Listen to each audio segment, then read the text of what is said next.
No.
Good morning, everyone, and welcome to the Hollywoodbets Pro50 final. And this is where we are, the Kingsmead Stadium, and we're joined by the captains of the respective teams. We've got Khomotso Rapo, and alongside Khomotso is Leah Jones of Western Province. We also have the standing umpire that's joining us, Mohammed Juma, and I believe they're ready for the coin toss.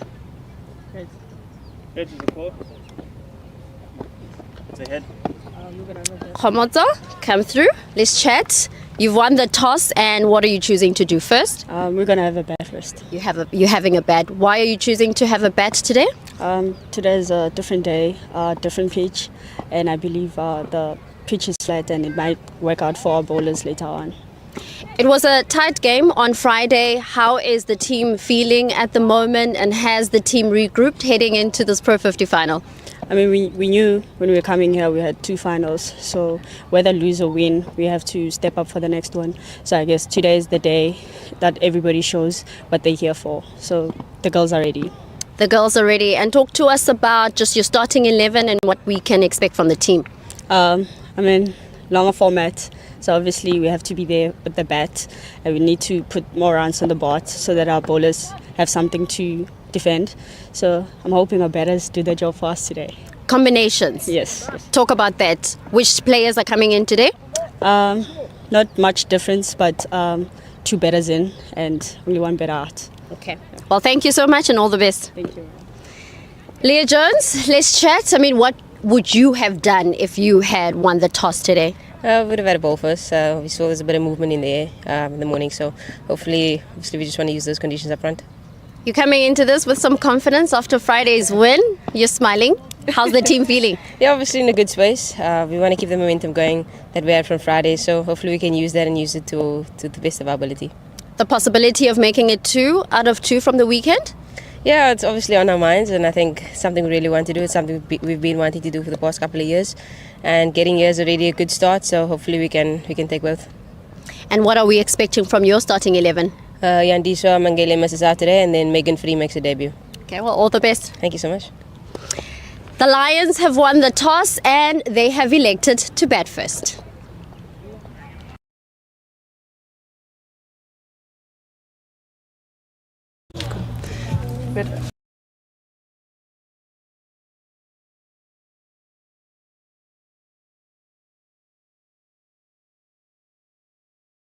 It was such a tight game on Friday in the Hollywoodbets Pro20. How has the team regrouped? I think we took it on the chin. I think we all just went back, we reflected, and we've all come back with a positive mindset today, and we're ready to take on Western Province. In terms of your own personal performance, you've played really well with the bat, also contributing in one of the games here in Durban. How are you feeling playing in these conditions on this particular wicket? I'm feeling really good. I mean, it is tough. It's Durban. It's always tough. It's hot. It's humid, especially today. But like just grafting and just putting in the hard work and time on the field is what it takes. Defending champions in the Pro50, how's the team feeling, and also taking on a strong-looking Western Province side? I think we're excited. Like you said, we're defending champions. We want to take that trophy back, just like they had back-to-back-to-back. We want our back-to-back. So yeah, I think we're all really excited. All the best, and thanks so much for chatting to us. Thank you.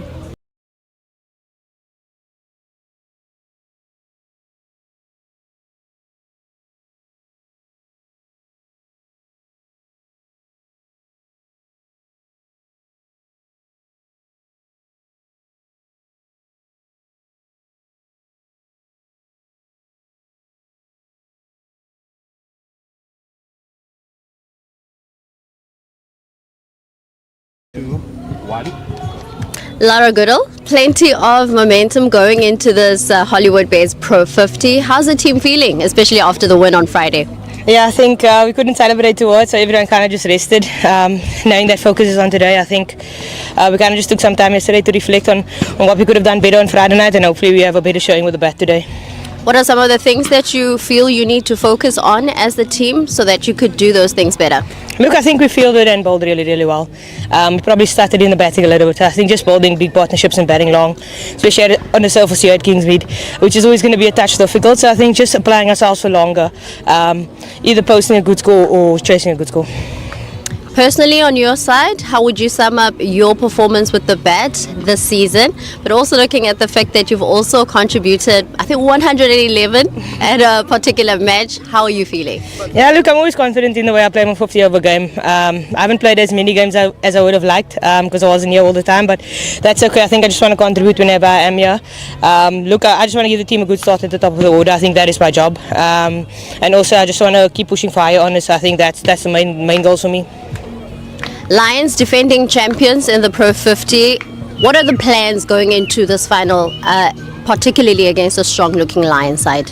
Look, I think we just know that we have a certain standard and we haven't always hit that this season. So I think if it all just comes together at the right time for us today, then we know we can come out on top. So I think it's just about focusing on what we can do and ourselves, and then just take it from there. Hoping to make it 2 out of 2 this weekend? Yeah, definitely. 2 is always better than 1. So let's hope it goes our way. All the best. Thanks so much.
Hollywoodbets Pro50 final between the DP Lions and WSB Western Province. Another fascinating day of cricket ahead of us. We have just had the toss and the news from the middle. Welcome to Hollywoodbets Kingsmead Stadium in all its glory as we ready ourselves for the Pro50 final. It is the DP World Lions who are taking on Western Province. It's been an incredible season for both these teams, and of course it is exciting to see which team will walk out on top and be champions at the end of the day. Joining me at the moment, James and Andy, they're here. We're going to talk about this particular game and what we can expect. Let me start with you, James. How are you feeling, especially after Friday's Pro20?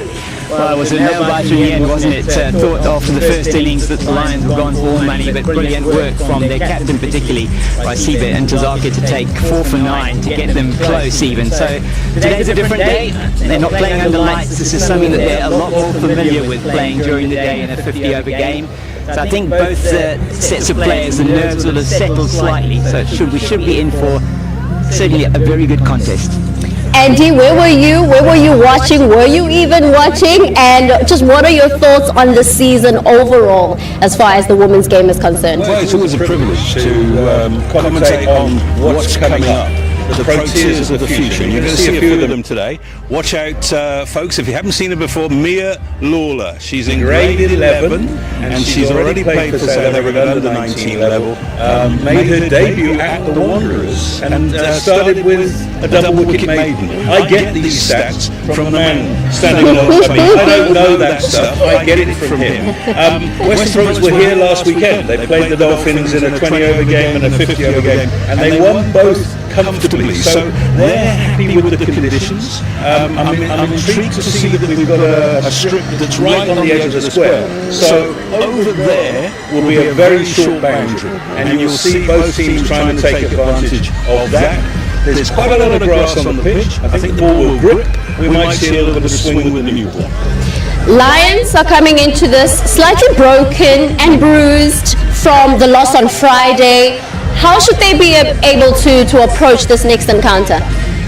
I think it's really important for them, and they have chosen an extra batter today. So the team showing 2 changes from that team on Friday night, and it does reflect the thinking around what happened there and where they really fell short on Friday night. So got Rosina Manak coming in, as well as Diara Ramlakan from a batting point of view, and they're replacing Rafael Monchu as a bowler, and then Madison Landsman sitting out in the 50-over format. So both batters that can bat long innings, and that's going to be the key, you feel, here today. You need to set a good total. Average total here only really in the first innings around 180 historically. Over the last 4 years, 170. So it's not a high-scoring ground. So runs on the board, absolutely critical.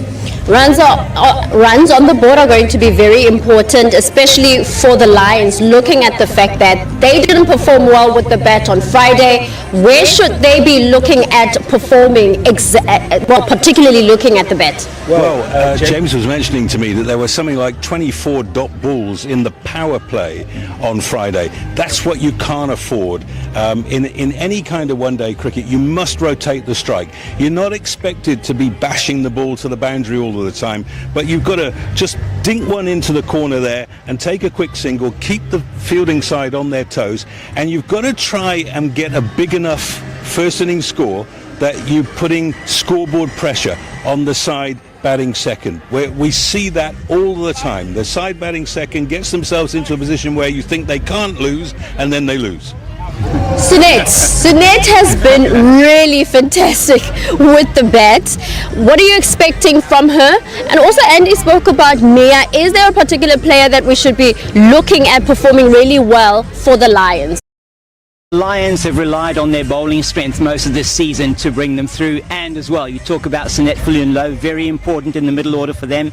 When they have collapsed at the top, she's pulled them through, and that's what's got them to these wins, as well as their brilliant bowling attack. So spinners have been brilliant for them, both Rasiba and Tazaka and Khomotso Rapo, and the pacers as well. They've got Shabnam Ismail in today, which they haven't had for most of the season, so another big benefit for them. Relebogile Mkhize, the left armour, excellent up front, particularly with the new ball. So their bowling is going to be something that they're going to rely on to defend anything they put on the board. But yes, we'll have a look out for Jenna Evans. She's also been in good form with the bat. She got an 89 here earlier in the season in what was a difficult game to bat on. That has been coming in and out of the Proteas side, but you often see that she is quite instrumental for Western Province. Are you expecting her to perform really well with the bat today? Not big runs, but she got runs last week and looked good. And it's that experienced core that you need, the 26, 27-year-olds. Am I allowed to mention, because I know you women are very, very nervous about it, that Sunette Fillion-Low is 42. So that is an extraordinary stat, that there's a lady who played a test match when she was 20 years old, then went to the Olympics, and then came back and played the game that she loves. And that's the most important thing. As you see these girls walking onto the field behind us, yes, it's a final, but they're here because they love the game. I spoke to Laura Goodall earlier on, and we also had this conversation, James, that she got her first entry in first-class cricket. And for someone that's been in and out of the side, I mean, how surprised were you to find those stats out? When she got into the sort of later, getting to the 70s and 80s, we did have the stats with us, but I think for her that was like a real monkey off her back. You know, it was something that we felt, you know, she should have scored a long time ago, and I think she feels a lot better about her batting just generally because that she's played with a lot of freedom, only had 5 innings this season, so she's really looking forward to this day and for her to make it special. The overall quality of cricket that domestic cricket has been able to see throughout the season. What do you make about the quality? Is it improving as far as South Africa is concerned? Particularly on a day like today, when the Proteas ladies side are overseas and campaigning as a country, both of these sides are missing key players. That means that the people who come into the side have got to step up.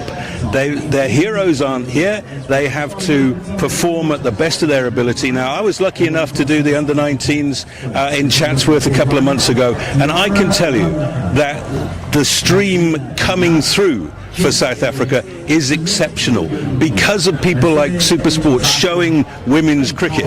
It is about role models, and I am absolutely over the moon with the talent that I've seen this year. We absolutely love the talent that we've seen, especially even younger players that are coming through the system. Let me get some predictions from you two, gents. James, who are you going for and why? Well, I think history shows that you bat first here, late season at Hollywoodbets Kingsmead, and you win the game 9 times out of 10 here. So I think the Lions, they get a good score on the board. I think that's going to be very difficult for Western Province to chase that. What's a good score? What's a good score? Well, anything over 200 should be a winning score here on this wicket. All right, 200. Andy, who are you going for? So I'm going to say the Province are going to have a good day with the ball, and they're not going to have to chase too many, and I think they're going to do the double. I love those predictions. Well, we've got one that's going for Lions and one that's going for Western Province, but it should be exciting to see which team will walk away with the trophy. It is the Hollywoodbets Pro 50 final. It is the Lions taking on Western Province. We'll see you at the start of the game.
Welcome to Hollywoodbets Kingsmead for a fantastic occasion here this morning. The first ever Hollywoodbets Pro50 final, and it's being taking place here between World Sports Betting Western Province and the DP World Lions.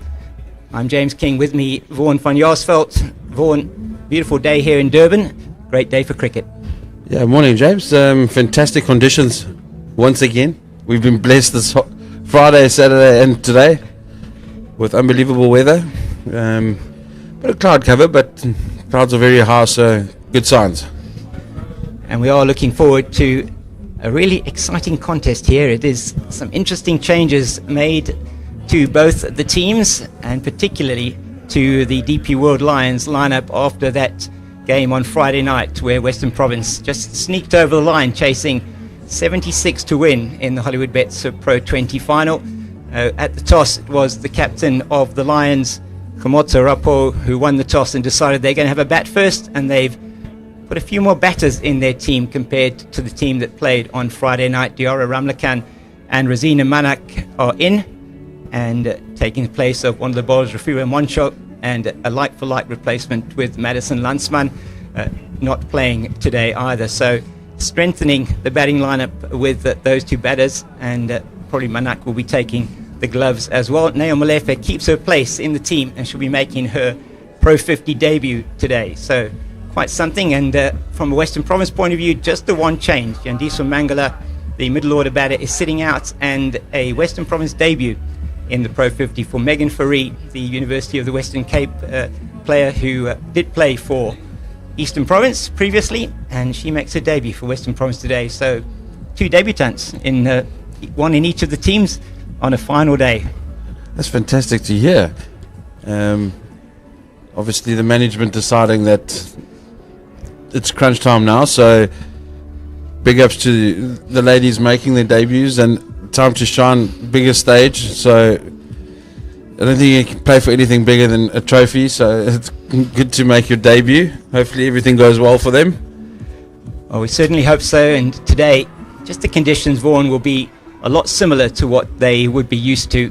Friday night, playing under the lights for the first time ever in a Pro 20 clash between any two teams in the women's game here in South Africa, and today it's going to be pretty much what they're used to. Yeah, I think so, James, but also you're looking, we obviously got pictures of everybody in the huddle, and there's a lot of laughter, a lot of camaraderie, and I think they're up for it because they need to show what they're capable of doing. Obviously Friday night was not the way that they wanted to play, not the way they normally play, so you almost feel that even though they lost, I think the Lions will come back here today going, you know what, we need to show and we need to express ourselves and have some fun and enjoy the moment. And I think if both teams are honest with themselves, and if we had to have a conversation with them in separate rooms, you'd probably think they would both go, yeah, Friday night we were a bit nervous, we were a bit worried. So I think today is going to be one of those days where we're going to see a lot of action. Yeah, I couldn't agree with you more. Certainly Friday night, all looked very nervous out there. And today I don't think they're going to leave anything here off the park as they go onto the field. And it's going to be a clash, the North-South clash. It is always a huge moment when these two teams play. And the Lions, they'll be smarting from what happened on Friday night and wanting to put their best foot forward today.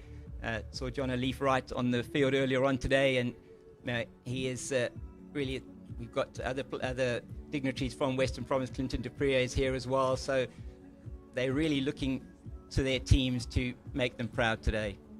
Yeah, we've seen Friday night and obviously today a lot of support for both teams, flying in and deciding to come and support their ladies. It's fantastic to see as we see the Western Province ladies in their huddle getting ready to get into the field and get this 50 over competition started. Well, yes, looking at that Western Province team, and their leading wicket taker in this format as well. No surprise that it's Nosipho Vezi, 13 wickets in the tournament, not far behind her, Mia Lawler. What a debut season she has had, the 17-year-old, and they've got Caitlin Weingard back as well as the umpires. Sibonga Konke, Shabangu, and Muhammad Juma make their way out into the middle, followed by that Western Province team. And let's just run through those lineups for you. Laura Goodall, Faye Tunnicliffe, Thelmy Tucker, Aluthle Sio, Leah Jones, Jaylee Philander, Mia Lawler, Caitlin Weingard, Tatum LaRue, Nosipho Vezi, and Megan Fourie. And for the Lions, Diora Ramlakan, Rosina Manak, Jenna Evans, Sinet Fulunlo, Rasiba Ntozake, Faye Cowling, Khomotso Rapport, Sarah Nettleton, Relabahile Mkize, Neo Molefe, and Shabnim Ishmael. And it is the two openers for the Lions making their way out into the middle. And it looks like it is going to be Neo Molefe and Rosina Manak making their way out there. And they're going to be up first and facing up to Caitlin Weingard, who's going to open the bowling from the Mgani end. I am really excited about this final, Vaughan. If you're not excited, then you shouldn't be here. Just looking at it again, you're almost going, okay, fantastic opportunity, bat first ball. It's now time to shine. It is the final game of their season, so you can't leave anything behind. Neo Molefe got going on Friday night and got out, but she'll be hoping to have a good start, and with Rosina Manak sort of create a partnership. We saw that missing on Friday night, especially in their batting. There weren't enough singles taken, there weren't enough boundary options or just plans. So we're hoping for a bit of a change, and I'm sure that they've had a nice day yesterday to recover and speak about that and get going today. Well, I saw the steely determination on the faces of Captain Khomotso Rapport and Rasiba Ntozake, and it's going to be Caitlin Weingard opening from the Mgani end. Oh goodness me! My word, she's played on first ball. Can you believe it? What a start for World Sports Betting Western Province. Caitlin Weingard looked like almost an innocuous type of delivery outside the line of the off stump, but she's not committing to the shot. Molefe just gets the inside edge onto the stumps, and you could not have asked, if you were Western Province, for a better start. My goodness gracious me.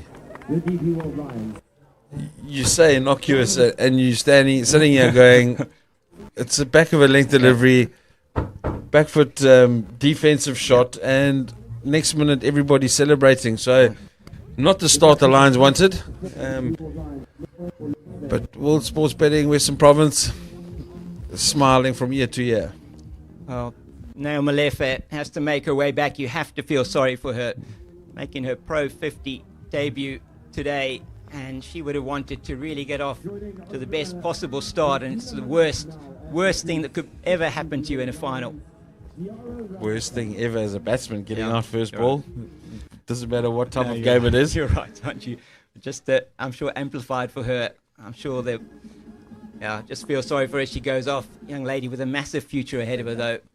She'll come back from this ever stronger as Diora Ramlakan comes in to the crease. So the two players now at the crease for the Lions, both not playing on Friday night.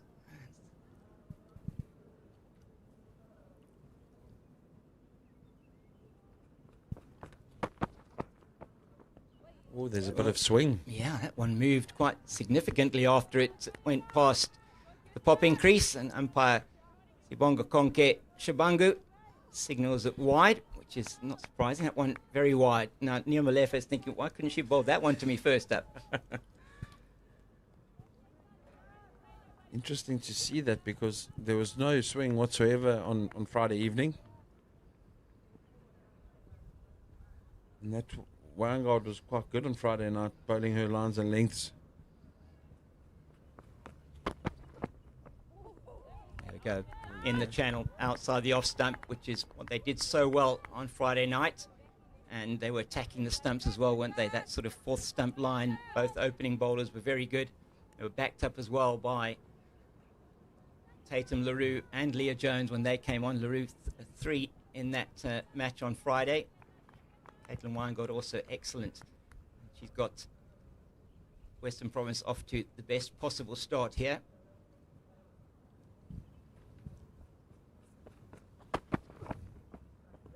Another swing delivery given wide by umpire Shabangu. Just an interesting stat I've seen, James. Average first inning score in the day game in the Pro 50 records is 185. That's right, yeah. And you'd honestly think that'd be a little bit more? yes, and you look at the last 4 seasons, Vaughan, it's 171. Ew. Interesting, very interesting. It is very interesting, and stats over the last, say just looking at those stats over the last 4 seasons, very interesting that early season scores are much higher than the late season scores as well. Oh, she's completely lost her radar after that first delivery. She's conceded 3 wides in the over. She's just going to have to settle herself here, Caitlin Weingart.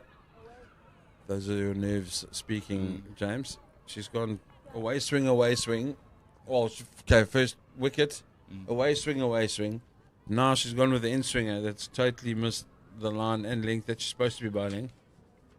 Almost want to say to her, out the window, just bowl it cross seam. Yep, absolutely. Very effective bowling, nice and straight in her channels. That's much better delivery. Angling into the right-hander, the inside half of the bat down to Lawler at fine leg. The first run off the bat for Diara Ramlakan, and the former SA under-19 player getting underway in this final. Brought in, say, in place of Madison Landsman, Rosina Manak in place of Rafua Moncho. So Diara Ramlakan, now just 18 years old, turning 19 at the end of this month. Steyn City School she was at, and very good cricketing school up there in Johannesburg. Classmates with Karabo Meso. Another one that's swinging quite late. Yeah, Steyn City, Karabo Meso coming from there. Diara, same thing. So they're doing something right up there in the Greater Four Ways area. Absolutely, and very strong team. They won the inaugural Switch Schools SA20 title last year. This year, Queen's High School winning that title a couple of weekends ago. It's been a very busy cricketing season for the ladies, and fantastic to see the youngsters getting the opportunity on the biggest stage. Oh my word, she's bowled her off stump out the ground, cartwheeling. What a start by Weingart. Again, that's her area, that's her line, that's her length. Straight through the defences of Manak. Well, it's the second first ball, is it? Yes, first ball. Rosina Manak just playing, well, it was swinging away from her, wasn't it? And just played down the wrong line, unfortunately, but great delivery from Weingart again. As we look at the replay here, oh, it's just nipped off the seam. Yeah, it has. What a delivery. There's probably nothing anybody could have done about that. Hitting the top of off stump. What a start from the Western Province ladies. Well, this is certainly not what we were expecting. So 4 for the loss of 2 are the DP World Lions. Caitlin Weingart hitting the stumps of Neo Malefe, played on the first delivery of her over, and then with her 5th delivery, it's an absolute peach, isn't it? As you say, that the batter, absolutely no price on that. I think she probably would have got most people out with that. I think so too. And that is, well, now we're saying you couldn't have asked for a better start with the first the first wicket. Now, just an incredible opening over from Caitlin Weingart. Jenna Evans now comes to the crease, and she's got a huge job to do. Second highest run scorer for the Lions this season. She's got 89 on this ground in December against the Dolphins. Going to have to build an innings here somehow. Very eventful over now comes to an end. A wicket, 3 wides, a single and a wicket. Yeah, well, there we go. When she has got her radar right, she's been almost unplayable, Caitlin Weingart. And how happy are Western Province that she has come back from injury late in the season and is able to open the bowling with Tatum LaRue, who's going to come in from the old Fort End. So they're saving Mia Lawler for a little bit later on. And the new ball given to LaRue, one of the stalwarts of this Western Province team, Tatum LaRue. Yeah, I think it's a very good ploy. Tatum LaRue bowling quite nicely on Friday evening. Probably the most disciplined one out of the whole bowling lineup on Friday evening. She didn't let anything go. She was on target all the time. Yeah, she did have an excellent evening on Friday, as you say, Vaughan. She took 3 wickets, 3 for 18 in the end were her numbers. Outstanding spell of bowling from her, and there were big wickets as well. Malefe and Tazake, and she really was outstanding. As you say, just the lines and lengths were very good on Friday night, and they've come back. They've got a plan here, have the Western Province bowlers.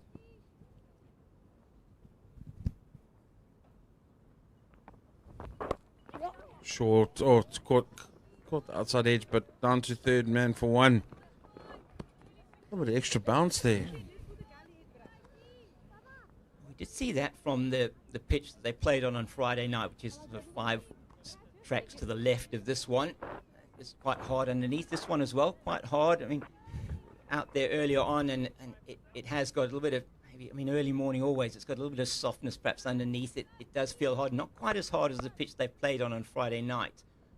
But it's certainly, you do feel it is going to probably come on nicely in the morning. Well played from Evans. Using the pace and the bounce. Riding it down to third man for one again.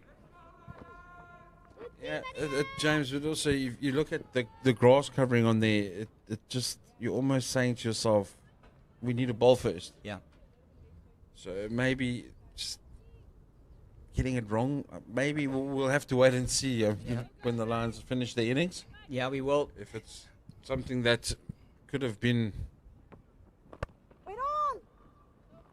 maybe changed or thought about differently, but very good start here from Western Province ladies. And that was nicely hit by Ramlakan. And just good fielding by Domi Tucker in her normal position of backward point. Yeah, as you say, Vaughan, I think, Western Province did say, Leah Jones at the toss, that they would have actually bowled first, having looked at the wicket this morning. Oh, very well played by Ramlakan. And this is what was missing on Friday night in terms of just playing it into the pockets, have the opportunity to do that. Today, maybe being a 50-over game, they've got one less fielder. They've got one less fielder in the covers there. Just give you a bit more of an opportunity. Jenna Evans, we know how good she is. She works the ball around. She uses a lot of the deflections down to third and into the covers.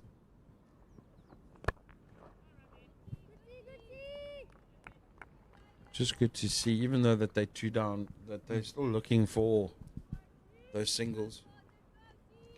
They're trying to find those gaps, which is what was missing on Friday night. It was either a boundary or nothing. Yeah, and I think that would have been a huge discussion in the debrief that the Lions had on Friday, as you say, as to what they needed to do. There's that gully that they've brought in just to combat the easy single down to third man. End of the second over. 7 for 2.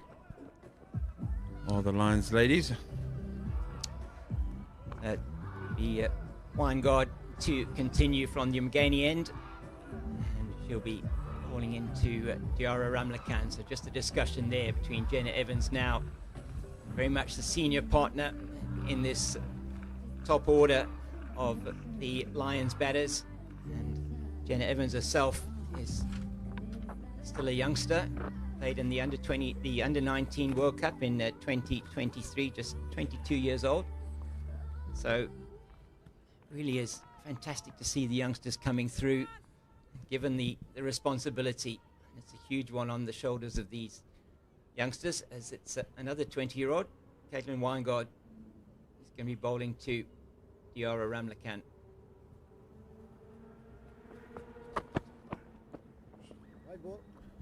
Just trying to push it through too much. You almost seem like looking from the back here is Weingard just trying to push it and trying to bowl a little bit too fast. Yeah. She didn't try and do that on Friday. She just bowled her areas, asking the batters to make their own play, put them under pressure themselves. So maybe just go back to that thought pattern. Yeah, just needs to settle herself. You're exactly right. You can see what she is trying to do. It's better.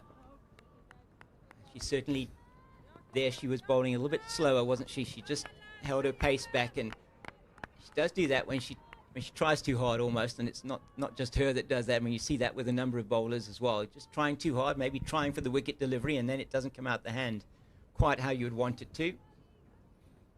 Yeah, it's that old saying of you're just forcing it too much. Yeah.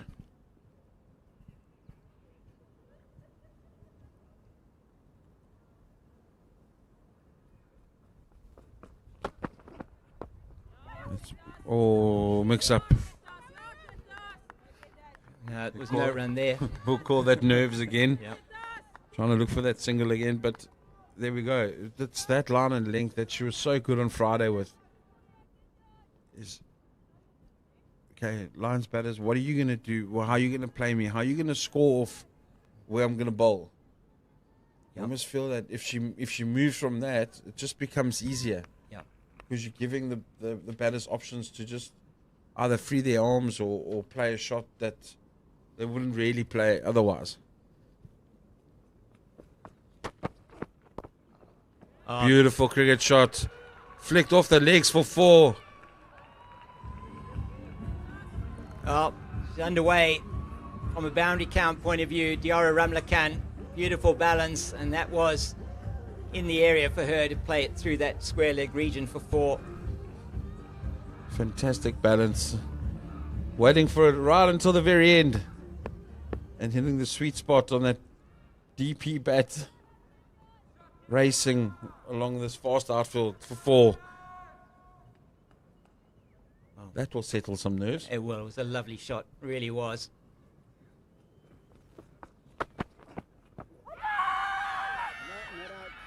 Ooh.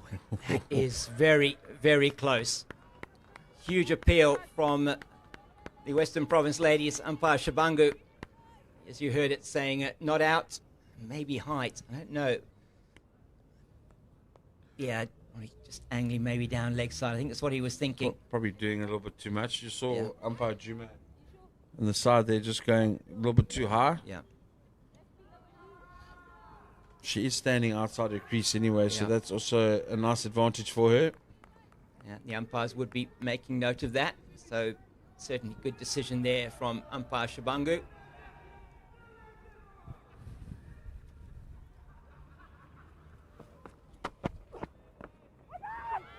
Fuller delivery. Hit the ground there. Did Ramlakan. She was trying to play that. A little bit of movement away from Caitlin Weingard. Hasn't been as good an over. Just the one wide though. So just needs to get that line and length right. That one again. Really nowhere near that. It's not a bad line and length, but you almost just think a little bit, maybe a foot or a foot and a half, a little bit shorter. You're still enticing them to drive, but it's not a full half volley.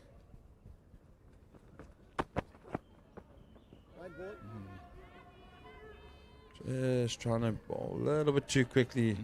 Not happy with the umpire's call though. If it's not in between those red lines. Yep, it's going to be spreading those arms. That's the red arms of umpire Shabangu. Both umpires resplendent in their red tops today. 13 for 2. Both wickets falling in the first over. Both Batters bowled, Malefe and Manak both for first ball. Ducks. Edged. Missed by the second slip. Covered there by Nosipa Vezia, third man. End of the third, 14 for 2. I wonder if that's ever happened in the final or any. Both openers out first ball. I haven't seen it in the years I've been covering the women's game at the Pro 50 level. I certainly haven't seen that. Both openers first ball. There was just falling short of quite a way short of Laura Goodall in the gully. But what we did see in the game up in Johannesburg was Mia Lawler did get 2 wickets in her opening over, Karabo Meso and Nea Molefe, but they weren't first ball. They were second ball and maybe fourth or fifth ball. It was in the Pro 20 up there, a game that Western Province went on to win. And the reverse fixture was won by the Lions in Cape Town, but the Lions have got the bragging rights in the Pro 50 this season. Just the one game, the game in Johannesburg was rained out. They won the game in Cape Town.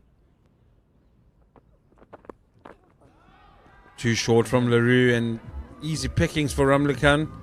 Just to guard that down to that vacant fine leg area. That's very good from Diara Ramlakan.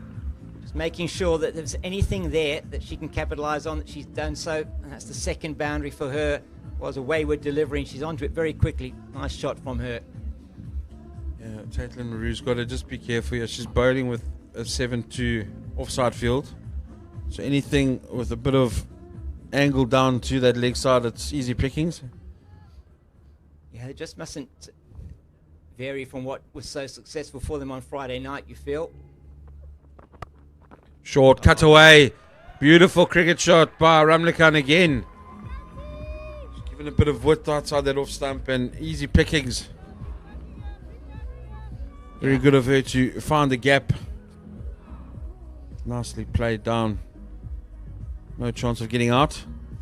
No, excellent shot. Let's look at this again. Again, her movement of the foot nicely coming across, head over the ball, laying it down into the ground past Dami Tucker at backward point. 2 wayward deliveries though from Tatum LaRue.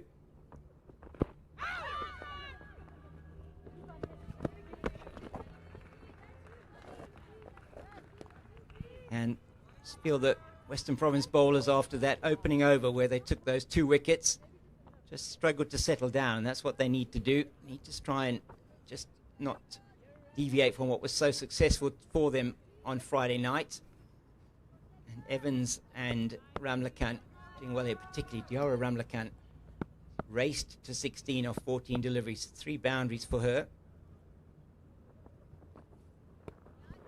It's much better from LaRue. You almost feel that, I don't want to put the mockers on them, but you almost feel that they've become a little bit complacent after those 2 early wickets. Yeah. Just seems like it. They're trying too much. Almost like, oh, we'll just bowl it and they'll get out somehow. And that's not going to happen. This Lions outfit, they are going to fight for every single run. You can bet your bottom dollar on that.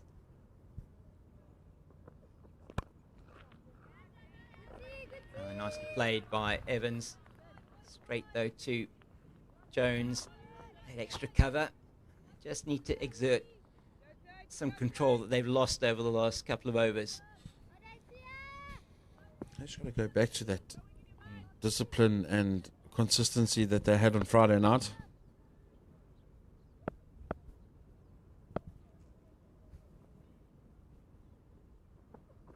Oh my word. Well, that looked like it slipped out of the hand from Tatum LaRue, and here's a no ball, so it will be a free hit for Jenna Evans.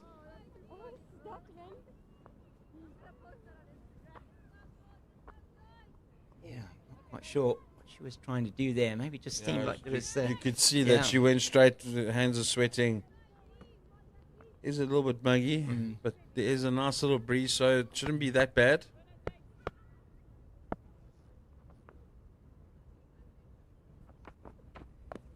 Oh, clever. Yeah. Very clever from Jen Evans. knowing that there's no fine leg, risking it, knowing that she can't get out, Yeah. and it's paid off. Excellent shot, isn't it? Beautiful over that. Yeah. 14 off that over from LaRue. It may well be that she'll take a break. Maybe Mia Lawler will come on for the next over from the old Fort End. Caitlin Weingard will continue. Now, this has been excellent from Ramlakan and now Evans, as they have just got the Lions out of what was or could have been an absolutely disastrous situation. 4 for 2. They've got them to 28 for 2 after 4 overs in the power play, batting at 7 and over now. That last over, excellent for the Lions. And now it's just, Eastern Province bowlers, as you say, mustn't deviate from what was so successful on Friday night.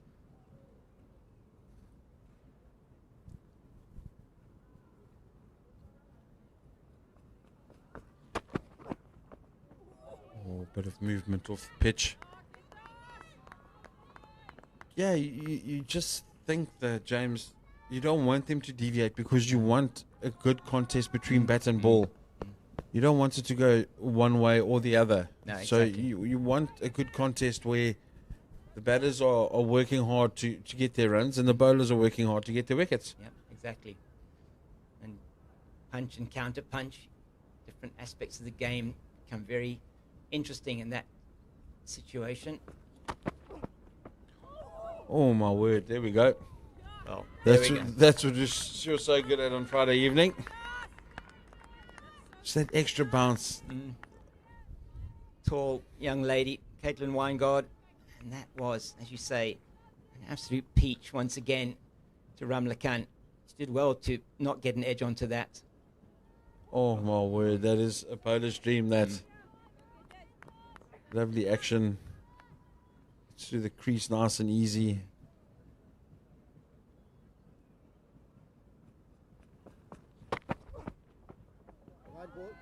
Don't try too much, Caitlin. Don't try too much.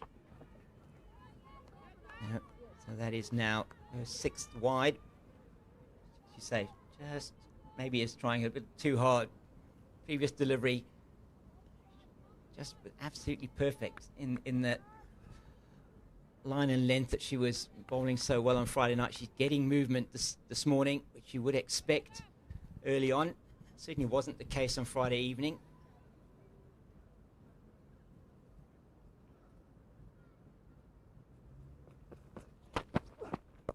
Much better. Good line. Full on the stumps. I'm sure Ramlakan respects that.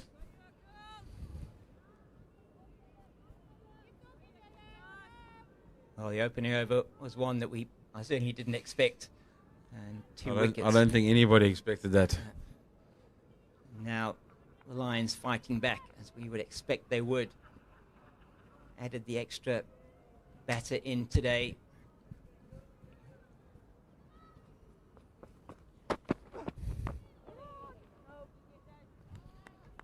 Made the decision quite late to play that Ramlakan. Straight to Tucker. So this has been a better over from Weingard, apart from the wide.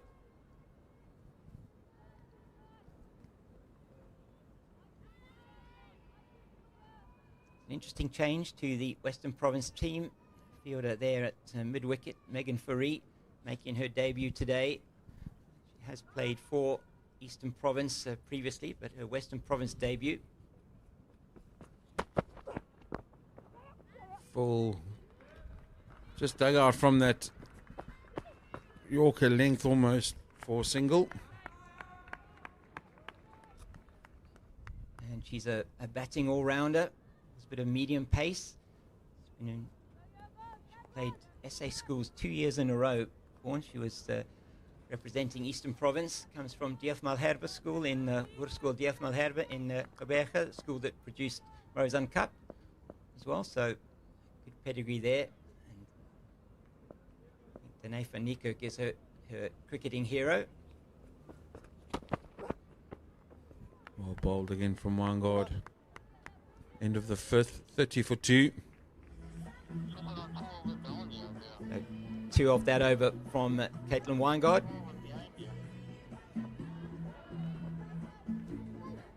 you almost feel that in the next 5 overs that Lions don't want to lose another wicket or two here. They want to build up on this 25 run, 24 run partnership and just go. It's so gorgeous, the dancing there. I certainly wouldn't be able to do those moves, even at his age. No, thank you. There's the line compartment of support. Yeah. John O'Leaf right on the right hand side there on the phone. So, yeah, just to go back to what I was saying, is they don't want to lose another wicket and build on this so they can have that foundation to have a full go. And we see Mia Lawler coming to the attack now.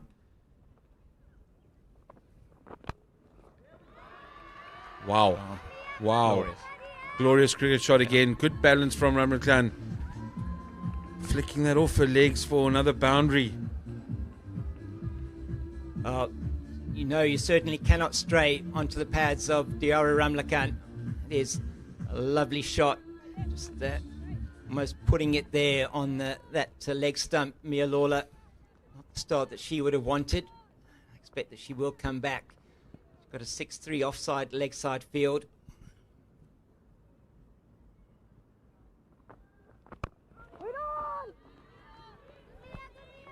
Good comeback from Lawler.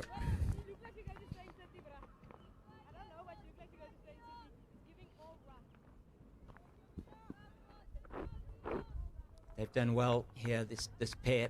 4 for 2 it was. Now 34 for 2 in the 6th over.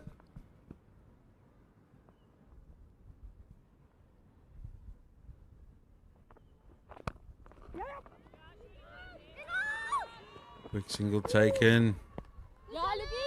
Good backing up by Leah Jones, Western Province captain. Excellent running from Diara Ramlakhan. And once again, I'm going to sound like a stuck record here, but that was missing on Friday night.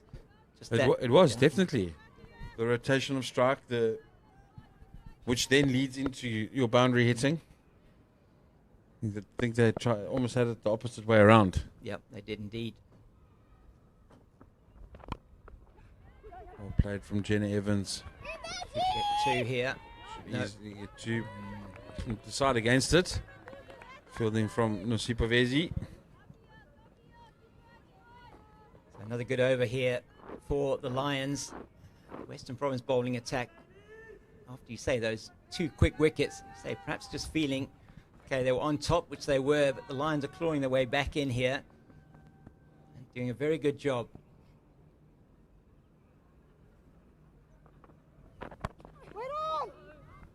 Well bowled from Mia Lawler.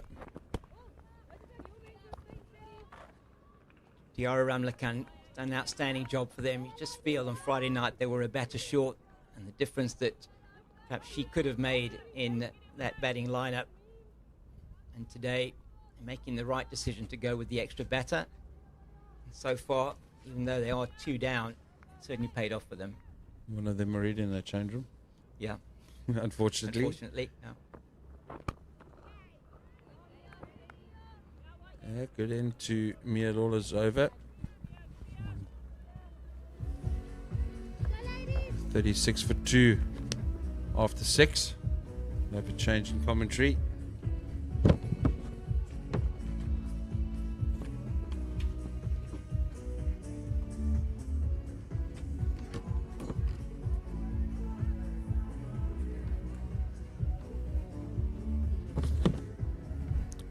Thank you very much, Vaughan and James. Ben Jarvis is alongside me.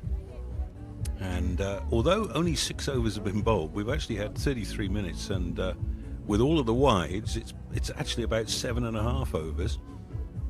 So they're going to have to watch that they don't lose an extra boundary fielder in the final overs. If we get that far, 36 for 2. And Caitlin Weingard to continue. When she bowls it in the right place, she looks world class. Oh, very nearly chops one on. It's one of those days, Ben, when the swing bowler has to think long and hard. Where am I aiming? Yeah, and we had a look at the wicket earlier, There's definitely a good layering of grass on it. Looked like a typical Kingsmead wicket. And as you said, when she gets it in the right area, she's looked really threatening, like she's going to take a wicket every time she does that. Just 19 years old and a rich talent.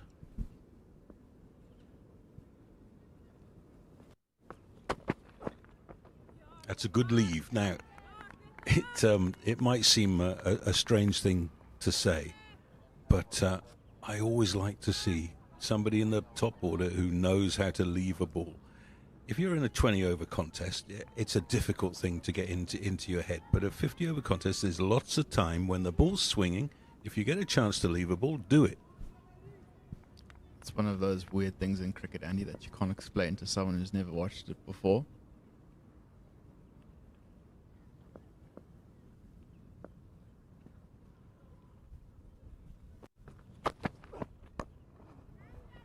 There's that swing that we're talking about, consistent swing. It's not going to last too long, even though we've got a clammy day in Durban. The white ball does tend to scuff up quicker than the red ball. So when it is swinging, you need to take advantage. If you were late joining us, by the way, 2 wickets fell in the first over. First ball of the day accounted for an inside edge. Neo Malefi onto the stumps, and then Manak clean bowled, playing around a straight one that knocked out off stump.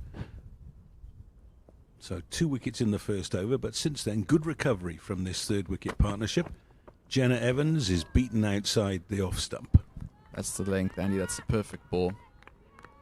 Yeah, and I think you allude to the fact that you like to see a nice leave, Andy, and in a day like this, I don't think it's going to be a high-scoring game.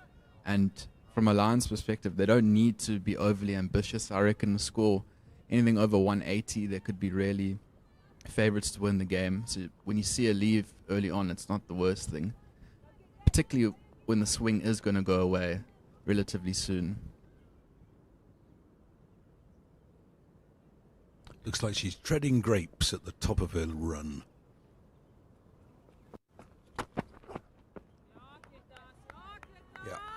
Yeah, it's interesting. I saw her warming up earlier, and she did seem in a little bit of distress, so I wonder if he's carrying a little bit of an injury. And she has lacked a bit of control this morning, I would say. Yeah, James King was telling me she was out for a couple of months mid-season with an injury that she picked up in a club game.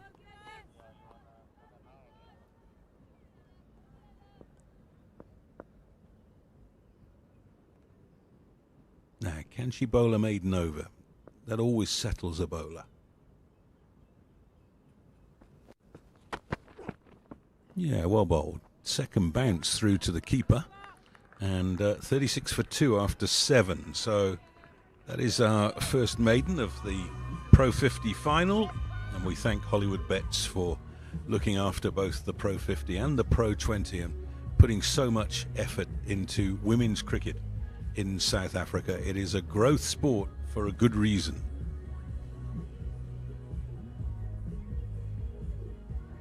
Yeah, it's very good to see the growth of women's cricket, Andy. And certainly internationally, you've seen the crowds are really starting to pick up. It's not unusual for a women's game to be a sellout.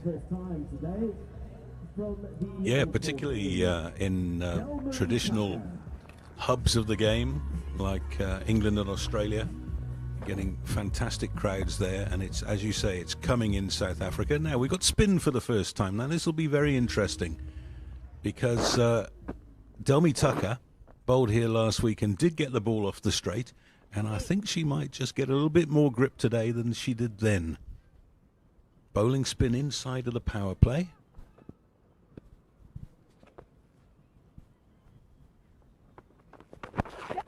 That's nicely played. Just picks up the single through square leg.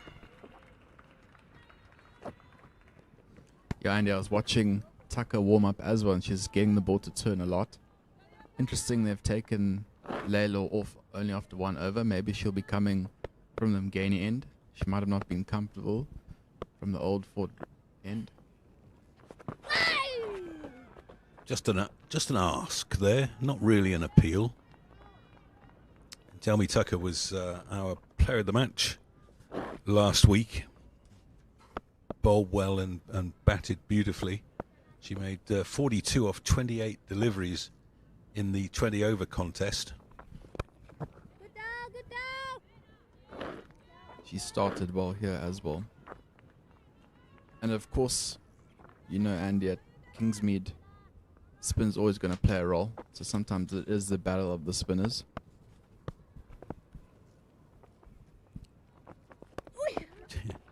Oh, non-striker's come a long way, but she's been sent back.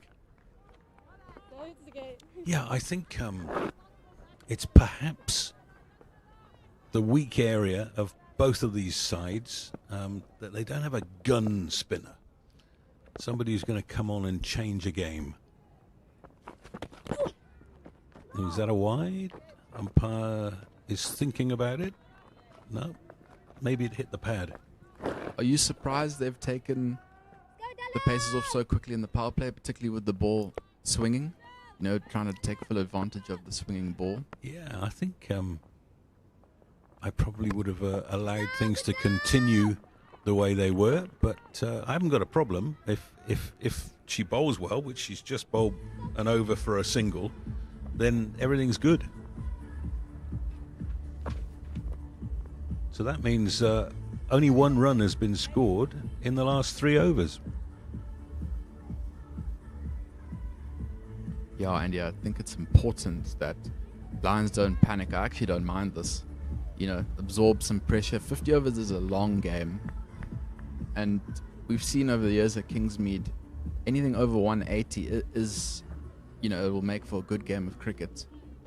And this partnership has actually been really good. Now, Weingart is into her 5th over. She's got 2 for 13.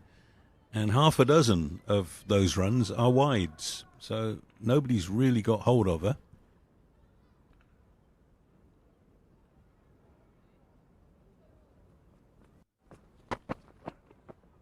Well bowled.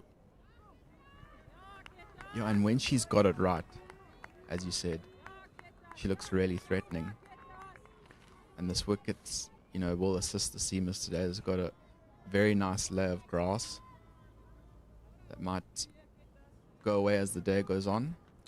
Also, remember, Western Province are used to playing their cricket at sea level, whereas the Lions playing at the Wanderers, you're expecting the ball to come on. So Western Province know these conditions, and they played really well in them last weekend.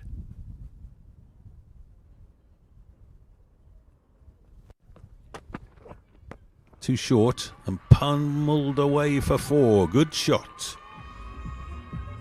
How impressed have you been with her this morning? She Yeah. came in, Andy, when the team were in real trouble. She's looked flawless. She's only 18 as well. She might just have turned 19. I shall have to check my notes. But she captained Stain City, which is producing a lot of good sports people at the moment. And no doubt that she'll be at Stain City when the LIV golf tournament is played there in a couple of months' time. She'll probably have the best seats in the house.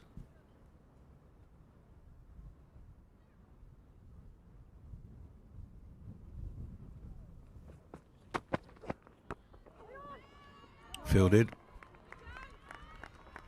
That's Leah Jones, the captain. Good cricketer.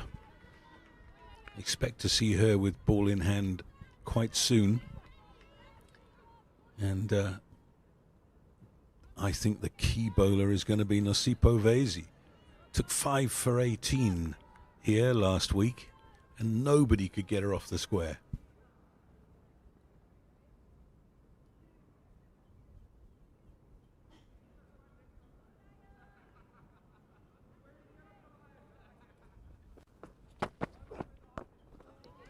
Yeah, Andy, I think Vezi could be key today. Obviously, the wicket's slow. We were really impressed with her when we watched her last weekend. And she doesn't really have X factor. You know, she's not particularly quick.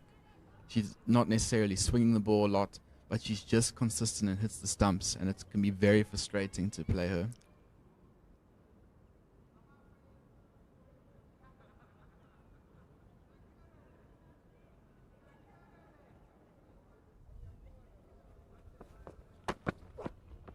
Well bowled.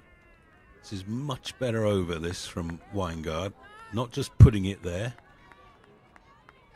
And in cricket, we talk about routines and how players get ready for certain movements. And, you know, you look at a guy like Steve Smith and his batting routine, it's very odd and quirky.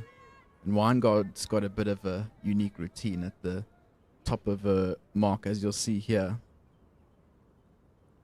We should count them, shouldn't we? That's 10, 11, 12, 13, 14, 15, 16. Mind games, Andy. Mind games. Good shots. Just one run down to third man, but well played. So 42 for 2 from 9. 5 runs off the over, and Wineguard 2 for 18 off 5. Probably I fancy the captain will give her a rest there. Maybe bring herself onto bowl from the Umgani end here. And we'll see how Tucker goes in her second over. Yeah, 1 over till the power play is done, and I dare say Lions might be happier out of the two camps, maybe even Stevens, but from where they were, certainly they'll be delighted with the recovery they've made. And these two have looked really, really good out there. Yeah, we'll chat again at the end of the over.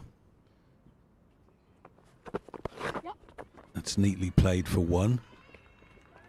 Like the way that Ramla Khan moves her feet. And what an opportunity for her to play in a big final like this and perform, really putting her hand up so far.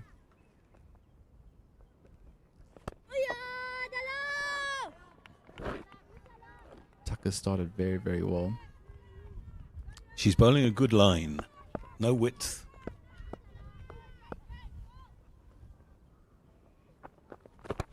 In the air and gone. Tucker makes the breakthrough, and it's the big wicket of Jenna Evans, 43 for 3.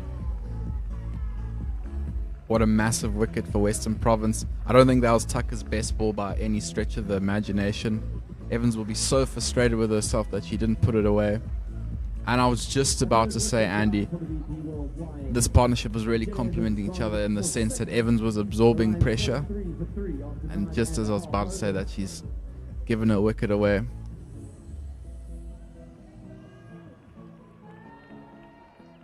Yeah, it is. It's a short ball. First bad ball she bowled. Holes out straight to mid-wicket. Yeah, 43 for 3. I did say we'll chat again at the end of the over about the power play. Well, now you'd say any time that a team loses 3 wickets in a power play, you feel that the bowling side is on top. New batter at the crease is Faye Cowling, another youngster, 18 years old, went to Jeppy. Very good sporting school.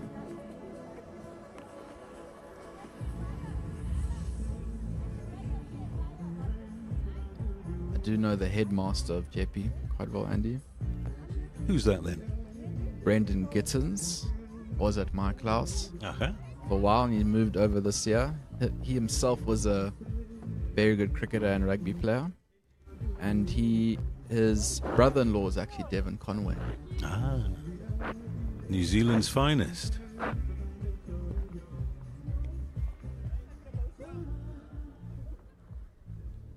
Yeah, such is the nature of cricket, Andy. We were just about to say that Lions have made a good recovery and they've lost a wicket. Well, that average isn't great, is it? 17 and a half. She's a better player than that. Oh, in the air. Almost a leading edge there. She's going to come back for 2. So off the mark first ball. But that could have gone anywhere. Maybe she's stating the intent she wants to play. Showing the way she wants to play today. And they've just dropped mid on back to long on. And they brought up deep square.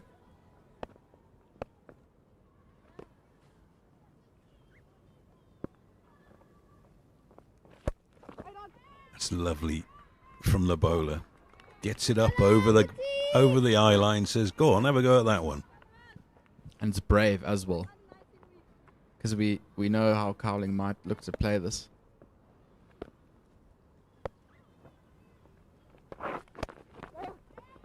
Yeah, well played. Possible 2 here. No, they decide against it. Good arm from the deep. That's the end of the over. A successful one for Delmi Tucker. And she now has those 2 overs, 1 for 5. It's 46 for 3 at the end of the power play. Yeah, and I know Carling's record might not be the best, but you can never judge too much, especially when a player is young. So she's got a lot of time to prove herself, and I obviously see a lot of potential in her. But as I suspected, Mia Lelo is going to come from the Mgani end. Maybe she potentially wasn't happy from the other end, so be interested to see how she goes here. A lot of talent, as we know, Andy. So Weingard off, 5 overs, 2 for 18. Picked up her wickets in the first over, and then struggled with her line. But in the end, I think that's a fair return. If you'd offered her 2 for 18 off 5 in the power play, she would have said thank you very much. Yeah, Mia Lawler, just grade 11 student at Redham House, Constantia. SA under-19 all-rounder. That's all right. It's inside the red line. I was chatting to Mia last week. She tells me she's got an elder brother who also bowls quick, and he is at the University of Exeter, which we were talking about earlier on with your mate Riddle. And we'll get back to him.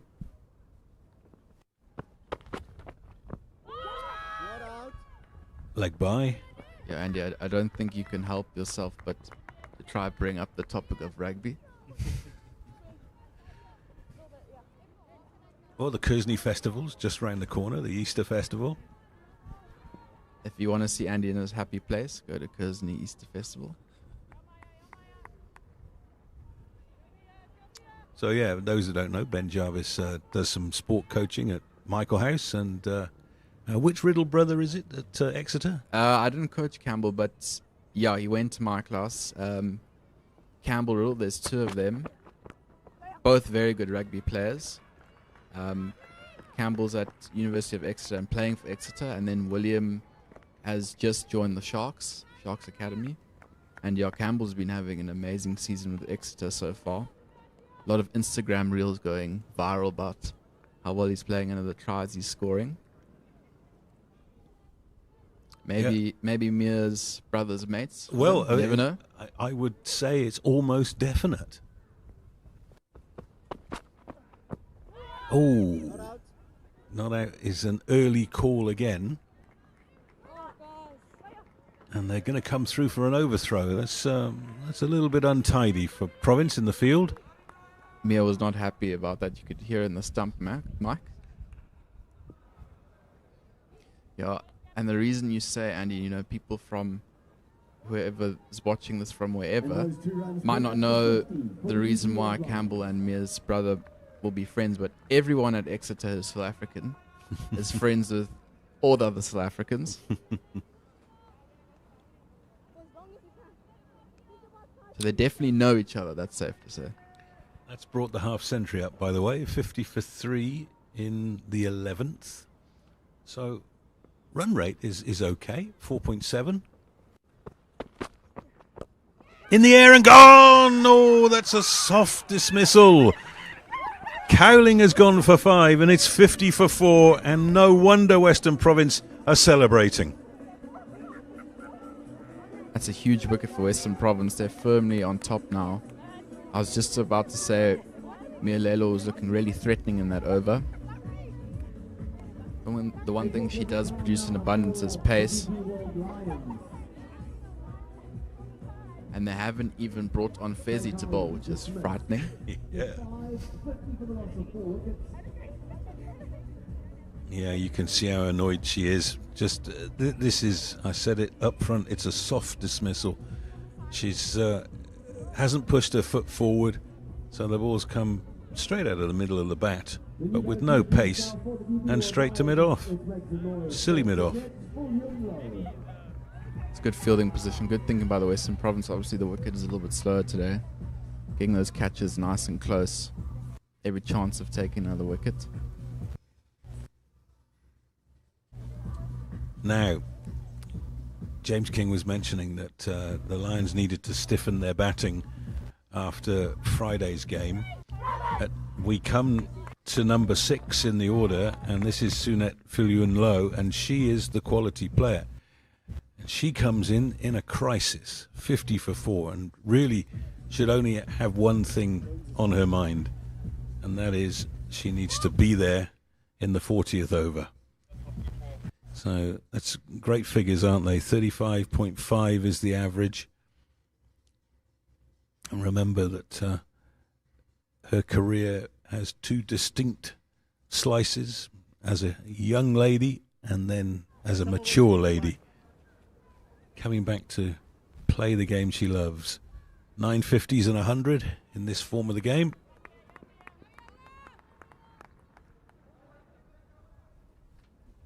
Faces her first ball from Mia Lawler.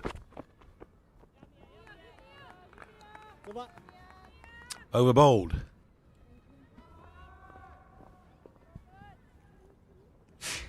It's a good over from Mia Lawler. We were having a discussion, Andy, that she might be nervous there. This is a big game. That will take away a lot of the nerves, I'm sure. 2 different games being played out there. Diara Ramlakhan has got 30 off 33 with 5 boundaries. They seem to be bowling at the middle of her bat.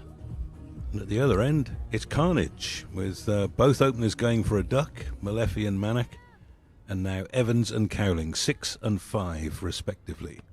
Delmi Tucker to continue.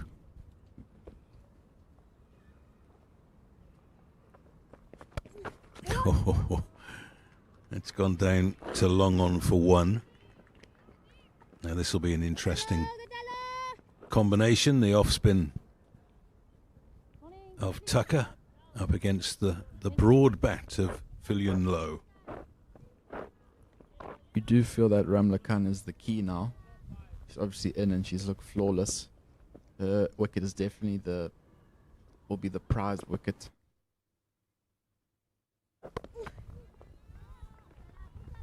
Silver medal for the javelin at Rio in 2016.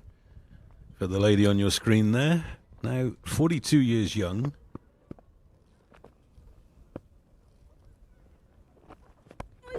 And here's a stat for you. It's 24 years since she played her only test match for South Africa in Paarl. Quarter of a century. That's pretty cool. Yeah, and I did read her bio and I saw Olympic Games and I thought that's crazy. That's a pretty cool career to tell people you played for South Africa cricket team and went to the Olympics. Not many people can say that.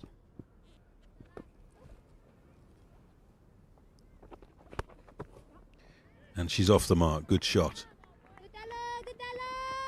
Well, it's amazing then to think that she's not here today because she's with the Proteas, but there are 2 players in this Lions side who have played international cricket and gone to the Olympics. Tasmin Britt's been the other, also a javelin thrower.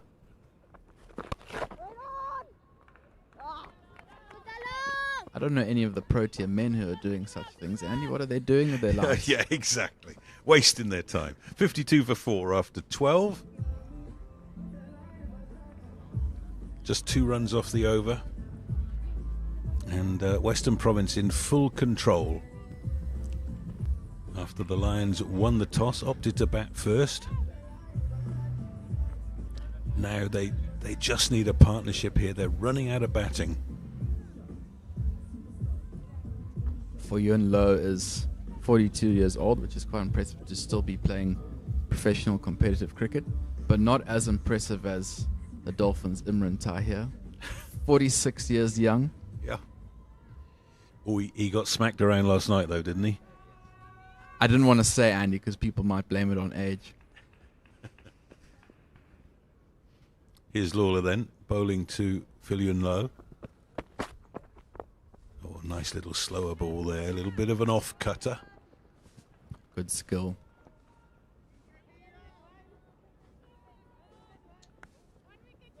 Vaughan van Jaarsveld and I saw a lot of Mia Lawler in the under-19 series in Chatsworth a couple of months ago, and we were mightily impressed. Opened the batting and the bowling in a couple of games.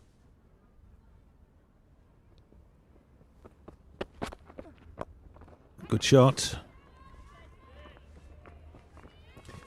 You've got to feel that's the way to play for a while now. Straight. Particularly on a slow wicket, yeah. Yeah, Mia Lelo, she definitely has X factor, that's for sure. Got a yard of pace, and I think she'll get quicker. I mean, she's only 18 years old. 17. 17, yeah. wow. And they've just taken out a cover and put in another mid-wicket. I think that's probably the sign of how slow the wicket is. I think another noticeable thing here is that Ramla Khan, who's 31 not out, had just lost the strike over the last few overs. And that fluency that she was playing with has just gone. Let's see if she can fight her way through it.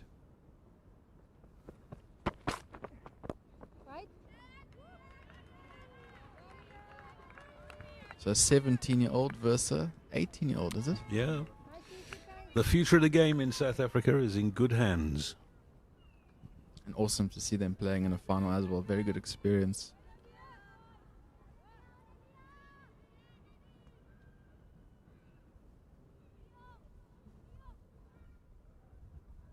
They've just dropped cover out. Yeah, I think that's fair enough. You know, you don't want to give away a cheap boundary. They've done it on both sides. Square the wicket. Oh, sliced away down to third man. It's well bowled. A little bit of extra bounce that Lawler gets from that high action. You know what I would love to see, Andy? Just an idea I had is a women's SA20. So I know in England they have the 100 tournament. Yeah. And the ladies play just before the men's. Quite good advertisement for the game.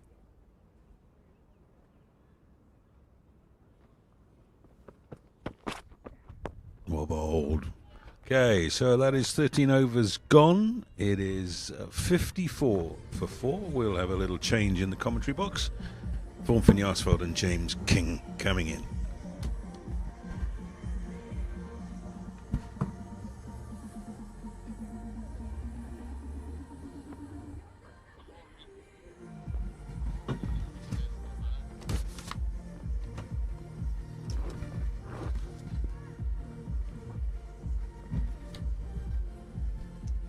Thank you very much, Andy and Ben. Vaughan, since we were last on comms, it's been a period where the Lions have lost 2 more wickets, and just the run rate has slowed down significantly as well. And pace off from Delmi Tucker. It's been good. She's got the wicket of Jenna Evans, and then followed that up, Mia Lawler did with the wicket of Faye Cowling, and seemed clear there was a plan to Faye Cowling outside the off stump. Short extra cover in place. Faye Tunnicliffe taking the catch. 54, 55 now for 4. Yeah, you almost thought that was going to happen, James. There was something that was bound to happen, especially getting closer and closer to the end of that power play. Yeah, Jenna Evans 6 of 23 deliveries.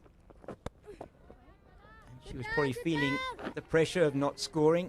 And yeah, just watching her throughout the season, she likes bat and ball, so it almost got to the stage where she was thinking to herself, I need to get going now.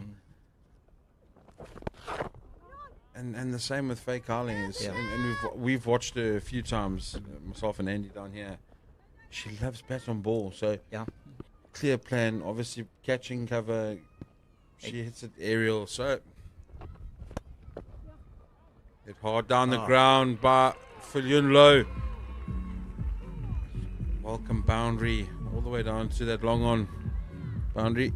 A nice use of the feet, and the fielder is in close at mid-on. She plays it past Caitlin Weingard with some ease there. It's an excellent shot from the best batter in the Lions team this season in the Pro 50. Excellent run as well. Easy single. Yeah. And Delmi Tucker's most expensive over goes for 6. Very good intent shown there from Sinette Villian-Low. And the players are going to go off for a drink. So after 14, Vaughan batting at just over 4. So to the over, 60 for 4. Advantage in these first 14 overs, certainly with Western Province. You feel here one more wicket here for Western Province. If they were to get that in the near future, you are then into really very much the all-rounders and the bowlers for the Lions. It's going to be quite a task for the Lions to build something from here. These two have got a very important role to play. Yeah, they're going to have to build a partnership that will obviously be told to them now at drinks. They've got to try and bat for as long as possible. Try and take as much of the game out of it as possible without losing too many wickets. And then they can obviously attack a little bit later to that 25, 30, 35 over mark. So a lot on these two shoulders. Have got the blend of youth and experience there. 42-year-old Sinette Villian-Low together with 18-year-old Diara Ramlakan, and certainly Western Province will be the happier of the two teams out there at the moment. It's good to see a lot of youngsters in here this afternoon, or say this afternoon, this morning. Vaughan, fantastic hospitality here from the cricket union here, the Hollywoodbets Dolphins, and thanks to the sponsors, Hollywoodbets, for their support of women's cricket, and particularly the Pro 20 and the Pro 50 series. It has been a fantastic summer of cricket, all culminating today in this final, played between two teams that over the past number of years have been at the pinnacle of the women's game in South Africa. And it really is good to be here at Kingsmead bringing you this broadcast. We hope you're enjoying the coverage from us here. As the Lions, say, look to just build an innings in. They've got the right person at the crease there, Sinette Villian-Low. She's been able to save them a number of times this season with the bat. Yeah, and I think the positive thing is they've still got Ramlakan as well, who's been batting nicely the whole day so far. Just having somebody there with Villian-Low's experience and know-how, and also full of confidence, so there won't be talk of don't get out, and she'll be, let's carry on, let's play our game, let's get going, so there'll be a positive talk, which is what the youngster needs, especially in an occasion like this. So it will all be up to these two basically. If you're looking at that scorecard now, if one of these two get out very early, we're under pressure all the way through until the innings closes. So we're hoping that they can create a nice partnership. They're already on 10 at the moment. Hopefully they can build that to 30, 50, 70, 100 run partnership, and just get going and build some sort of foundation where the likes of Ntozake and Rapu and Nettleton can come in and just play with some freedom. Well, Sinette Villian-Low's had an outstanding season. It's 265 runs at 44.1 her average.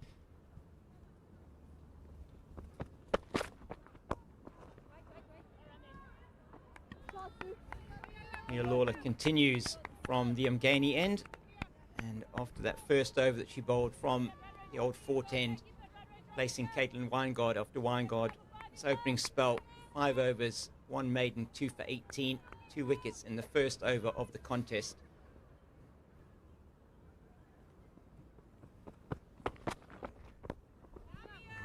Yeah, well bowled again. And it's good to see Villian-Low taking her time, and if you're going to bowl well, I'll defend it, and not just getting frustrated and trying to hit her way out of it.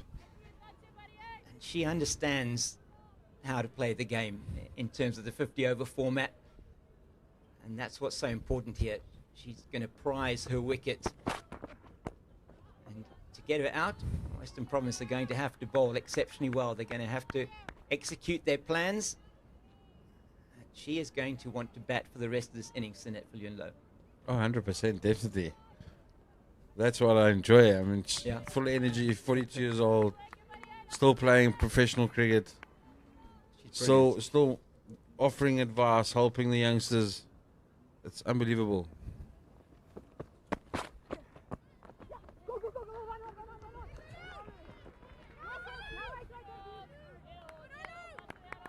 Lucio off the long leg fence quite quickly there.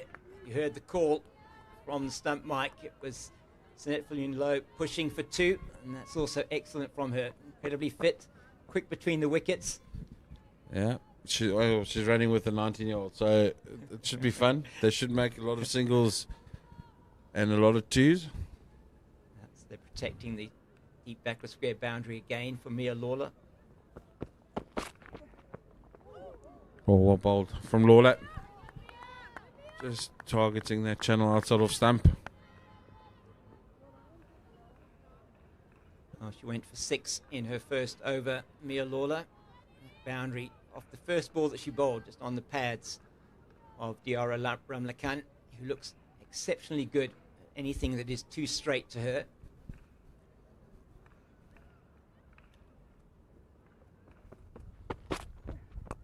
Shot. Oh, good fielding by the captain.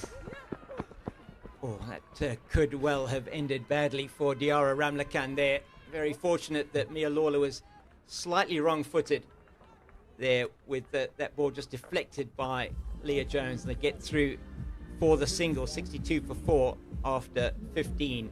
So going at just over 4 runs to the over, and they'll be thankful, will the Lions, that they did have that injection of runs after the first over and the wickets fell. Tatum LaRue being very expensive in her second over, where she was picked off for 3 boundaries. Since then, Western Province have pulled back the run rate very well. They've exerted some pressure over this Lions batting lineup. Yeah, I understand that, James, but I also, you look at it and go, if it wasn't for Ramlakhan, they would be in all sorts of problems. No, they would be.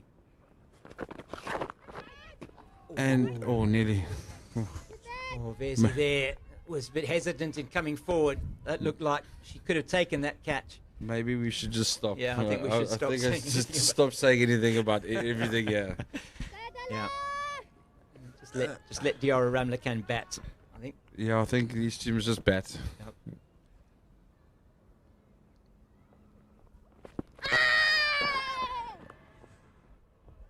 Immediately indicated from umpire Juma that hit her outside the line of off stump. Big shout from Delmi Tucker, and So we talk about ebbs and flows, and that's what I wanted to get to. That was the whole point. Yeah. Way outside the line. Use of feet. Quick single again. Made it easily. Just the ebbs and flows. That first over, 2 wickets. Then some iffy bowling. Yep. They scored the runs. Western Province have come back. So it's almost, you've got to judge those ebbs and flows of the game down to the T where, okay, you know they're going to apply the pressure. And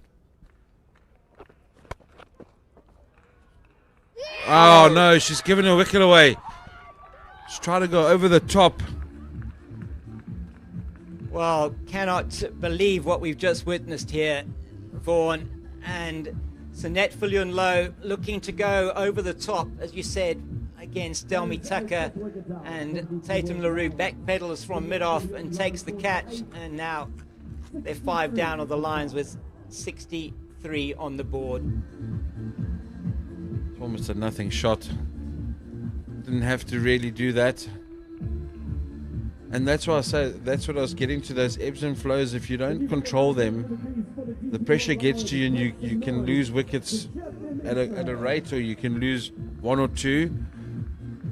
Just got to get through that period and almost identify it and move on from it, and try and apply the pressure back onto the fielding side. So as we see there, obviously not applying the pressure back onto them too quickly, and then losing the wicket, trying to go for that boundary instead of being happy with the single or two.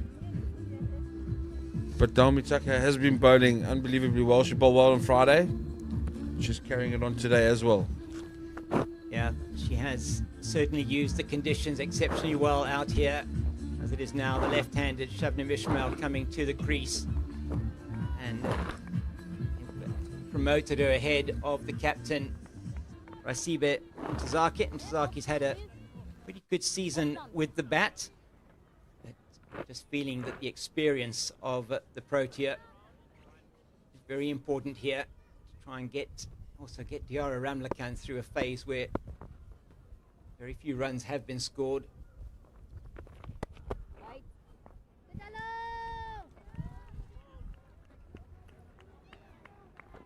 And that is the end of the over, a successful one for World Sports Betting Western Province. It is 63 for the loss of 5.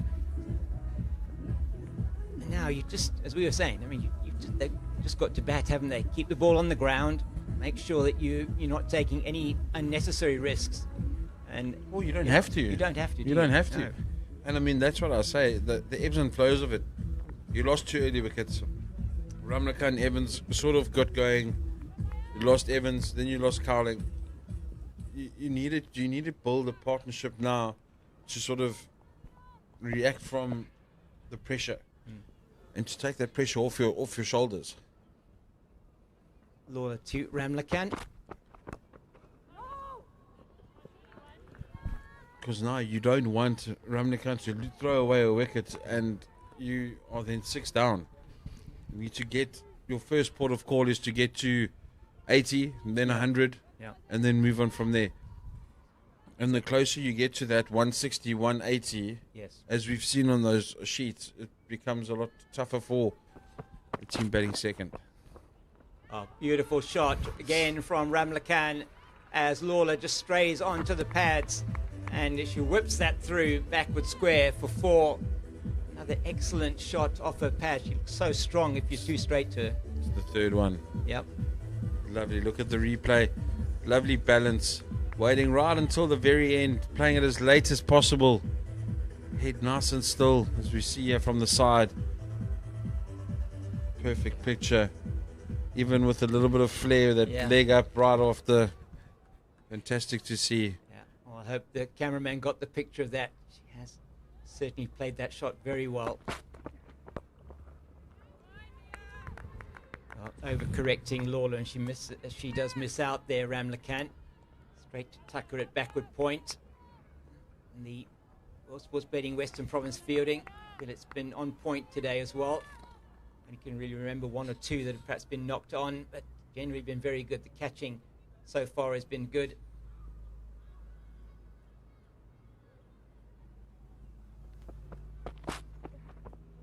Well played. Using the pace, guiding it down to third man. Nosipo Vezi cleaning up. Yeah, likely to see her, I would think, from the old fort end, maybe.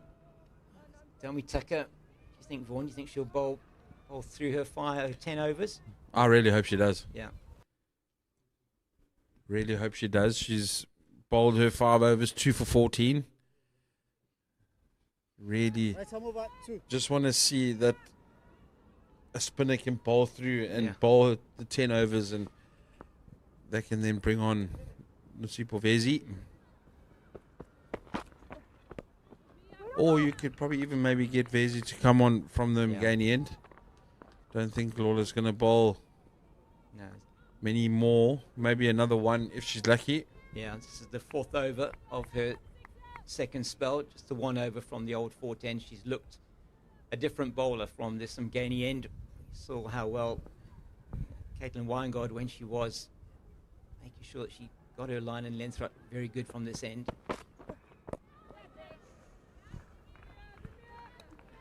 Very good into the 5th over of Lawler. 5 overs, 1 for 18. Score is 68 for 5 after 17. And again, it's not all doom and gloom, James. I mean, they're 12 runs away from that 80-run mark. Yep. Once you get there, you can reassess and then get to that 100. And then slowly but surely, you just go 20 runs at a time. And the next minute you look, you at 160, 180, maybe even 200. Exactly. Yeah. Someone plays out of their skin. So it's not all doom and gloom. It's just now you've got to knuckle down and build that partnership. Almost sound like a broken record, yeah. But we spoke about this. I mean, we spoke about this on Friday night. We spoke about it actually yesterday in the men's game. And if you ever wanted to have sort of recipe for how to play when you're in a situation like this, yesterday's partnership between Lesiba and Wepe and the SWAT was outstanding to get the Dragons to a score. And it started off similar to this. Yep. And it also started off quite slowly. That no boundaries and stuff, and they kept rotating the strike, and eventually it then became okay. Now we can go from 2nd gear to 4th gear, and we can have some fun. And that's where we saw all those ramps and fantastic bit of batting from both of them yesterday. So, as you say, it's about, and you speak about, it's about small targets, isn't it? And just working towards that, and you tick that one off, you go to the next one, you tick that one off, you just keep going. Can't look too far ahead. No, definitely not. You'd probably even say that even if they were 2 or 3 down anyway. Yes. And just say to them, just bat and bat. You've got enough time. Almost have that 185 or 180 in the back of your mind going, oh, that's wide down the leg side. Good take by Philander. Almost have that as your goalpost and try and get past that, because then it becomes difficult for the team batting second. Western Province keeping the squeeze on here, which is what you would expect. Megan Furry on debut there in the covers, took a good catch. It was a pretty easy one, but you still have to take them to get rid of Jenna Evans.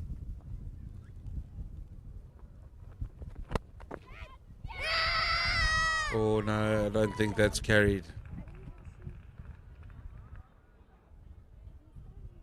Oh, I don't think that's carried. Just waiting for the umpires to consult here. Umpire Shabangu at square leg, and Western Province seem convinced that the catch has been taken.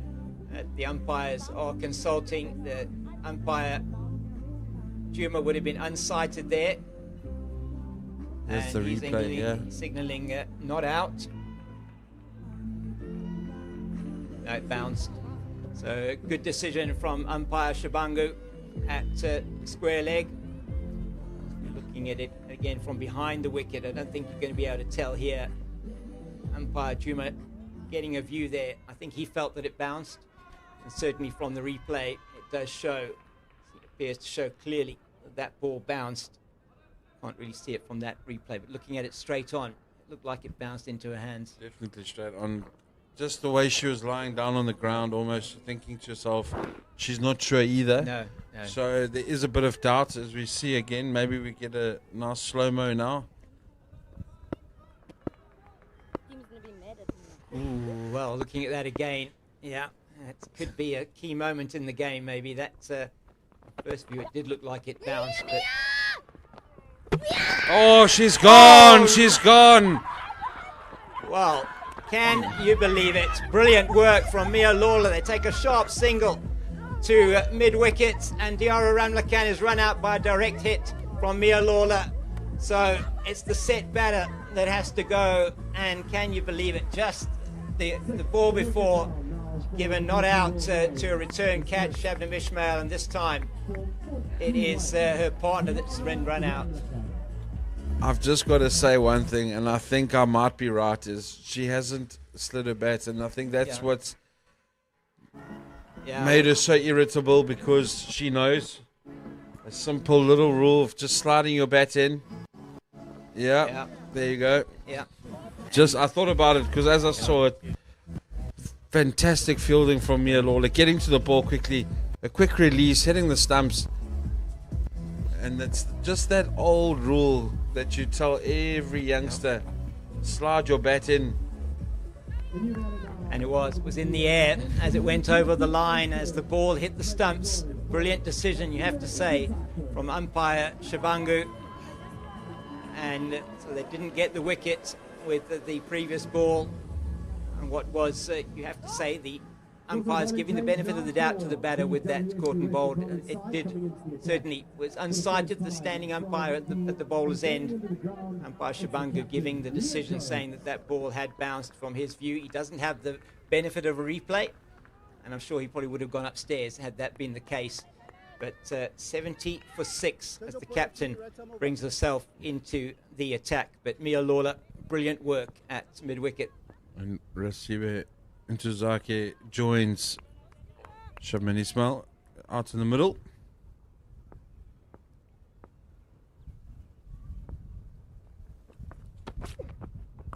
Wide. Short, cut away. Brilliant shot from Ismail. Almost all the responsibility now falls onto her shoulders. As we see there again. Great pickup. Throw immediately. And it's just that. If she slid her bat, she would have been in she would. comfortably. Yeah, she was over the bat was over the line, but it wasn't down. And she does know that. I think that's what made her even more upset. Better from Jones with her second delivery. A huge responsibility for these two experienced campaigners, both having played for South Africa. Siba and Tazaki, the captains, having a good season with the bat as well as with the ball. Really, they're going to need an innings from her here.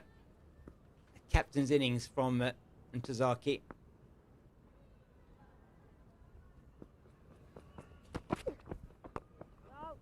Bowled from Jones.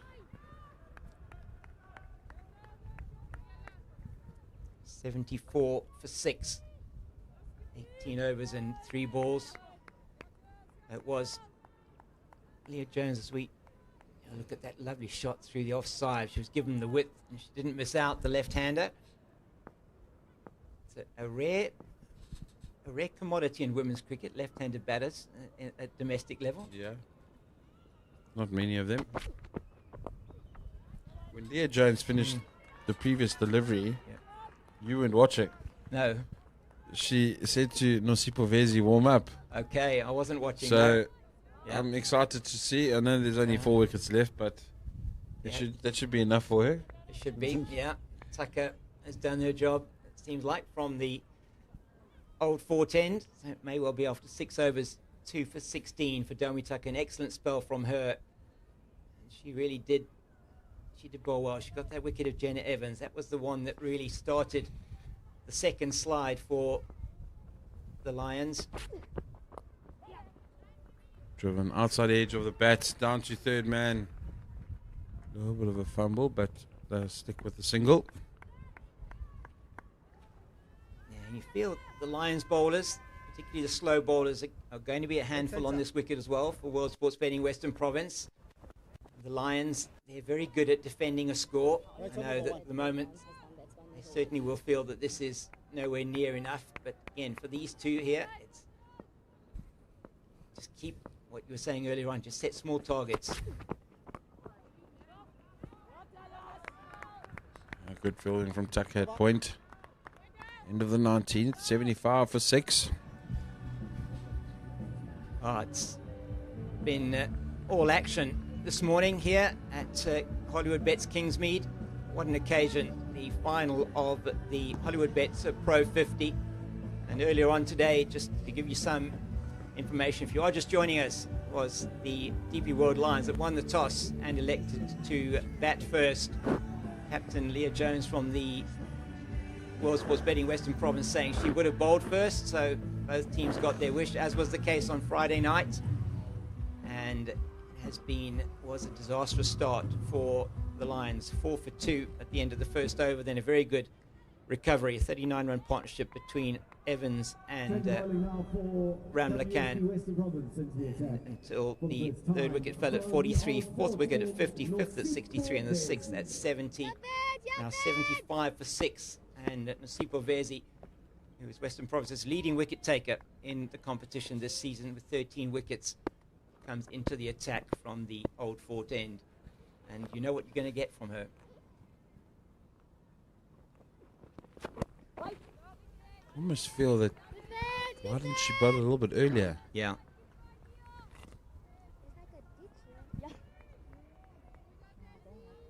Yeah, it's interesting, isn't it? Maybe, I'm just trying to get my head around it. I mean, Mia Lawler on from this side. They perhaps could have brought her on after the power play from this end. Lawler bowled well, though, in her second spell. Almost feel that even from the other side, Yeah. the Old Fort Road end, Yeah. or straight after the power play. Yeah. I would have maybe gone with Vezi first, and then if nothing after 2 overs, and bring Tucker on. Well, there we go. There's her career numbers. That average of 15.95, 96 wickets at 3.43 economy. She floats it up, and she's going to get a wicket. And that is a wicket in her first over for Nasipo Vezi. It is Shabnam Ismail that chips it up straight to Caitlin Weingard, who's not going to miss out, and the 7th wicket falls, and it's the golden arm of Nasipo Vezi does it again for World Sports Betting Western Province. You just knew something was going to happen. You just knew it. Just thrown up a little bit extra, just to invite the batter into the shot. Falsely playing, trying to get it over that middle fielder in the ring. She did. Just toss it up, almost. Just to invite you and say, Exactly. hello, come and have a hit. There we go. She obliged, did Shabnam Ismail, and now Sarah Nettleton comes to the crease to join her captain, and their innings is an absolute tatters, 75 for 7.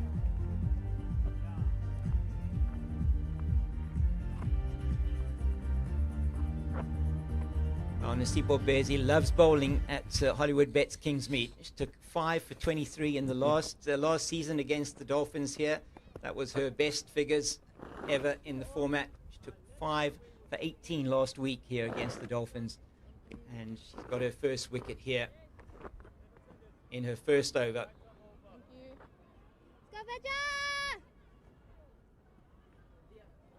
Sarah Nettleton, 19 innings, just 135 runs.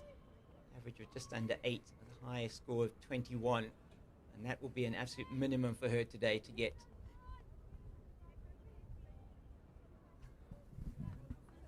Western Province, unsurprisingly, they've got the fielders in for Sarah Nettleton. I thought they might actually bring them in a little bit more off the edge of the ring.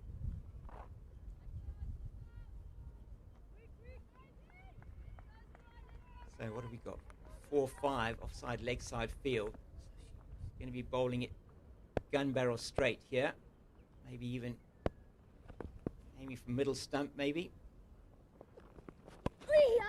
Almost feel that she's just going to entice them because there's no third man once again. Yep. Same as Friday night.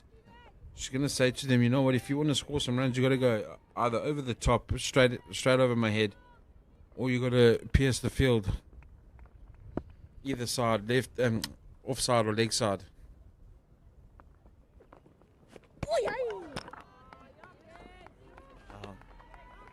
Just again floating it up outside the off stump for Sarah Nettleton. Just got to settle in, Nettleton. This is it's a big ask now for the number 9 and number 8 for the Lions.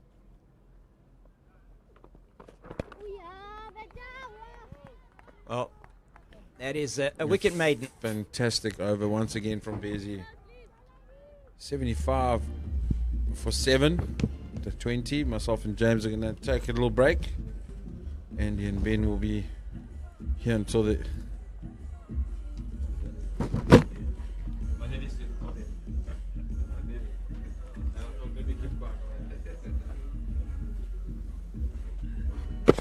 Thank you, VJ and James.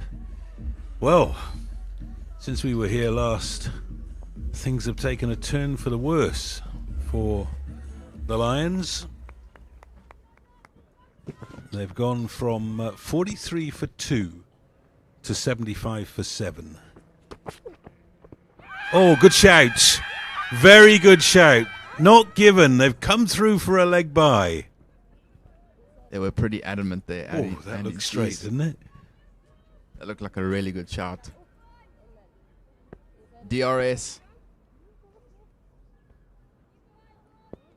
Let's have a look again. Oh, that does look very out to me. But the umpire is the sole judge of fact, and he says not out. It's safe to say the Western Province seemed pretty sure it was out as well. Well, has it gone as it's gone down as a run, so the umpire is saying she hit it. Oh, and there was actually a moment there where she pointed to her bat, so maybe she did hit it. Maybe we're being unfair. Maybe good tactics from her.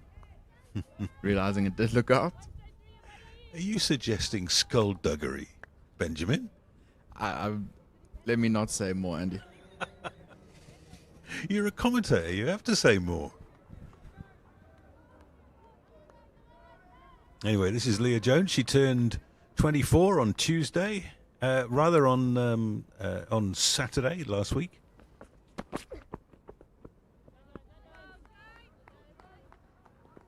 And celebrated with the double over the Dolphins, the 20 over and the 50 over Hollywoodbets competitions going the way of Western Province. That's what got them into the final. And having lost the toss here, when they would have wanted to bat first, they now find themselves in the driver's seat with the opposition 76 for 7. And they have a really good opportunity to win the Pro 20 final, or they have done that already, and do the double and win the Pro 50 final. They put themselves in a really good position. And in just the second season of Hollywoodbets taking the women's game to the next level in South Africa, chance for a team to do the double and really to set a platform for the future. That'll be a wide. Just lost her line a little bit there. Right. Andy, realistically, what could the Lions be aiming for from here? Anything over 100? Well, the ridiculous thing, Ben, is that we're in the 21st over. There's 29 overs remaining. There's 3 wickets in hand, and really, they should be just looking to bat. Ignore the score. Let the Western Province team think that they've got you. And just bat. Just don't play a shot if it's wide of the stumps. Certainly don't look to hit the ball over the top. Scratch the odd single here and there. Just try and keep the scoreboard going and get yourself to 3 figures. That's another wide. And as you can see, Western Province are contributing very well to the Lions' score. Caitlin Weingard bowled a lot of wides up front. Leah Jones is bowling a couple here. And you'd be amazed. Once you bat a bit of time, the way that the scoreboard just turns over almost by itself.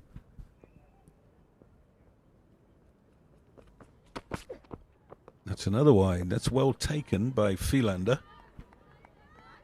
Yeah, Andy, and as you said, there's 30 overs or 29 after this one to bat. I mean, even if they go at 2 and over, that's another 60 runs. That's right. And that takes you to 140. Now you've got something to bowl at. And a few early wickets. I mean, we've seen today conditions aren't easy. The wicket's very, very slow. You know, it's not going to be an easy chase, 140, 150 for the Western Province.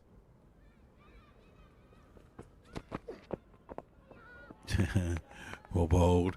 But I mean, let's be sensible. The end of that 9 ball over, it's 79 for 7. What we know about the game of cricket is that you can say to 9-10 Jack, go out there and do this or that. They're not going to do it.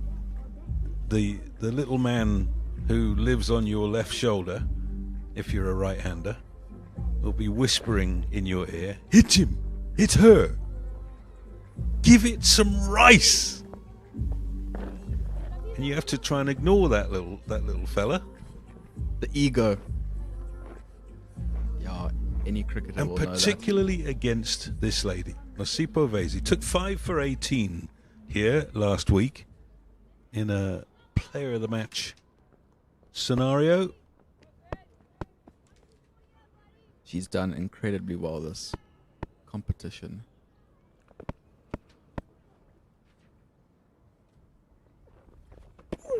And she just never lets you go.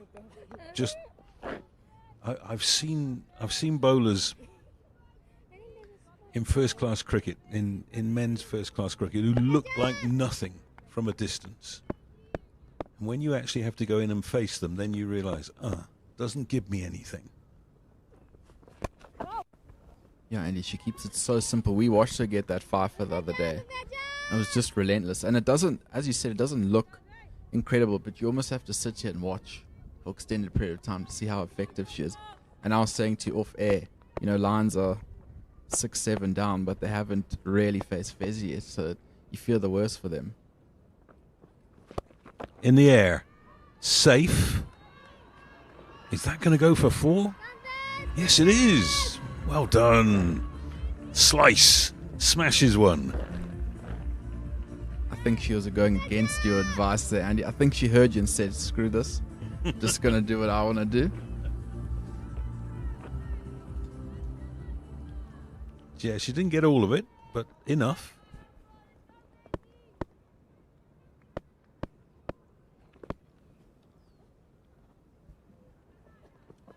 And I don't like what they've done there. They've dropped long off back. Yeah, no, I'm with you all the way there. Middle Because she plays that shot again, doesn't get all of it, caught it mid-off. And, you know, they don't need to do that really in the situation they are in. Yeah, I think if she tried to hit over the top again, I don't think she could do it again.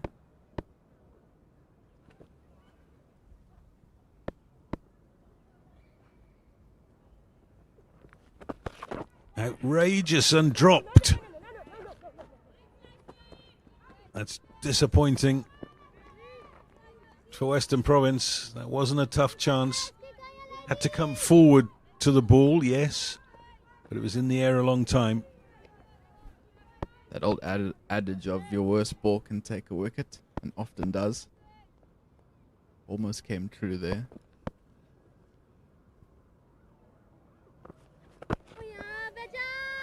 So just that one hit for 4 off the over. 22 gone, 83 for 7.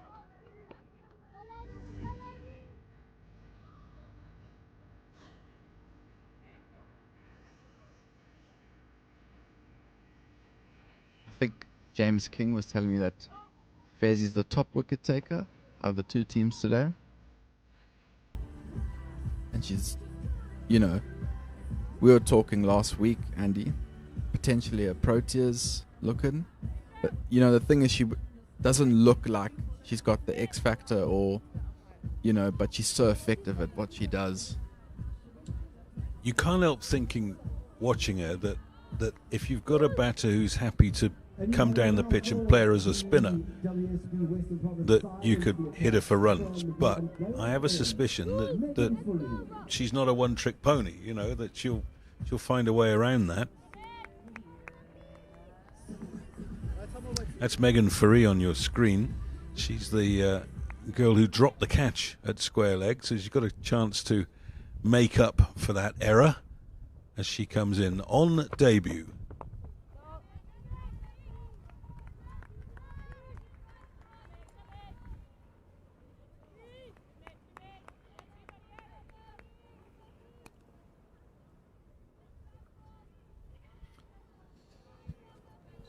Debut for Western Province, but has played cricket for Eastern Province. Is that for the Warriors, Andy? Yeah. You can hear a lot of chatter out there. Western Province ladies really feeling that they are on top, and they are. Excited of the opportunity they have today.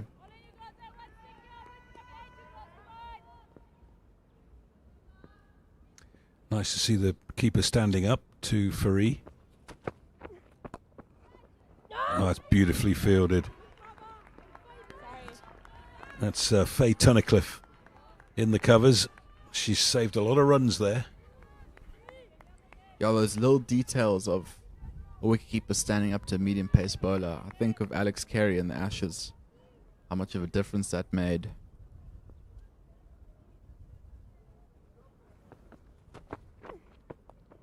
Oh, little slice down to third man.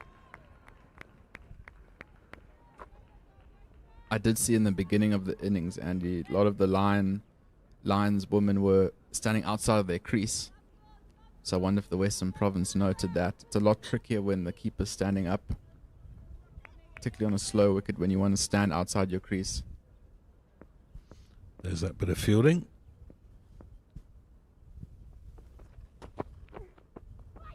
Oh, is there a little bottom edge on that? Not out. Jaylee Philander, incidentally, the wicketkeeper we're talking about, SA under-19 player, played in the World Cup final last year. She took a few really good catches last weekend. She was at Fairmont High School.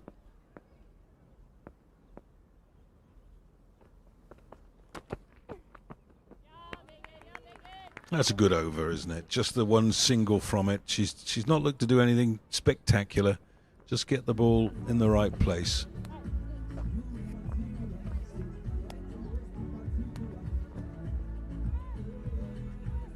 Now, is that instructions coming out from the pavilion, or is it a genuine injury that's being attended to?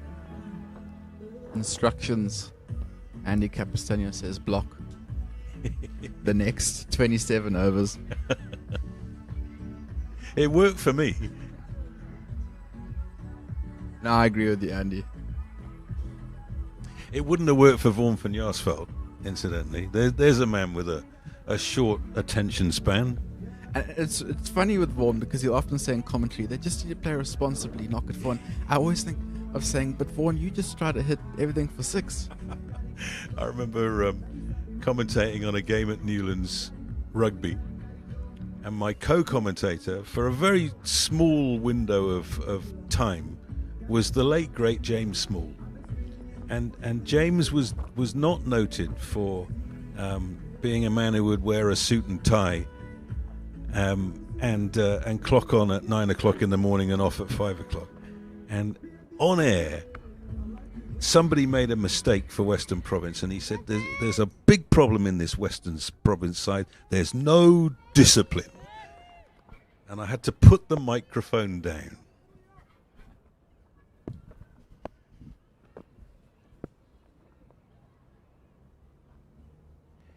Vasey to continue. I remember hearing Kevin Pearson commentate, and it actually irritated me at the time, Andy, on an Ashes game. And it was the first time Australia went to England with the Bazball era. It had just begun. And Harry Brook got out playing a really stupid shot. And Kevin Peterson said, "That's a really, really silly way to play." And I thought, Kevin, that's what you're known for. Yeah, he wrote the book on silly. So Sarah Nettleton, now she's doing a job here, isn't she? She's got 1 off 14. That's what I've been asking for. Just sell your wicket dearly, not cheaply. Oh, and as I say that, there's a slog down the ground, but it's a good slog, and she gets 4. Again, Andy's tactics. It's funny because every time you say, they should block, they seem to go and try hit a 4. Yeah, she has played well so far. But that's the type of ball, Andy, that I think could get a few more wickets with. It's that slower, loopier one, enticing them. Well, that's not a cricket shot, is it? That's a ground drive to centre field, that is. A hockey slap. Yeah. And they've just dropped. They put back long on now. Long off is coming up inside the circle. We've got a mid-wicket on the boundary. Yeah, I'm not sure again, Andy, if that's necessary. Well, to be fair, they've got 3 people on the onside inside the circle and 4 on the off. So it's kind of an in-out field. They're thinking to themselves, where might this lady hit the ball? And probably mid-on and mid-wicket is the answer to that question. I would like to see long on just hovering a little bit closer, just tempting and enticing that big shot rather than all the way on the boundary. Or left. What is interesting is that she's got nobody behind square on the offside. So a little nick is 4. I think it's probably an indication of how straight Fezzi's trying to bowl. I mean, she's got a short, fine, square leg, catching mid-wicket, and a deep square and a long on, so there's a 5-4 split.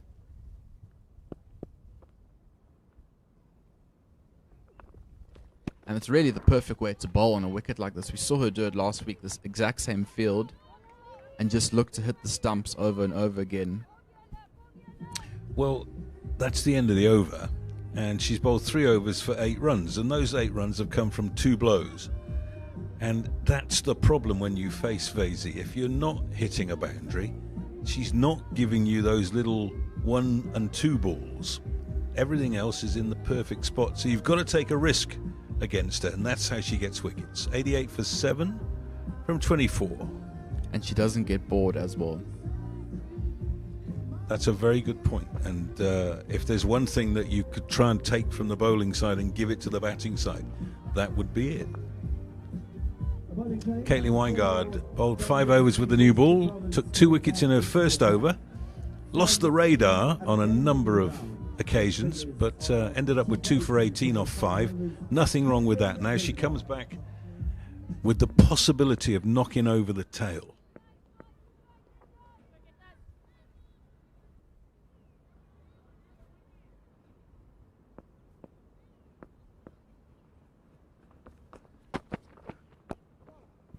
Yeah, she's probably, I mean, now the ball obviously isn't going to swing as much, we know that. She might have to change her plans a little bit. Andy, I just want to ask you, so we were talking a little bit about her pre-bowling routine. What's the strangest pre-bowling routine you've seen? Well, she reminds me of a West Indian quick called Wayne Daniel. He used to do this, jump up and down on the spot, but there was a reason for it, which I'll come back to after this ball. So when I was growing up, the John Player League in England was a 40 overs a side contest, and it was played on a Sunday. And in order to make sure that innings didn't run over time, the bowlers had a line beyond which they weren't allowed to go. And it was about where she is now. And so Wayne Daniel, who was a proper quick bowler, had to stand on that line and pretend that he was coming in off his full majestic run, or bowled. And in order to convince himself of that, he would jump up and down on the spot and then run in and bowl like the wind anyway. And Bob Willis, who your generation will remember as a commentator, but captained England and opened the bowling, a quick bowler, he found a way around it. He would start at mid-off and run parallel to that line and then turn left. They stopped him doing that after a while. Oh, it's beautifully bowled. Neck and crop.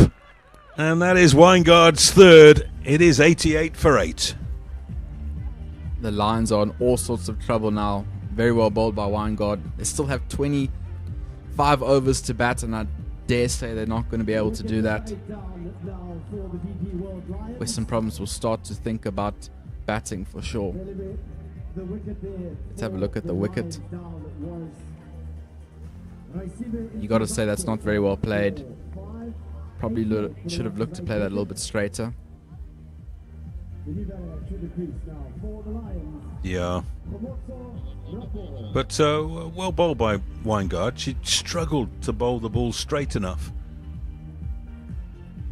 And that's leg stump out of the ground. Yeah, well, a yard or two of pace as well. That's right. She has got X factor for sure. Just the control probably needs a little bit of work.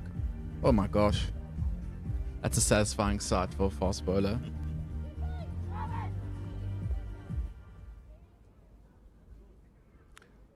So that's another one down, and only 2 wickets left now as Buster Rapu, the captain of the 50 over side, comes in at number 10. If ever they needed a captain's innings.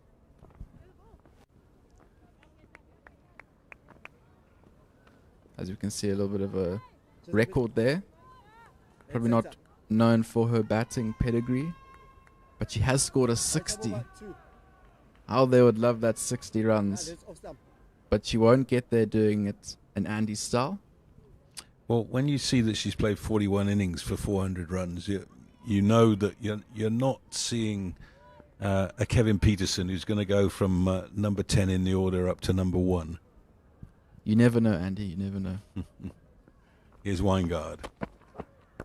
Or bold. I just wanted to go back to that topic we were talking about, Andy. I seriously, when you heard me say they used to restrict the run-up, that's one of the most ridiculous things I've ever heard of. Well, the early days of one-day cricket, many things were done that were then discarded. But in those days, of course, there was no fielding circle. You could have everybody on the boundary if you wanted to. If Barry Richards and Gordon Greenidge were playing the kind of carve-up innings that they were both capable of, you knew there was no point having anybody close because everything was going to come out in the middle of the bat. So it was the advent of World Series cricket and Kerry Packer that brought in the fielding circle. And now, of course, your generation doesn't know what cricket was like before the fielding circle. And not just the circle, there's that leg stump out of the ground, but fielding restrictions. The fact that you had to have a close fielder. And for many years, that close fielder was a slip. And then some captains thought, well, there's no point having a slip here. Let's have a silly mid-off and a silly mid-on. And that's now become an accepted part of the game. Did they not think with that West Indian bowler, maybe the game will finish quickly if he is allowed to do his ridiculously long run-up? I can tell you the batters were very happy about it, the bowlers less so.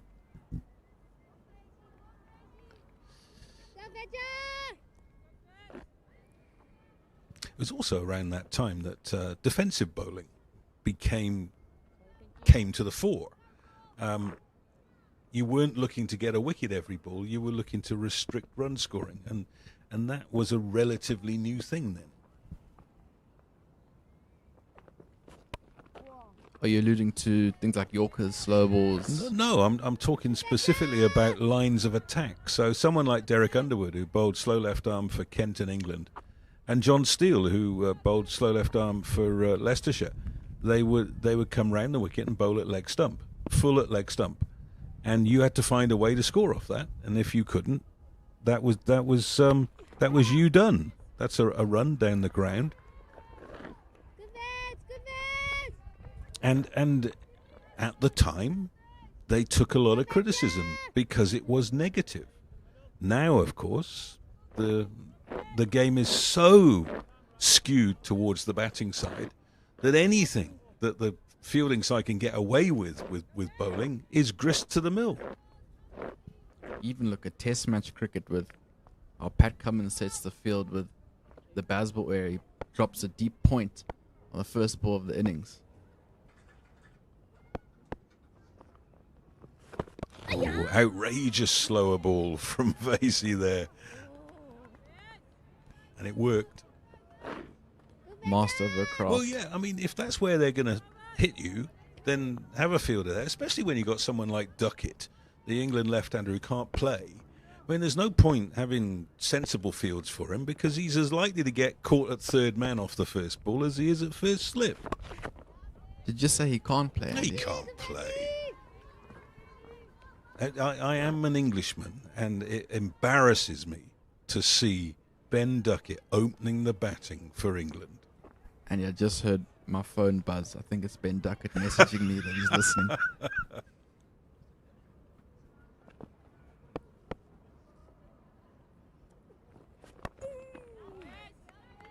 I was fascinated with the first time Pat Cummins did that in 2023 Ashes series, because the ex-players were so upset about it that they put a deep point in the first ball.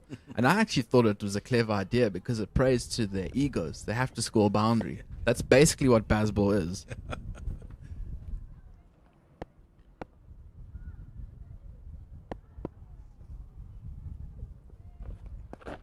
Oh, well played. Waited for it until the very last minute. Now, the problem, of course, with Vasey, there's no pace on the ball. So that ball didn't actually get outside of the fielding circle. So there we go. 26 overs gone. 90 for 8. We'll have a little blow here. And James and Vaughan will come in. I was talking about a left-hander at the top of the order who can't play. You lucky folks at home, you got one who can.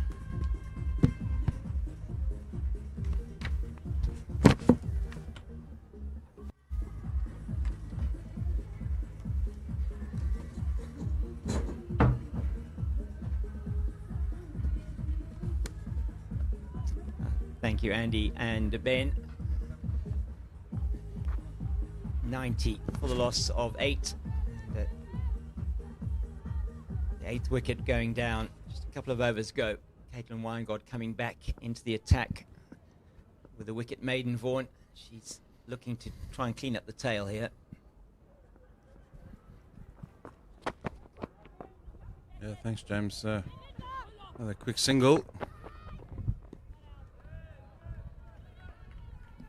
Sure, she wants to take the next 2 wickets. You end off with a little fifer in the final. All 3 bowled. It's a good run. It's interesting how Kamoto Rapor has played this. She's been walking across the stumps to both Weingart and to Vesi, just trying to maybe access the leg side. She probably feels more comfortable in that area. Yeah, maybe just to throw them off their line and length a little bit. Use the crease, try and hit in different areas. So much time left in this innings, just into the 27th over.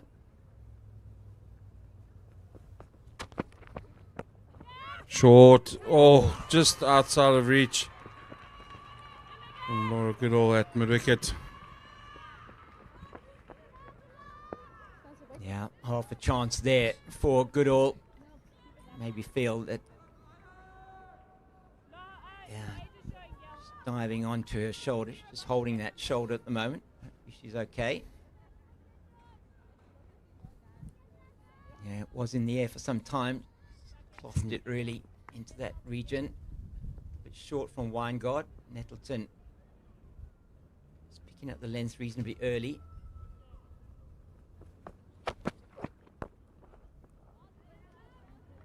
Fuller driven to the covers, no run. These two will be hoping to get to that 100 mark and then a little bit further on.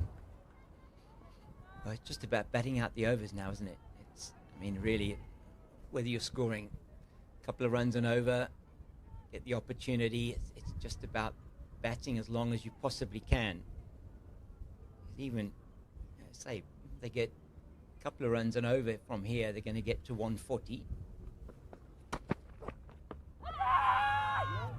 That's sliding down the leg side. Yeah, even if they get to that 150, 140, 150, that's something to bowl to. Yeah. And this Lions team, they've been expert at, but this one again, it is hitting I think outside the line of the leg stump initially anyway. They've been experts at defending low totals this season.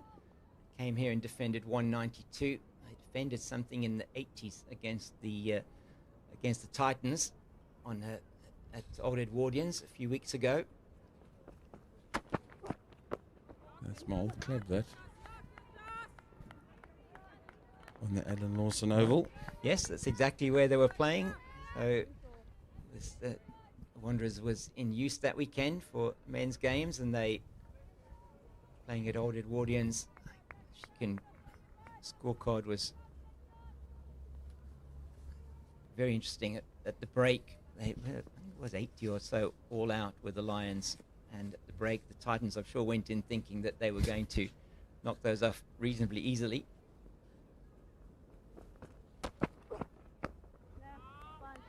Well negotiated by Nettleton. It's the end of the 27th, 93 for 8. But you never write off this Lions bowling attack. 93, as you say, so it's... No, we saw that on Friday night. Absolutely. And they did it there. They did it once. They'll feel that they can do it again, even if it is within 50 overs. Just need to get a few early wickets. So here we go. It was a bit harsh on the Lions. They scored 96 in 43.3 overs. Yeah, that's different than 80, isn't it? It was very different, yeah. It's, and then they bowled the Titans out for 77 in 30 overs. Relebogile Mkhize taking 5 for 25, her best figures of the season, the left armour. So Nosipo Vezi been replaced now by Delmi Tucker. The 1 wicket for Vezi of her 4 overs, 1 for 10. So keeping with her economy rate and certainly with her average as well.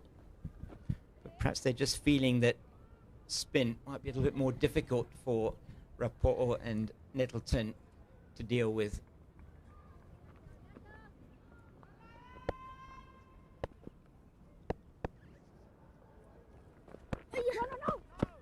Ooh. Yeah, you almost feel that Western Province trying to get through all the different options, see what can get that breakthrough. Thrown up, then edge down to the fine leg boundary. Sipovezi cleaning up, they'll get 2. Almost looked like a little bit of a quicker one. Yeah. Just the direction was slanted down the leg side. Yeah, just maybe trying some of the variation to see.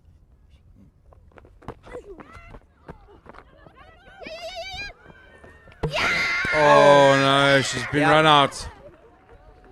Well, that is a disaster for the Lions, as the captain, Kamoto Rapport, has ran herself out there. She wasn't sure where the ball was, I don't think, initially, and made the movement down the crease. Tucker does the fielding, a bit of a fumble from her, but she gets the ball on target, and Rapport can't get back in time, and the captain is making her way disconsolately back to the pavilion. Ball flies up, and she's watching it all the way. And she carries on running. Delmarie Tucker, nice and away, trying to go for the run out, or the catch first, and then It's tight, wasn't it? tight, but just out. Yeah. Unfortunately, Well, as you Lions said- didn't need that to happen. No, they didn't need that to happen. And as you said, she was watching the ball, and she wasn't actually thinking about the fact that she was running up the wicket. That's what it looked like, certainly. Running towards danger, yeah. Exactly. And had she had the situational awareness that she could see Delmi Tucker running towards, which I don't think she necessarily did, then she probably would have been back in her ground, as she's now asking Lebogile Mkhize, who's only batted 8 times in this format before, just 19 runs for her. And this is a monumental task for the youngster.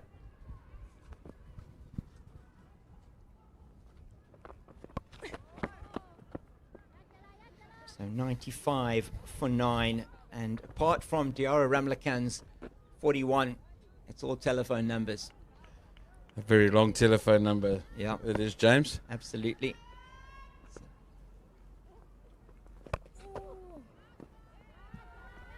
Well, it's almost like we've got a Hollywood number in there as well. We've got a 555. Oh, it's the normal telephone number or movies. Swept, no run.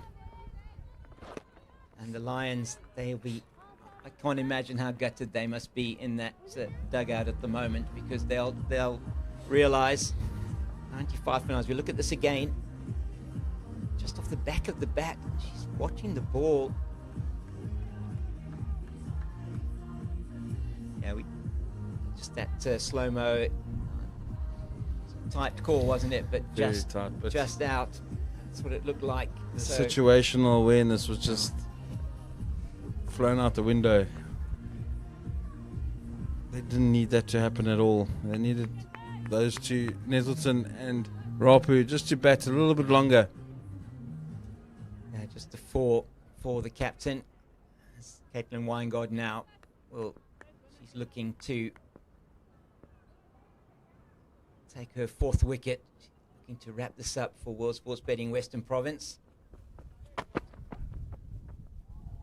Sarah Nettleton just having a bit of swing at that one outside the off stump. How does she play this now, though, Vaughan? Because she's the one, from a batting point of view, she's got more pedigree than Releva Hila and Kize. I mean, anything they get now is a bonus for them, really. That's a massive bonus. Nettleton's got to just get bats on ball.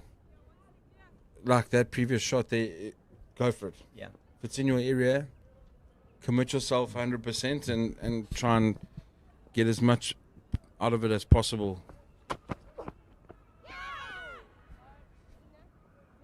And that's exactly what she's trying to do. Her and Relebahile and Kize have been left in a desperately difficult situation. And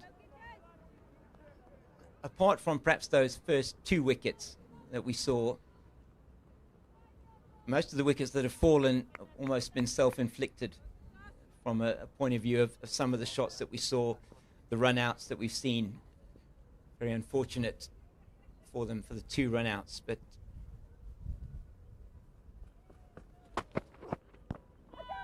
they've all been soft. They've given their wickets away to the Western Province ladies. The first 2, you'd probably go very good balls. Yep. The rest, yep. Almost thinking to yourself, they didn't have to do any of that.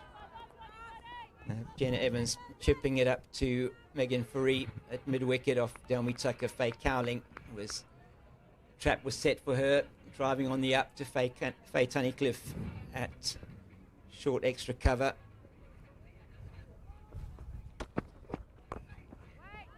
Sinette Fullion Low, Shabnam Ishmael, both just trying to play the ball over the top and getting caught at mid-off respectively, both of them, and it's just been Tazaki playing down the wrong line to Weingard, perhaps too much leg side, and lost her leg stump. And then the run out of Rapport. It's been just desperate from the Lions, but they'll look to defend anything that they can set here, though. Shot, well played from Nettleton. Waiting for that short delivery, getting bats on it. Fantastic. A little bit of a relief. Yeah. But also, you've gone through most of that scorecard, James, and it's 2 good balls, a silly run out, and then number 4, 5, 6, 7, yep, and possibly 8, all throwing their wickets away. I mean, yeah, it certainly was. You're absolutely right. Evans, Cowling, Fullion Low, and haven't had Ishmael. anybody bat through and No.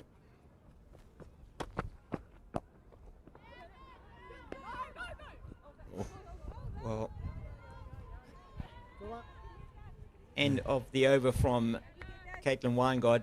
The one boundary off that for Sarah Nettleton, and it is 99 for 9 after 29. And yeah, just to salvage something from it, just got to try and stay together as they're going to be taking a drink, and we will also just have a break for a few minutes here while the ladies go to have drinks after 29 overs, and Western Province well on top here, 99 for the loss of 9 are the Lions. Bowling from Caitlin Weingart, 3 for 25, 2 for 18 for Delmi Tucker, and 1 for 18 for Mia Lawler, 1 for 10 from Nasipo Vezi. We'll be back with you in about 2 or 3 minutes.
Welcome back to Hollywoodbets Kingsmead.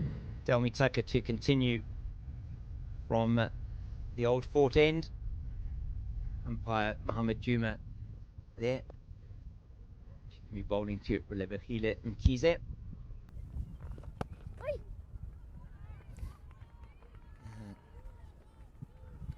Has been a tale of woe for the batting lineup of DP World Lions. Oh, you almost feel that there's something's going to happen, yeah. And he's looking down the ground, maybe thinking she can get a boundary or two. Oh, she's played right across the line. And unfortunately, she's been given out. And I'm afraid that is it. 99 all out in 29.3 overs are the DP World Lions ladies. Well, Delmi Tucker takes her third wicket. 3 for 18 for her. And Vaughan, you called it. You said something was going to happen. And it did. Relebehile Mkize at that time not playing with a straight bat across the line. Tucker hits adjacent to the off stump. That's going to cannon into the stumps. An easy decision for umpire Juma. And World Sports Betting Western Province have bowled out the Lions for 99, and they will feel that they have got maybe one hand on the trophy. I would caution them to not go into the break with that too much in mind, as they're going to still need to get 100 to win here. We know the Lions will not give up. They will fight for every single run, but it has been a brilliant bowling display. And from a fielding point of view as well, yes, just one or two blemishes in the field, but generally they've done very well. But the catching was very good from them. The plans they put in place were excellent. We just look at that scorecard for the Lions. It was they started off, they won the toss this morning and decided to bat first, and it was they opened with Neo Molefe and Rosina Manak, and in the first over from Caitlin Weingard, it was, so they opened with Molefe and Manak, and it was in the first over that Caitlin Weingard took 2 wickets and were 4 for 2 at the end of that first over. Both of those batters being out first ball, and then Diara Ramlakan and Jenna Evans looked to rebuild the innings. They put a partnership together of 39 for the 3rd wicket before Evans was caught driving at Delmi Tucker in the 10th over, and she was caught by Megan Fourie. And then it was really a procession from then. 50 for the loss of 4. Faye Cowling caught in the covers. 63 for 5. Sinette Fullion Low. And then finally was 99 all out with excellent bowling by Caitlin Weingard and Delmi Tucker. We will be back with you in probably about 10 minutes time, when it will be World Sports Betting Western Province that will be coming out before the lunch break, and they will be betting to see if they can knock off these 100 runs to claim the Pro 50 title. We'll be back with you in about 10 minutes.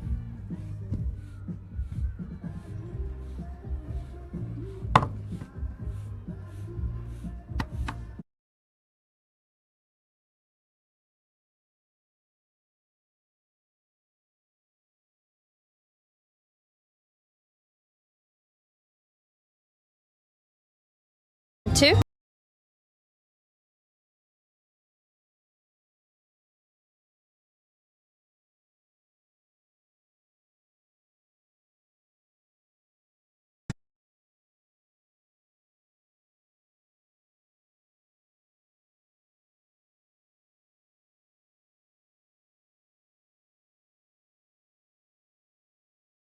Diara, you're the one that top scored with the bat for the Lions, getting 41 or 51 deliveries. Talk us through how the wicket played today.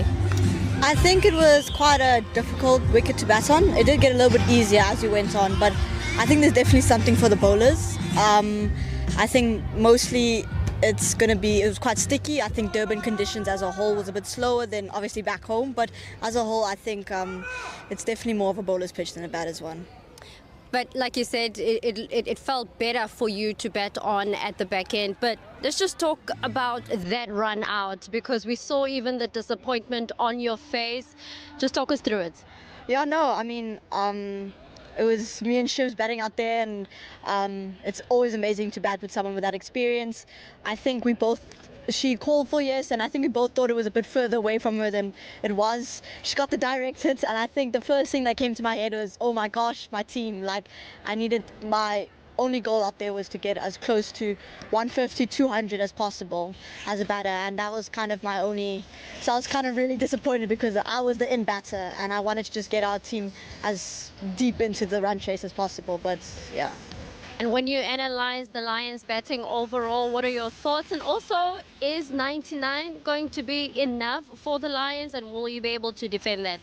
I think as a whole, batters, I think we just maybe got a bit stuck in the crease, and then we had maybe a release shot and it didn't work out. So I think as a whole, when we are on pre-season, we just need to work a little bit more on finding the ones, because I felt that helped me a lot out there. Just getting on strike, and they always say batting from the other end is the best way to bat. I think 99, 100 is going to be tight. I believe in our team, and our bowlers are probably the best in this country. So I believe in them, and I think that it's going to be a good game. Well, all the best in the second inning. Thank you so much.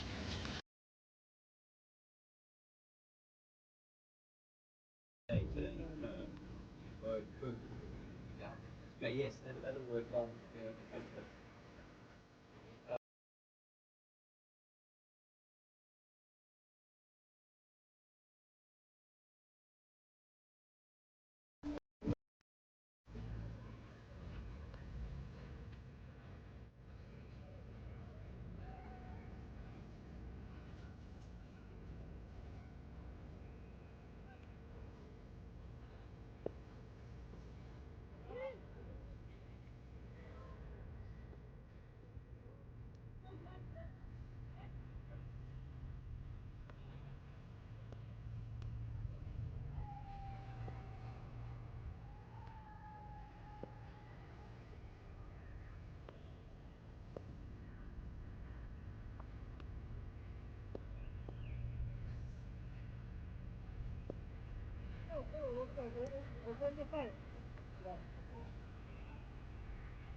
Right, ladies and gentlemen, boys and girls, let's welcome back out onto the two of our standing umpires for today's clash, Mohammed Juma and Sibonga Shaban.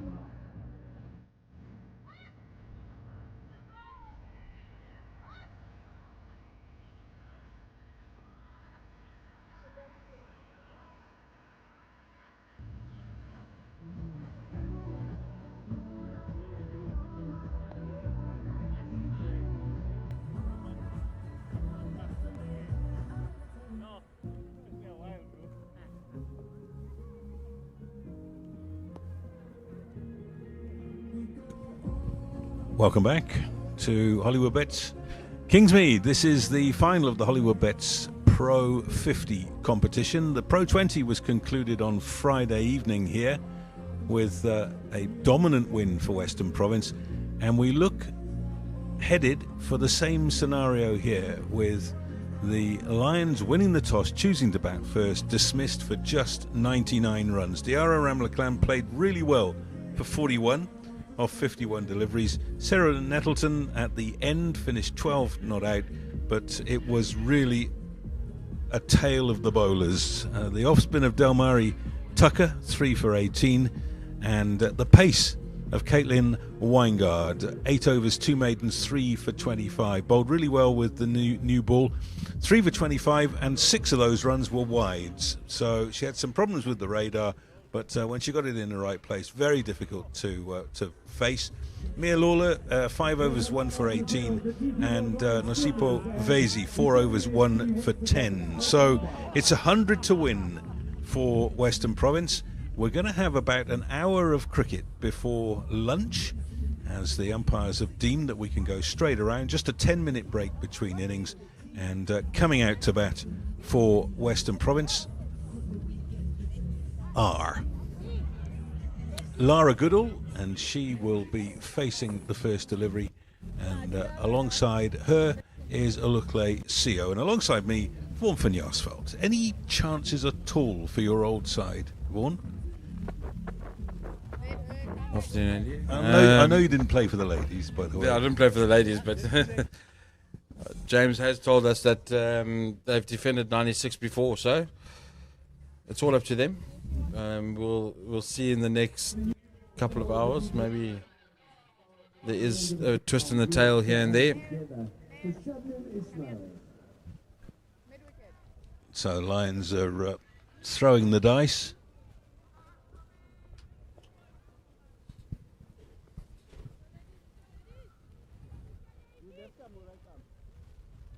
It'll be Goodall to face. Got runs here last weekend. Shabneen Ismail is the bowler. Protea's stalwart of years gone by, and she needs to really bowl well with the new ball if his side is going to have any chance.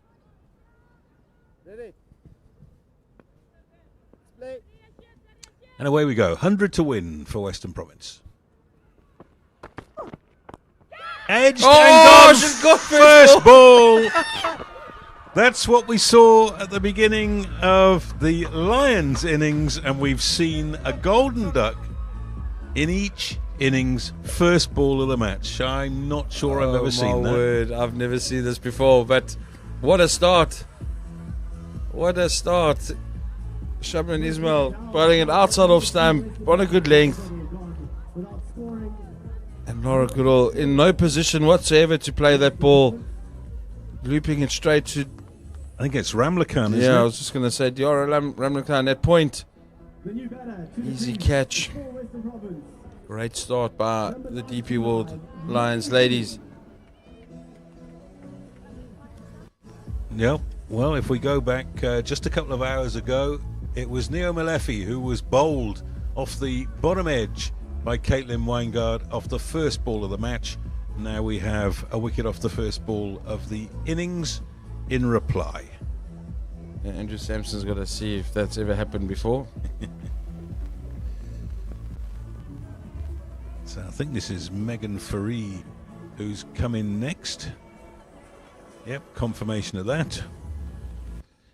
A little bit of pressure for your debut match. Yeah, not her first match at this level. Played for Eastern Province before moving provinces, and now she faces the second ball of the innings from Ishmael. Well bowled. You can hear through the stump mark. It's bedlam out there.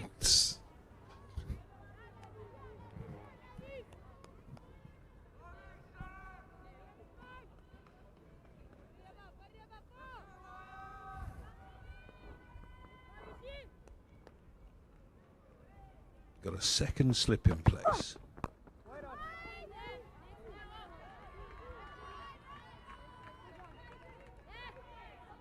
So the one chance that the Lions have got in this game is to get early wickets. They've got one.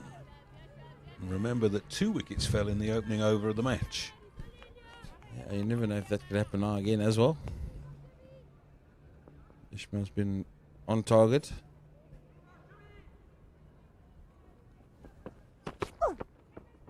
Oh. Things are happening, yeah. A bit of off-cut there. I suppose that they'll be caught between a rock and a hard place. They don't want to over-attack because they've got nothing to play with. But as long as Ishmael's bowling like this, you'd want to try an extra slip or something. You could just imagine that going between keeper and slip, couldn't you? Yeah, you can. Oh, it's a no ball. That's the first run of the innings. And that'll be a free hit.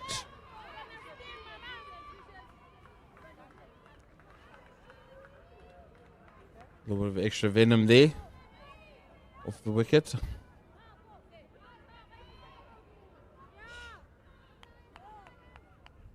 Ouch, that hurt. That must have hurt. Try and capitalize off this free hit.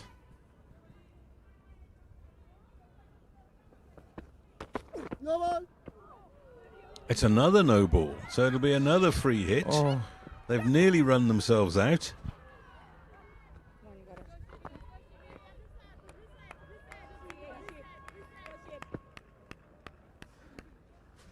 Yeah, remarking the run. These things can happen when the nerves are intermingled with the adrenaline of playing in a final.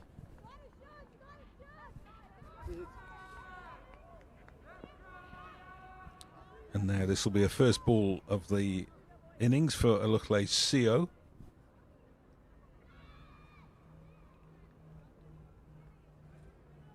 Just 150 at this level. Wonder whether she might have been sent up the order to perhaps have a crack.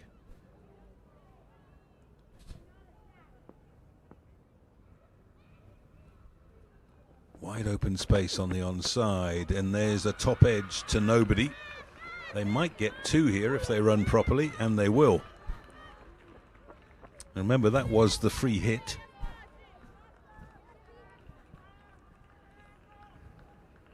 Very strange that Fate Sunnycliffe hasn't come out to bat yet. Regular opener. Now Ishmael will rearrange the field after that free hit delivery.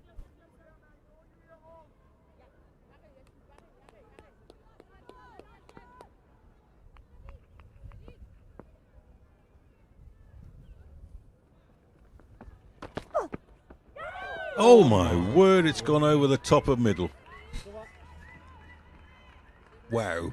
Well, there was no shortage of things to talk about in that first over from Shabneen Ismail, which finishes with Western Province 5 for 1.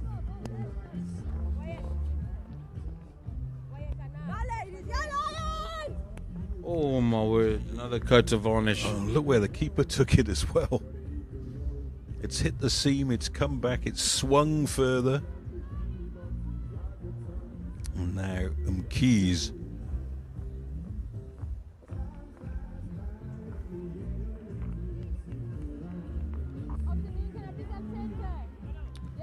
She's just 20 years old, left arm medium pacer.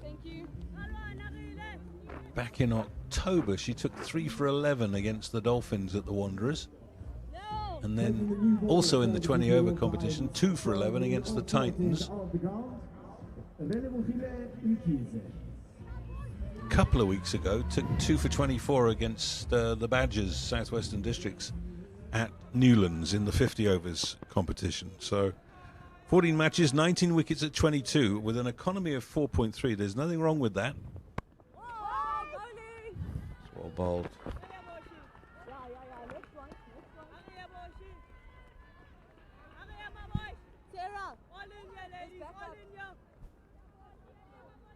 It's good to hear the bubble in the field from the Lions.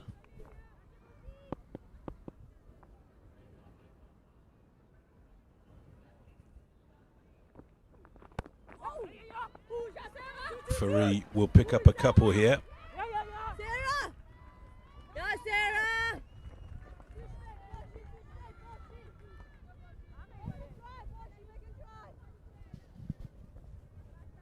So remember, it's 100 to win and to take the title and to become the first team in the Hollywoodbets era to win the double.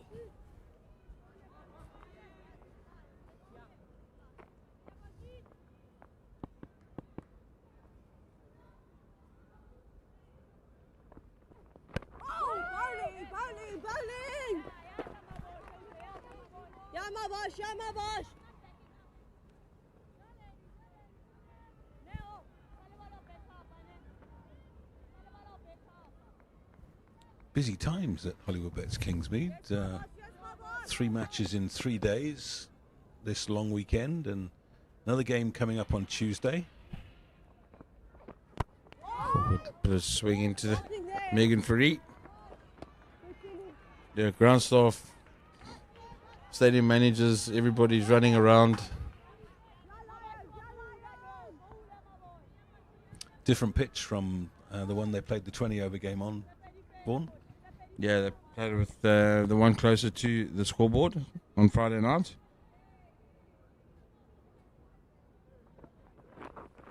That'll be a wide. Yeah, so we're right on the edge of the square on the right-hand side. It means we've got a short boundary. And we've hardly spoken about that because there have been so few boundaries. Yeah, no one's trying to access that shorter boundary aerially. There's 1 or 2 that have gone on the ground.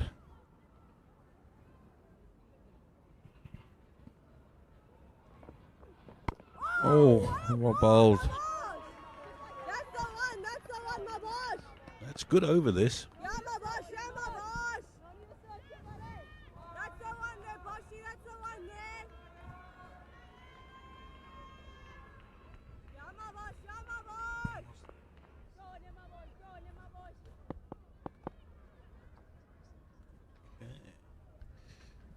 Keys, James King reminds me, took 5 when the Lions bowled out the Titans for 77 earlier this season. Just lost the radar a little bit there.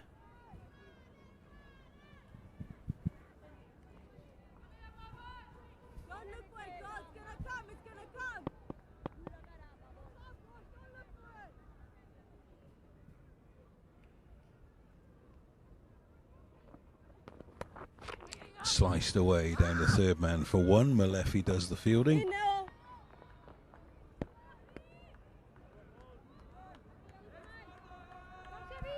End of the second, 10 for 1.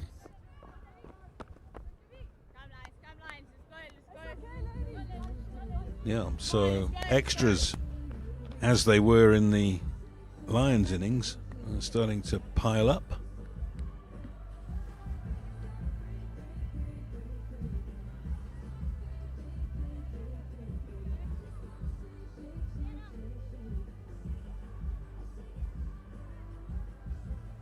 Going along at 5 and over, and they need 2 and over.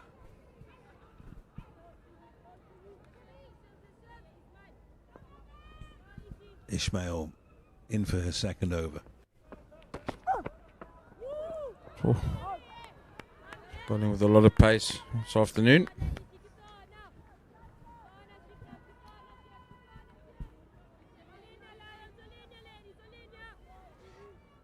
You can imagine if they could pick up another couple of wickets quickly, there might just be a little bit of panic.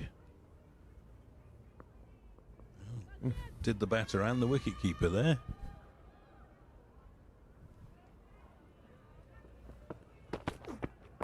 Shot. Oh, cut away.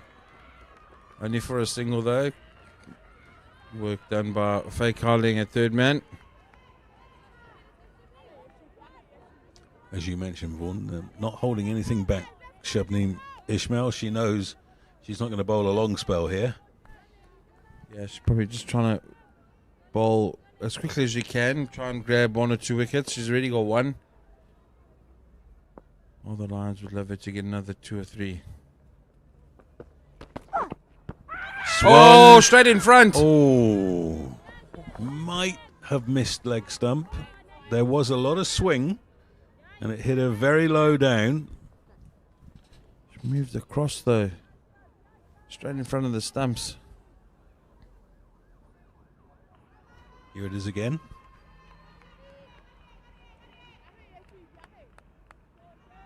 Oh, actually, it's the one that goes the other way, isn't it? It's probably gone on to miss leg. Leg stump, still a stump.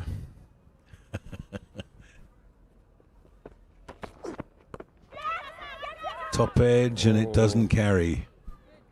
Things are happening here. That's the great thing about quick bowling, is it makes batters play shots they wouldn't otherwise play.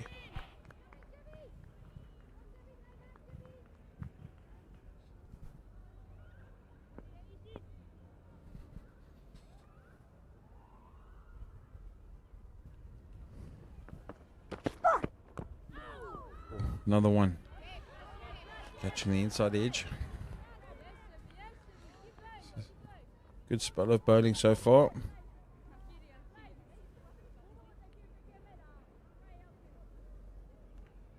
Definitely get the feeling that CO was sent out there to capitalise on the power play and have a go.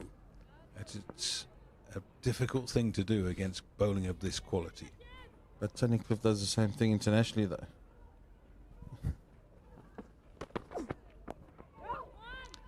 Well played by CO. End of the over, 2 runs from it, 12 for 1 from 3. Is that not why Tony Cliff got selected for the national side?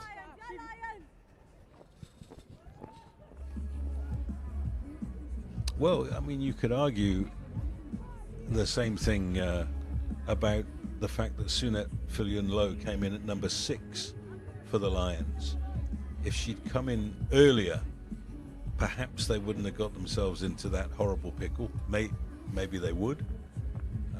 But yeah, Tony Cliff, you would have expected her to open the batting. She hasn't done so. James King's whispered in my ear, she always bats at 4 in 50 over competition. With this total so low, I would have thrown her up Stuck there. her in, yeah. Try and win it before lunch. That's what you want to do. Not going to rain, I have to say. Good leave. There's definitely no rain around.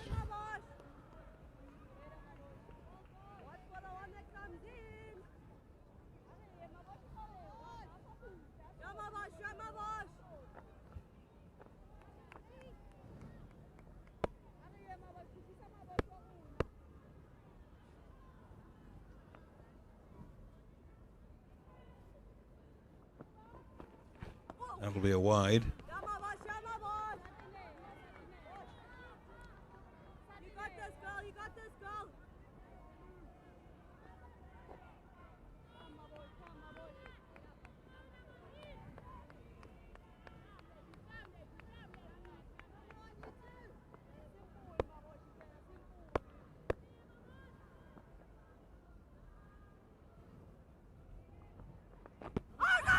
That's not a bad shout. Maybe pitched outside leg stump.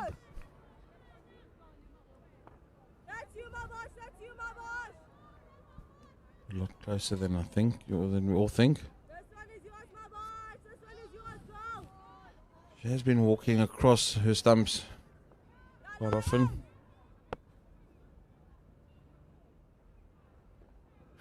It's missing leg.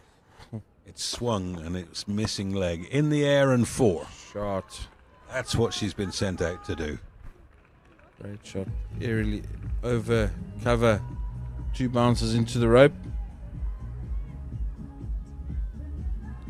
Sio's a 21-year-old, schooled at Stain City, like Diara Ramlakan.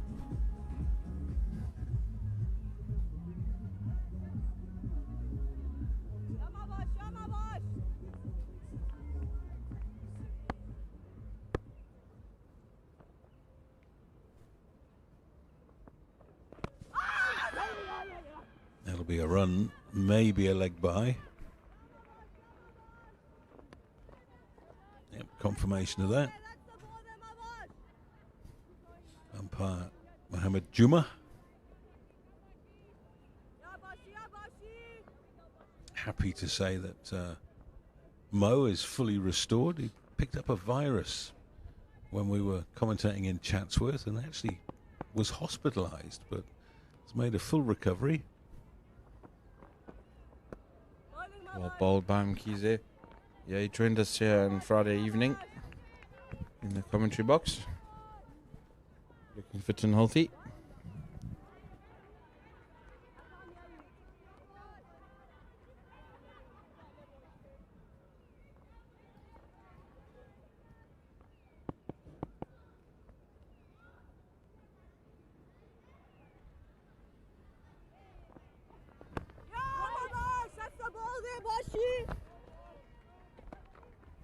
Yeah, just a decent over there, perhaps spoiled by the flat bat 4.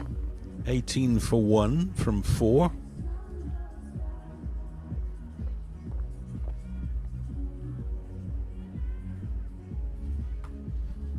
Captain's got to constantly think whether to maintain the status quo or try and change things up a little bit, but I don't think there's any doubt that Ishmael looks likely to get a wicket with any ball. You want to keep her going. Yeah, maybe throw Sarah Nettleton on the other side or somebody just to change things up a little bit. Oh, that's surely got to be out. Good shout, gone. Now that is the end of Olithle CO. She's a long way down the pitch when she has a look at the umpire to say, are you sure about that? But it looked very straight. I'm playing down the wrong line. Hitting her straight in front. Oh. Western Province now 18 for the last half. Yep, that's that done. So CO LBW to Ishmael, her second wicket. Here comes Tunnicliffe.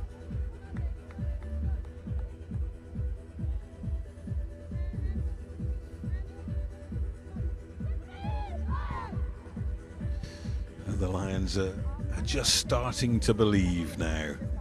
18 for 2, 82 to win. Doesn't sound like many. But we had a low-scoring contest in the Hollywoodbets Pro50 on Friday. And who's to say we're not going to get something similar here today? I definitely think we're going to get another humdinger. These Lions ladies fight until the very end.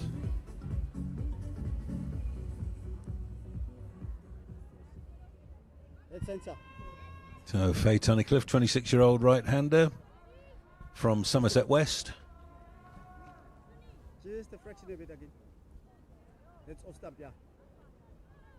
Recalled by the Proteas after 3-year gap late last year.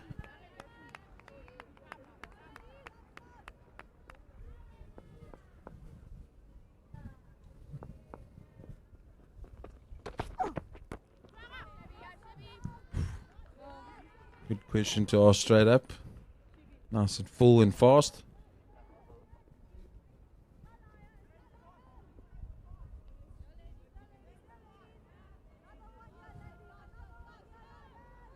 Looks focused, the bowler.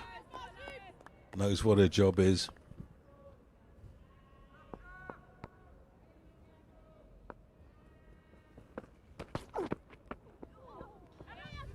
Not sure she got bat on that. They've come through for 1. Well, must have got a scratch.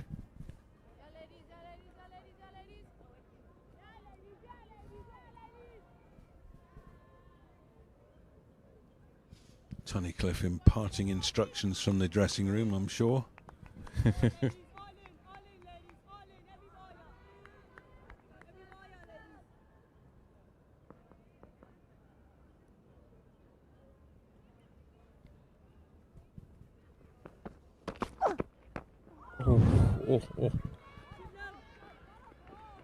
That one certainly gripped in the surface.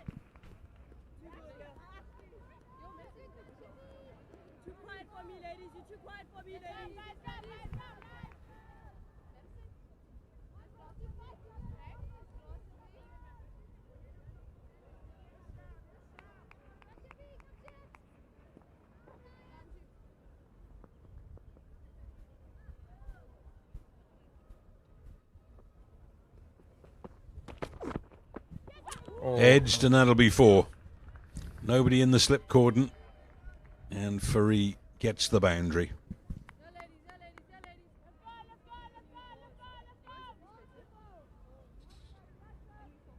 Too quick for Faree. Finding that outside edge. She had that second slip in position for quite some time and then took it away. I think that might have just been to the right-hand side, a second slip. I think it would have been too quick for the slip fielder as well.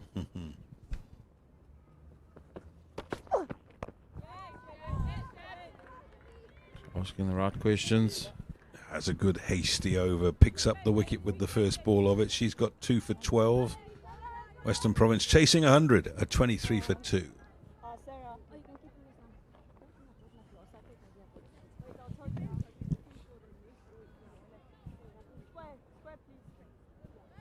Now, looks like you're going to get your wish at the far end, Vaughan. Oh, there we go. She was a handful on Friday night. Was Sarah Nettleton.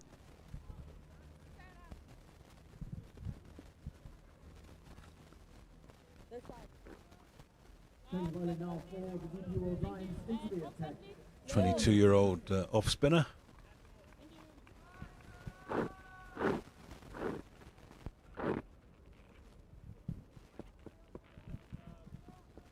Buster, one step.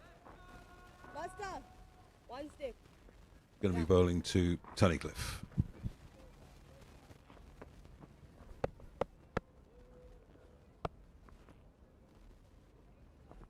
Oh! Starts with a good one.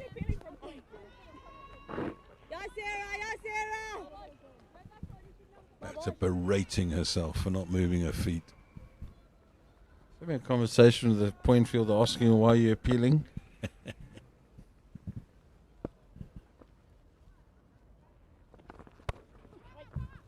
There's the arm ball. Yes, Sarah, yes, Sarah.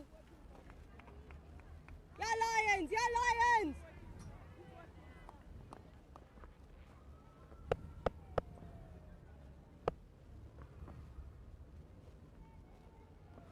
Oh, bowling, bowling. Ball again from Nettleton. That's the one there, Sarah. Bowling go, bowling go.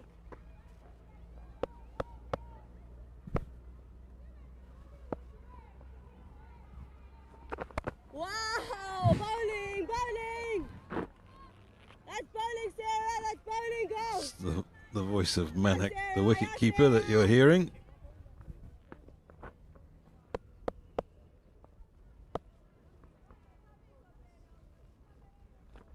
Bowling. Brother plays for the Warriors. My Manik. Yeah, Sarah, yeah, Sarah. Might have to turn the microphone down a little bit out there. Don't worry, we've had it for the last 2 days. Too short and gets away with it. That's a maiden from Nettleton. We had Nia Malefi on Friday evening. Yesterday we had Mikhail Prince giving us running commentary, standing up. And now we've got... is that the artist formerly known as Mikhail Prince? Yeah, very true.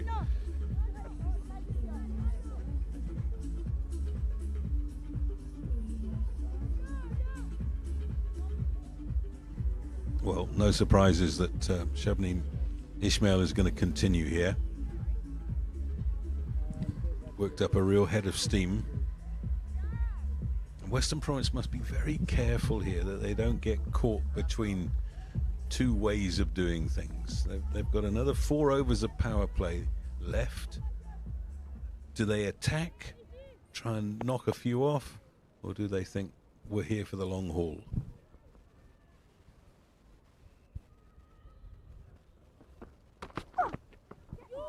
Definitely no-go zone. You're nearly going to lunch, so it's survival until then. Whether that's a couple overs or 4 overs or 5 overs, you try and get to lunch without any damage. and you can reassess after that. You've still got all those overs left. Well, if the playing conditions are to be believed, Vaughan, lunch will be at 1:30. There's plenty of time. This is well bowled. James King has told us twice now that it's 10 past 1. It's 10 past 1. Oh, okay. Thank you, James. Oh, well then we should be out of our seats here.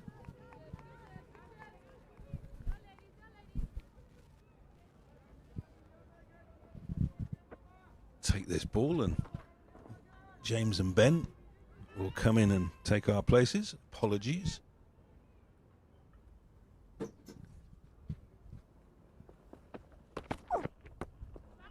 Full toss, no run.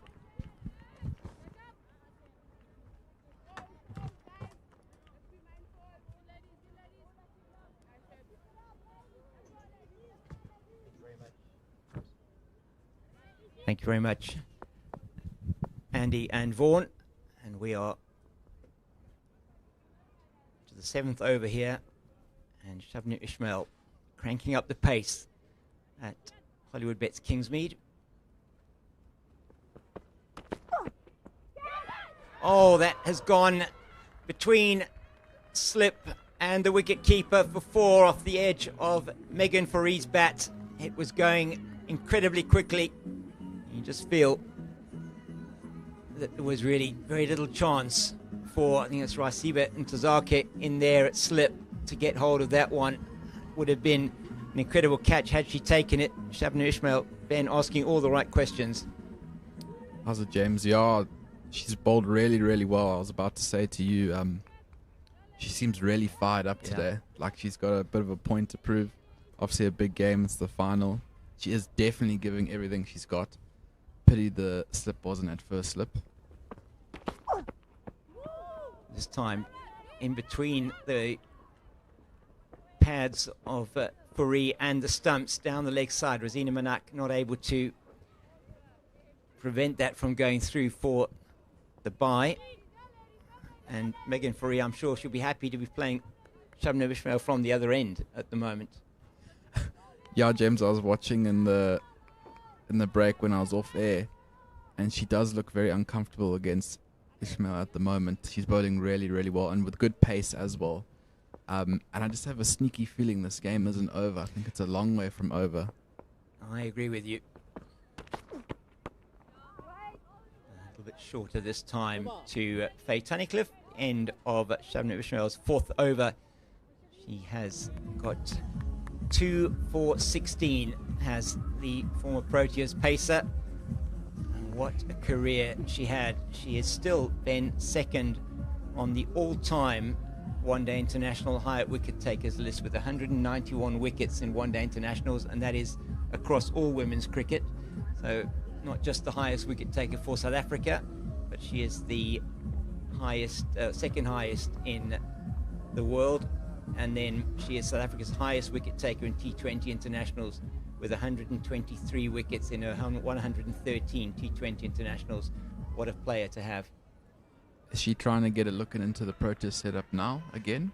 I don't think so. She's retired from international cricket. So I know the Proteas probably would love to have her. But she has retired. She's playing quite a lot of the T20 circuits around the world. Oh, bowling, bowling, nice, beautiful bowling, Sarah. Yeah, James, interesting situation we're in now. You just feel Western Province must some panic. I mean, the required run rate's only 1 and over, which is essentially nothing if you just stay there and bat. But the Lions, I think, are making them feel like it's a lot more at the moment.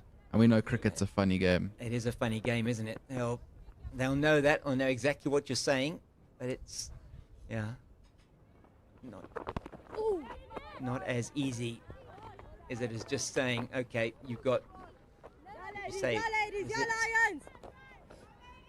43 overs left in the game. Yes, Sarah, yes, 2 runs and over will get you there, but it's that little thing with that. Oh, nothing there. Bowling, Sarah. Whoever it is that's sitting on that left shoulder, if you're a right-handed batter, as Andy was saying earlier, just know you cannot afford to lose your wicket. Can't afford to lose another one here. Western Province before the lunch break, which will be in about 6 minutes' time.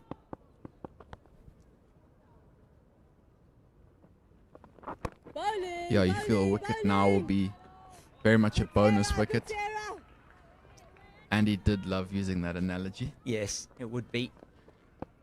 Megan Faree, she's been given the job to do that Kelsey Adams would have been playing here. Oh, it's just almost, I don't know if she did intentionally play it. I think it's going to run away down to the boundary for 4. It is, yeah. Great effort from Diara Ramlakan, but she can't cut it off. And Megan Faree gets her 3rd boundary. James, I wonder if this is quite a timely break from the Western Province point of view, because I think Lions definitely seem to be wanting it more at the moment out there, and the way Ishmael's bowling, to break her momentum at the lunch break, you know, might benefit the Western Province quite a lot. Yeah, I think they'll, if they go into the break, 2 wickets down, they'll feel, okay, with what, 60 odd to get, they'll feel, yep, we're in maybe the ascendancy. It's also played down past Ramlakan, will just be the single this time. She comes around to field, and I think they'll say, okay, we're there or thereabouts where we would want it to be, maybe the 2 wickets down, not exactly what they would have wanted. 1 wicket, I think they would have felt would be the better position for them, but if they go in 3 wickets down, then they're going to be going into lunch and thinking, oh, okay, and especially if that wicket is Faye Tunnicliffe. Yeah, she's been such a good player for Western Province this season, and I just wonder with Lions, with Ishmael bowling so well, I would be tempted to just keep her on, you know, for as long as she can go. I feel she's the key here. If Lions are going to have a chance, the way she's been bowling, if she can grab another couple of wickets, it really puts pressure on the Western Province.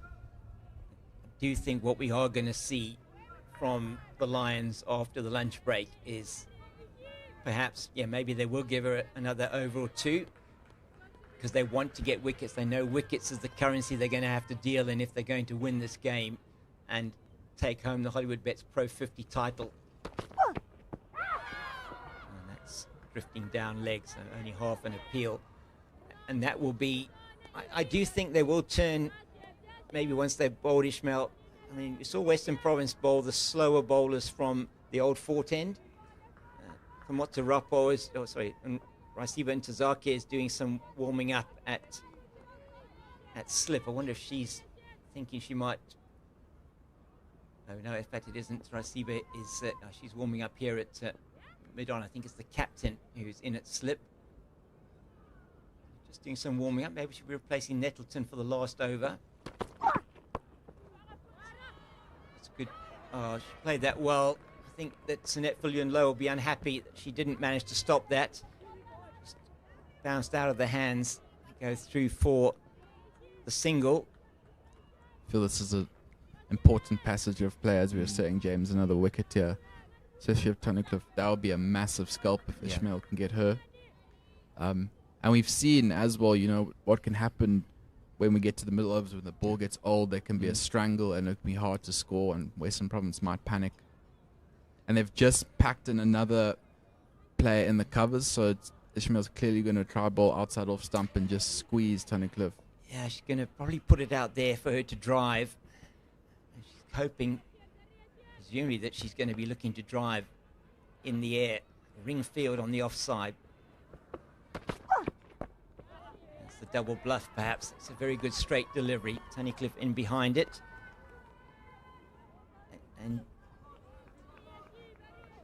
as with most batters, Faye Tunnicliffe most susceptible early on in her innings. And the other thing is that with the break, they're going to have to come back out and build again after the lunch break. So they have got a bit of momentum now. Lions will feel they're still in it. It's in the gap, past the fielder at mid-wicket, down to the boundary for 4, just a little bit short from Shabnam Ishmael. It's just a short arm jab from Faye Tunnicliffe. And another boundary. probably a testament to how good Faye is. You know, Ishmael's not a slow bowler at all. He's actually been bowling really quickly today, so to be able to play the pull shot against her in front of square is seriously impressive. And Ishmael, that'll really frustrate her. Yeah, maybe she has a very good short ball as well, does Shabnam Ishmael. Oh, it's an excellent delivery. Tunnicliffe, not much foot movement there. Gets the line right. Not really any. We haven't seen significant movement, have we, from Shabnam Ishmael? Just a little bit, but nowhere near what we saw earlier on today from particularly Caitlin Weingard. Yeah, she got prodigious movement, James, and I think it's just because the conditions have changed quite a lot. Particularly the wickets looking a little bit dry and flatter. And that's the delivery. Full of length. And Tunnicliffe gets in behind it. And that, in fact, will be lunch here on this Hollywoodbets Pro50 final. It has been an interesting morning of cricket at Hollywoodbets Kingsmead. World Sports Betting Western Province will go into lunch at 38 for the loss of 2. And after 9 overs, and they will be, I think, quite happy that they've only lost the 2 wickets. They would probably want to have only lost 1, Ben, but they'll feel they're in pole position here going into the play that we're going to be having after the lunch break. Yeah, absolutely, James. I feel that probably Western Province will be the happier having this break. I think Lions, they seem to be making things happen out there. I know Western Province only lost 2 wickets, but you felt that at any moment there could be a wicket or 2. And just to break Lions' momentum, I think for them to come back out later and still, you know, be as in the moment and wanting it as much as they do now might be a struggle. We look at the wickets that fell in this innings. Shabnam Ishmael, first delivery outside the off stump, and it was played uppishly into the backward point region by Laura Goodall, caught by Diara Ramlakan, and just there playing a miss from Megan Foree. She got hit in the midriff from Shabnam Ishmael. She's been bowling quickly, South African pacer, and a great leave, you'd have to say. It's always a great leave if it misses the stumps by Olutlesio. Fine margins. Yeah, it has been. And Ishmael turning back the years, cranking up the pace. As that one just went through to Ramlakan. And eventually getting the wicket, not on that occasion, of Olutlesio. But she was able to get the wicket of Olutlesio, leg before wicket. Before Lebohile Mkhize had also had a big shout against the right-hander. But it was certainly that partnership.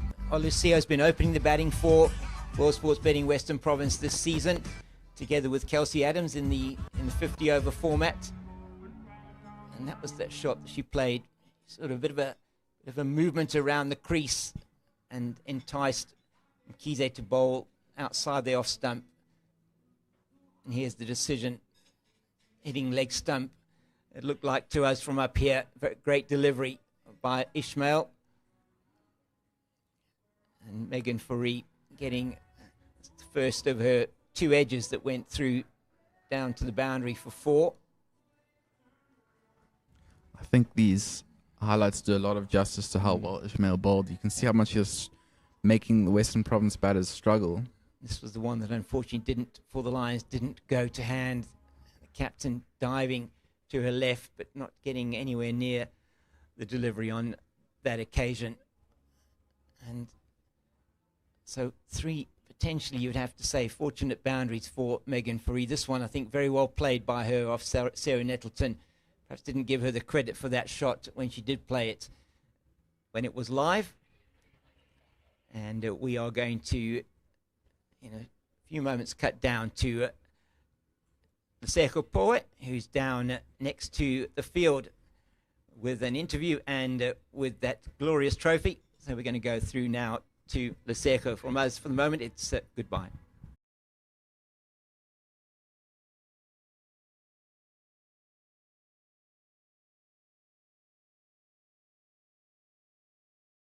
It's currently lunchtime here at the Hollywoodbets Pro50 final between Lions and the Western Province, and at the moment they're sitting on 38-2. It's still a very exciting competition, and I've got someone who is going to speak about the Hollywoodbets Pro Series and how successful it is. Carol Shabalala, a renowned sports broadcaster and ambassador for Hollywoodbets. How are you, firstly? Oh, I'm so good. I'm happy to be here. You know, I mean, we were there during the birth of this wonderful tournament, you know, that's really taken, I think, women's cricket to even greater heights domestically. So it's good to be at yet another final. We hear your title, ambassador, but what does that really entail? You know what? There's a reason why I wanted to become a part of the Purple family, and that's because of the wonderful work that they're doing in communities, in sport, you know, giving back to the upliftment of sport and communities all across South Africa. But I think more than anything as well, it's what they're doing for women's sports, you know, and we're seeing it happening right here at Hollywoodbets Kingsmead. So it just means spreading the word and speaking to all the other corporates and saying, do what Hollywoodbets is doing, you know, and let's make a difference, a tangible difference when it comes to sports in the country. And the importance of having, you know, organizations like Hollywoodbets coming through, supporting the women, but also helping in professionalizing the women's game. How important is that? It's so important. I mean, I think one thing that, you know, sports participants have always spoken about is the fact that they need to be active. So when we've got more competitions being introduced on the circuit, the more active you are, the better you become at your craft. So this is what's been happening now domestically with cricket for the ladies. Yeah, but currently we're at Kingsmead Stadium. I mean, you've been here a couple of times. You know the look, the feel of a final and the importance of a final. And we're witnessing two teams that definitely want to walk away with this trophy. So far, what do you make of the game? You know what? I was hoping that it was going to be a little bit more competitive. Right? I was upset with the DP World Lions defending champions. Yeah. What a collapse! But I don't know. Let's see how they're going to do. Are they going to be able to, you know, make a bit of a comeback? But it seems as if right now, I know it's still early, but it seems as if WSB Western Province are going to claim this trophy as well. Is that also who you're going for? Because I was going to ask, like, who's your money on? Who are you going for? Well, after witnessing how it is that the Lions were batting, I'm saying, yeah, Western Province.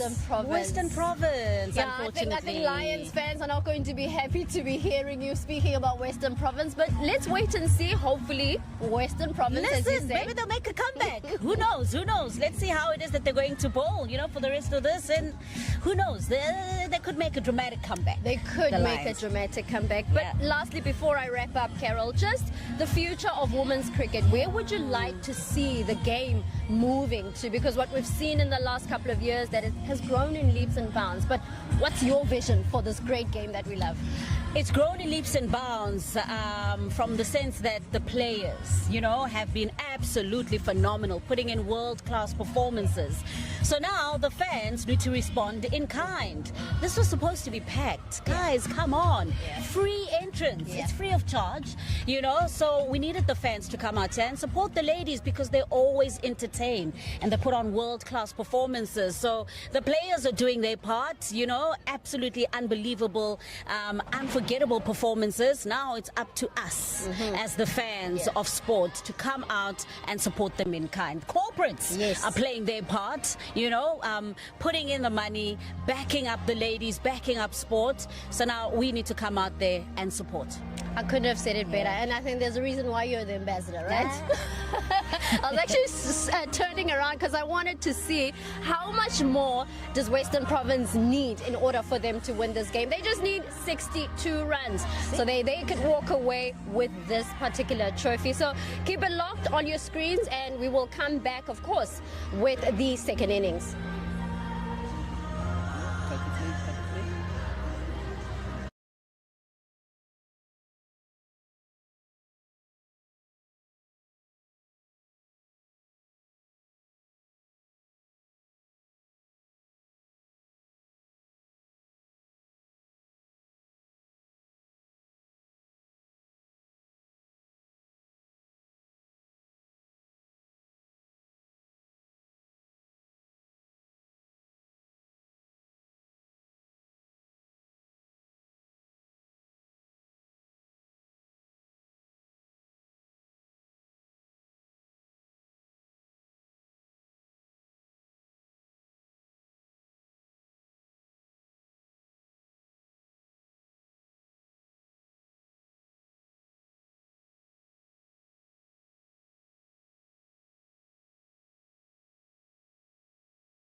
Welcome back to Hollywoodbets Kingsmead, where we are going to be having play resuming shortly after the lunch break here. And we had lunch at 1:10 with Western Province.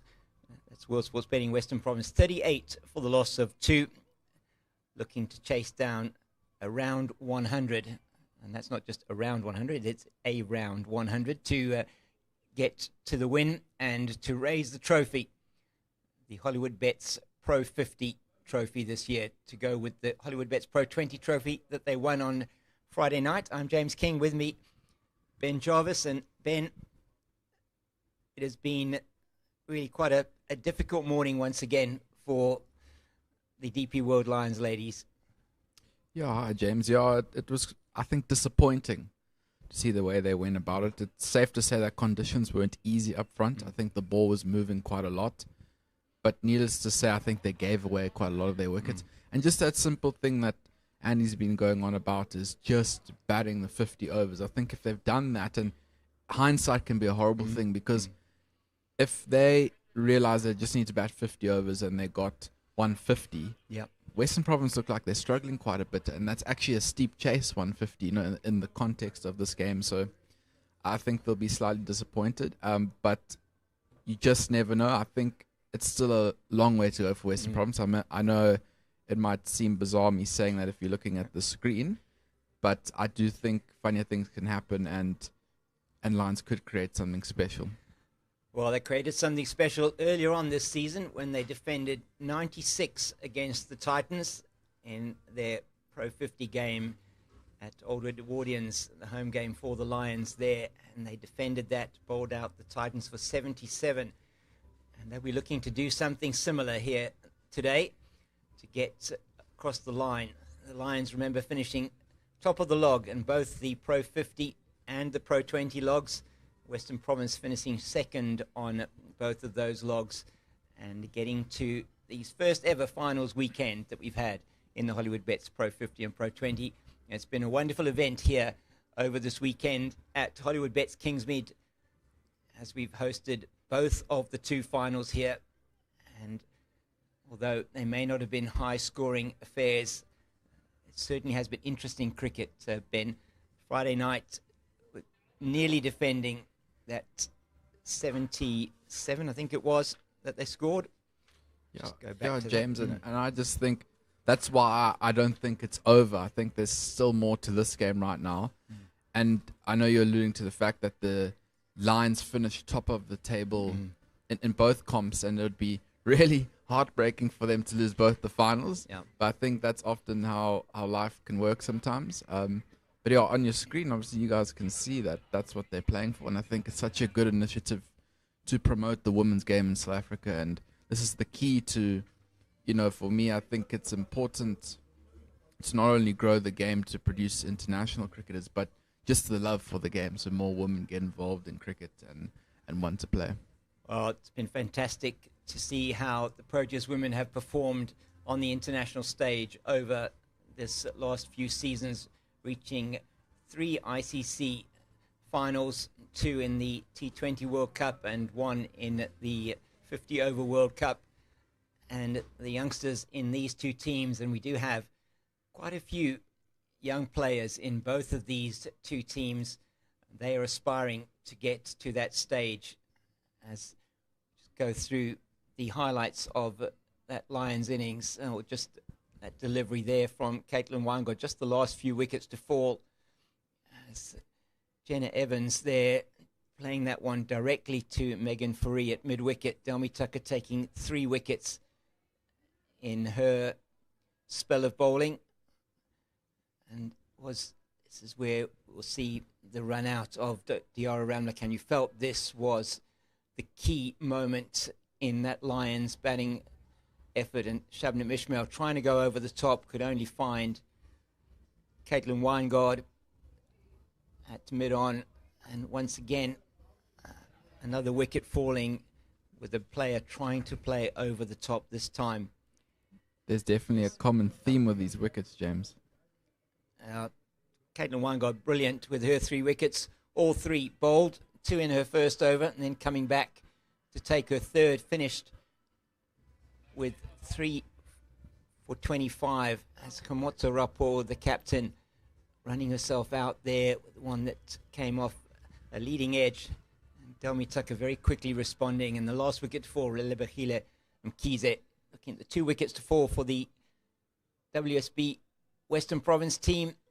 And first ball, Lara Goodall playing it to Diara Ramlakan at backward point as the umpires make their way out into the middle. It's Muhammad Juma and Sibonga Konke Shabangu. And the 2 batters will be stepping over the boundary rope shortly.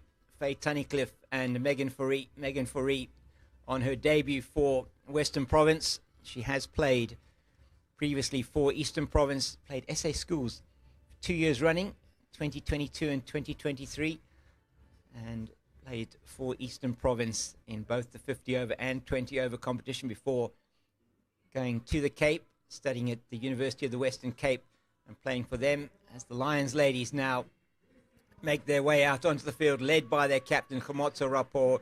She has done a brilliant job with this 50 over team. She's the 50 over captain, Raisibe Ntozake, the 20 over captain for the Lions, and they will believe that if they can get into this batting lineup of Western Province that they could well get over the line. Ben, it's going to be a tough ask for them though. Yeah, I do think it's going to be a tough ask for them. I just think it's going to take a lot of magic, if I were to put it like that. I think some really good deliveries. I think the fielding will be important as well, a few good catches, and then also Western Province to maybe do what the Lions did and give their wickets away. You know, that's kind of what I think Lions have to hope for, which you never know, that can definitely happen, but they're going to have a lot go in their favor. But as I said, I've just got a funny feeling this is going to be closer than it looks at the moment. Yeah, we certainly haven't seen the end of the twists and turns. Morn van Jaarsveld earlier on talking about the ebbs and flows of this game, and it goes one way and it swings the other way. Sarah Nettleton will continue after the break from the Old Fort end. So far, 2 overs for her, 0 for 5. She was very good on Friday night as well. Just put a stranglehold on the World Sports Betting Western Province batters. She's going to be opening to Megan Fourie on 19 of 31 deliveries with 3 boundaries. Faye Tunnicliffe, 5 of 13 with 1 boundary so far. And we're playing once again here at Hollywoodbets Kingsmead.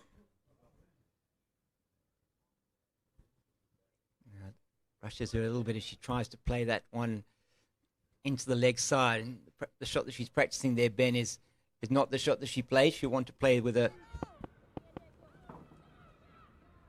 straighter bat, Megan Fourie. Yeah, James, it'll be interesting to see how she goes about her business. The word I would use to describe the situation Western Province are in is awkward. Yes. Because you're not sure, do you play really positively and you attack? Do you play conservatively? So it's tricky. So it's going to be a good learning curve for these 2 young players. And that will be a single. First run after the lunch break. They move to 39 for the loss of 2. So Megan Fourie just turned 21 last month. Faye Tunnicliffe, 27 years old.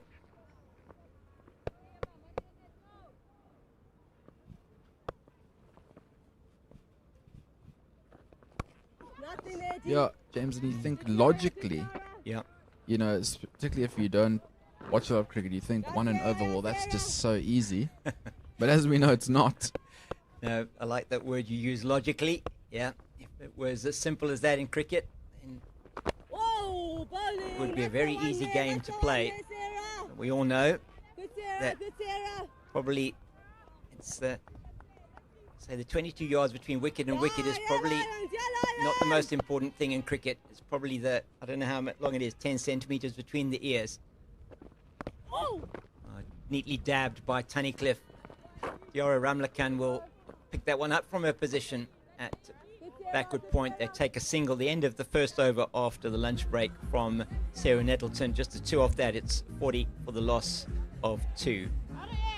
Yeah, James, I finally think Western Province, if their next batsman could be a AI robot that had no emotion and could just take the logical equation into account, chew up 40 or 50 dot deliveries and get the job done, they wouldn't mind. No, they wouldn't mind. No, certainly wouldn't expect to see ChatGPT or whoever it is there out in the middle. But yeah, that's why this game is so incredible.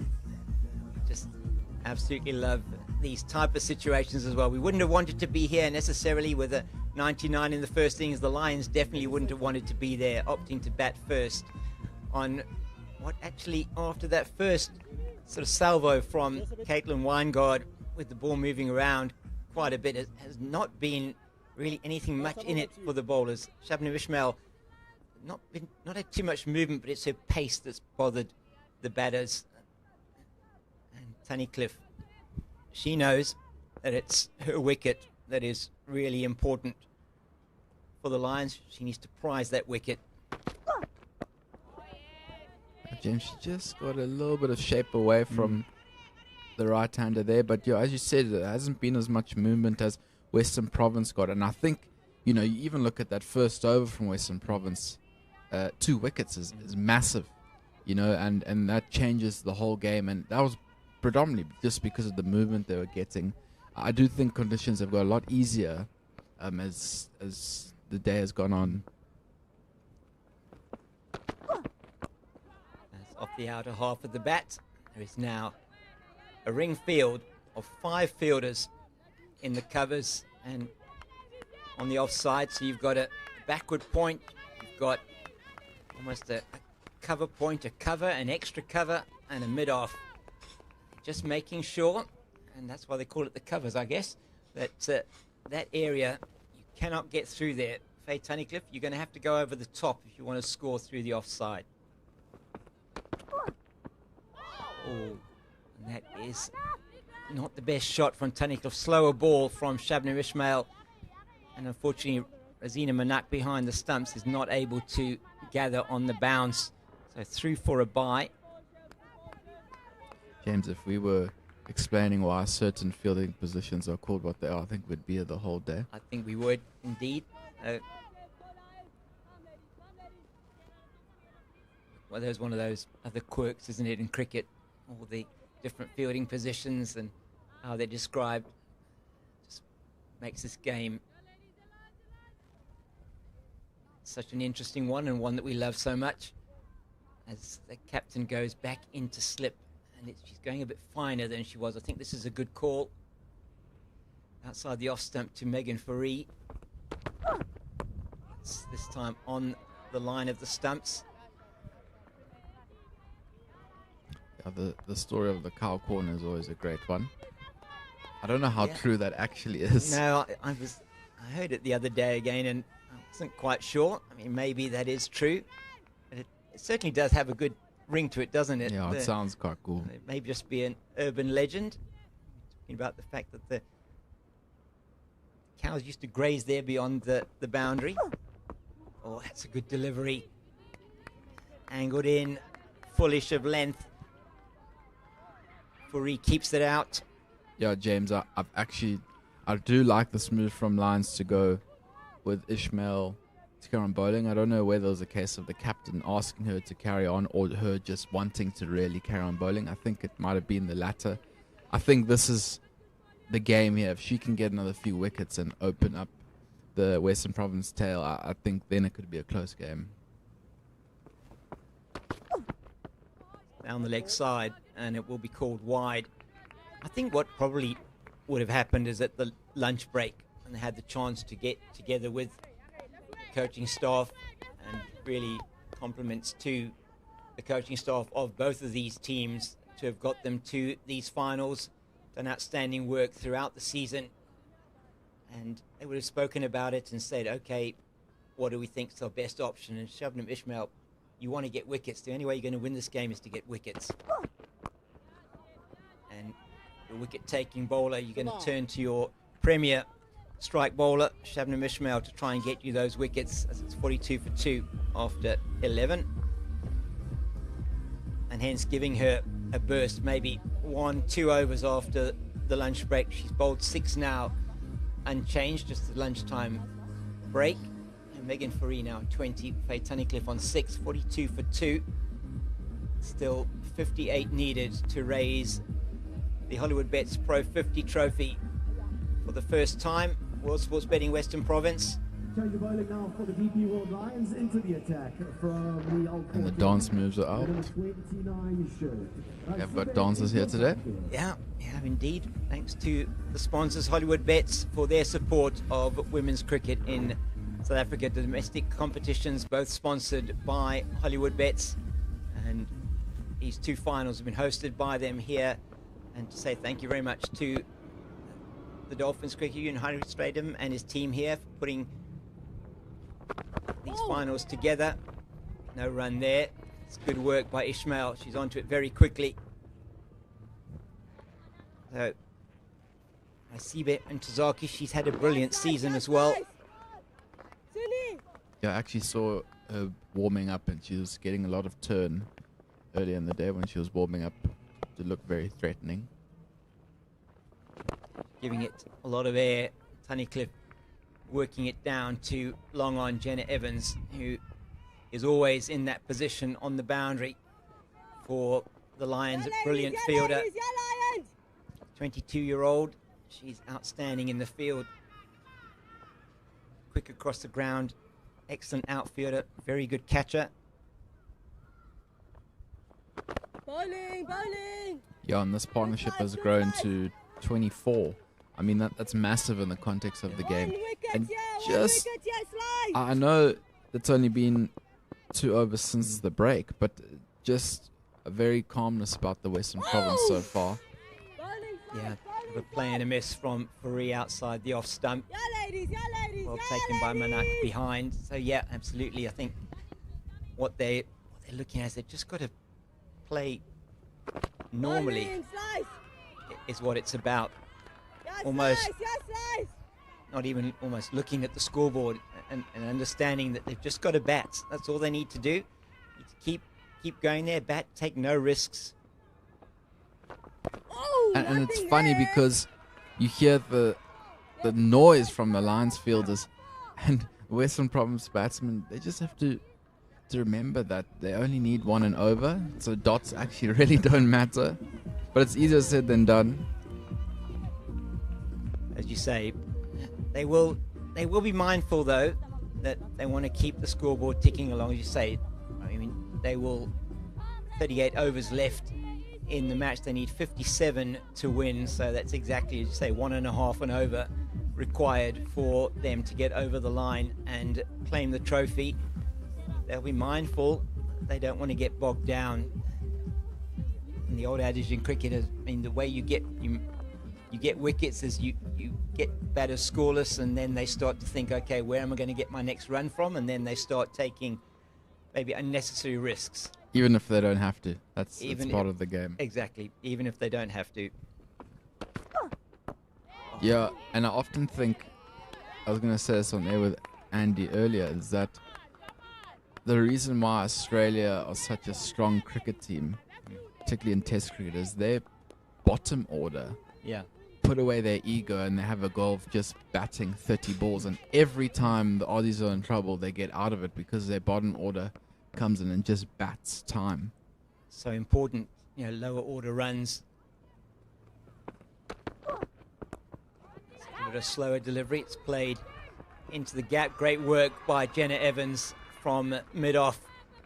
Coming across quickly as Naima Lefe couldn't quite cut that one off. And they go through for the single. It's pieces of work like that that are very important, just to make sure you're not giving them any extra runs at all. Slip again coming in for Megan Fourie. Shabnam Ishmael needs to deliver on this plan now for the Lions. She needs to bowl this in that channel outside the off stump. Get Megan Fourie driving. She does. Plays it nicely to Malefe in the covers. James, I don't know about this plan, because I do like the slip. I think I would keep the slip, but there isn't a lot of movement. So bowling wide half volleys, I know they've packed the offside field. I just, in a situation like this, I just don't know how effective that will be. We'll have to wait and see, but I think that shorter stuff and that straighter line was working better earlier on.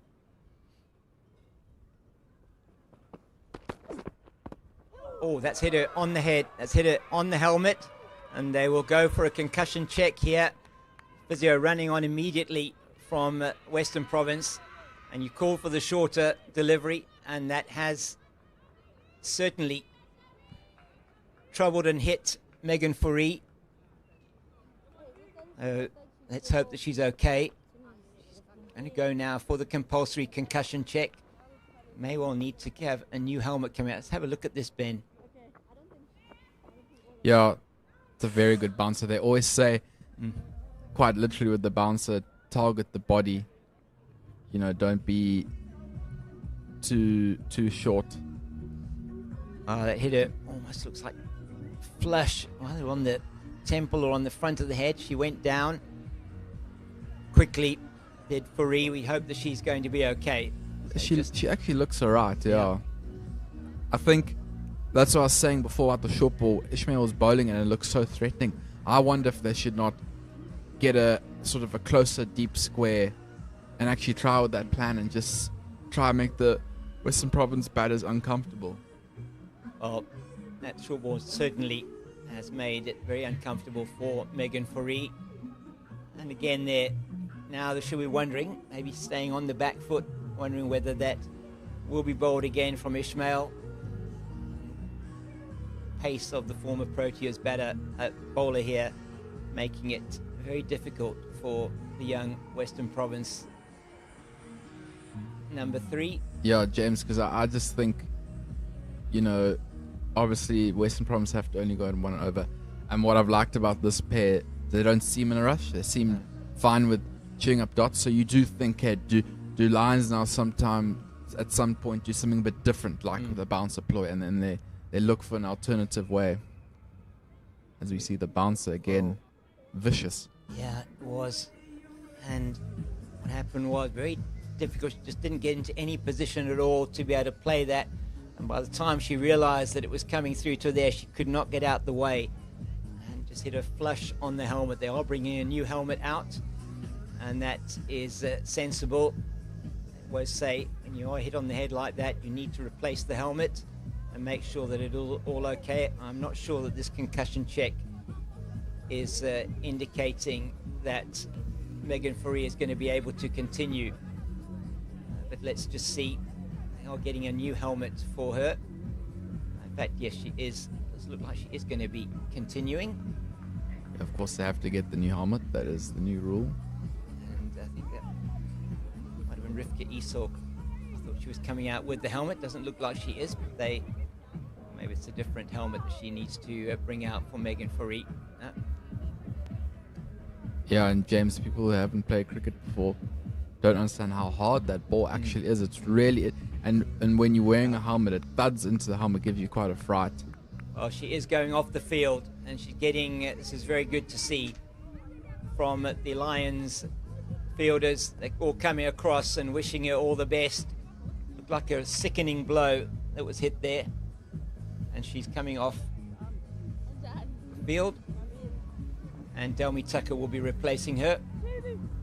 Like a badly bruised on that on the head there. Yeah, I hope she's okay. Hopefully it's just a little knock and nothing serious. Good news is she is just walking off the field, not having to be carried or helped, which is a very good sign. We can see there, I think we're hit her on the side or the head, almost on the temple. So Delmi Tucker coming out into the middle. Just make a note of that. Not sure what the ruling might be. We'll try and find out in terms of if she does need a concussion replacement. 44 for 2 after 12.4 overs. I'm just going to make a note of that. Right, I'm over 2. So, 1 foot over. You certainly don't want to see a player leaving the field for concussion, but it's very important certainly want to see a player leaving the field, but it's very important that they do the protocols. Oh, that is a freebie for Delmi Tucker. Shabnam Ishmael bowling a full ball on the pads, and she's put it away backward of square for 4. Yeah, I wonder if Ishmael sort of thought, okay, she's expecting a bouncer because she's going to be scared of watching from the side, and then went for the Yorker just to bluff her, and Tucker was actually very good at putting that away. So nearly halfway to the target. Played into the covers. Oh, and spin nearly does for Molefe. It's the end of an eventful over, one that's seen Megan Fourie leave the field for a concussion injury. Tied at 13 gone, it's 48 for the loss of 2. And we're going to step out, and Vaughan and Andy will be taking you through for the next half an hour.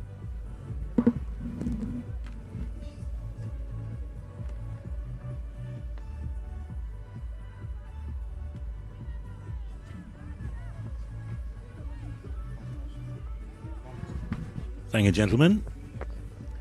Well, no doubt about it, Shabnam Ishmael might be 37, but she's still as quick as anything that there is around in the ladies' game. Now, Slice Rasibe gave up 1 run only in her first over, and now coming in the bowl to Faye Tunnicliffe. That's well fielded. They've come through for 1. So 49 for 2 now, needing a further 51 for victory. Remember, the Lions won the toss, chose to bat, were bowled out for 99, and in reply, the Western Province ladies lost a couple of early wickets. Lara Goodall went to the first ball of the innings, Golden Duck naught, and then Alukle Sio was LBW to Ishmael for 7. Now 49 for 2. Delmi Tucker on strike, and she got a nice full toss to get away off her first ball, and another gentle ball that will allow Western Province to get through to 50. What are you thinking, Vaughan?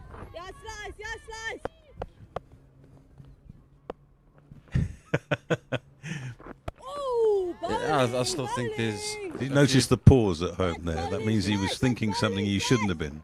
Yeah, no. I almost feel that there's another twist in the tail here somewhere.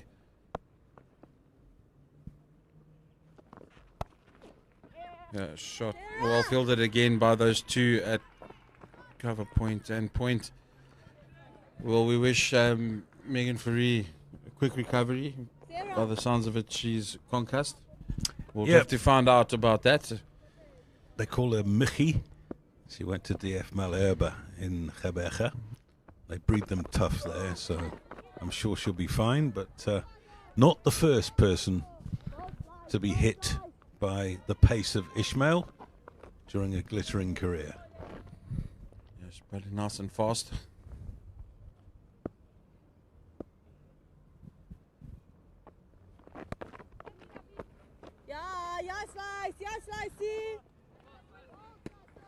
End of Intizake's second over. 3 singles from it.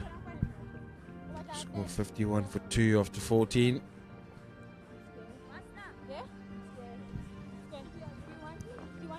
Same stage, the Lions were 60 for 4. Lions weren't doing too badly in the last over of power play. They were 43 for 2, and we were actually talking on air, Ben Jarvis and I, about who's the happier of the two sides as we come to the end of the power play. Then of course a wicket fell in that over, and they went from 43 for 2 to 99 all out. So lost their last 8 wickets for the addition of just 56 runs.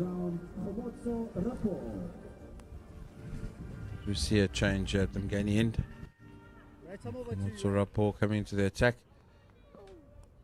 Yeah, there was just nobody that offered any resistance other than Ramlakan and then Nettleton right at the end. Komoto Rapo, captain of this Lion side. That's short, through for 4. That's the sort of place you can't bowl to Faye. Tunnicliffe takes full top.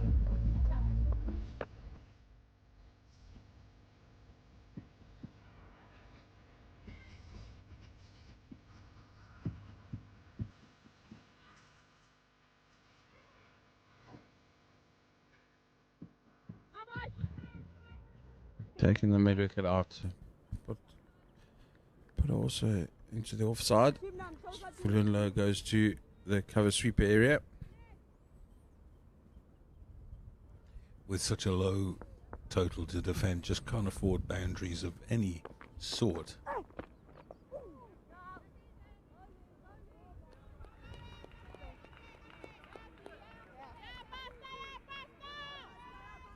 They call her Buster.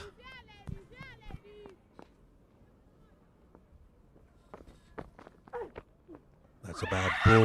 Oh. Whoa, it's not a caught behind, it's a wide. The bowler and wicketkeeper were absolutely convinced there was a little nick on that.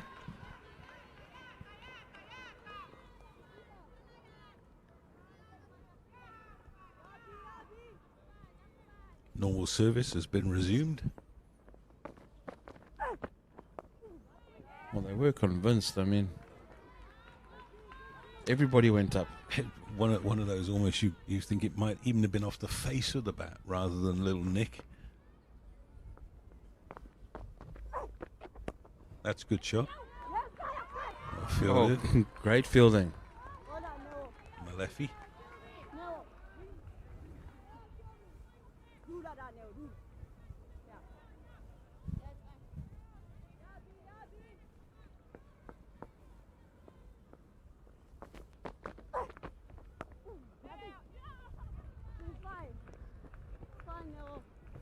One more to the total.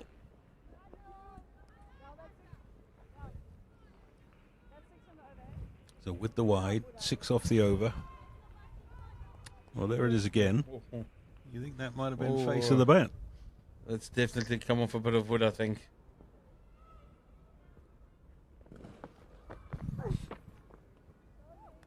Well taken. It's 57 for 2 after 15. 43 to win. Here it is again. Well, the only other thing it could have hit is the top of the pad that might have made a noise. But, let's try and slow it right down. No, that's come off the bat, surely. I'm going to be controversial here. Don't call me Shirley. They have asked Tunnicliffe as some of the fielders walk past her, was it pad or was it bat? Obviously, you're going to say it come off the pad. Here's the lady they call Slice.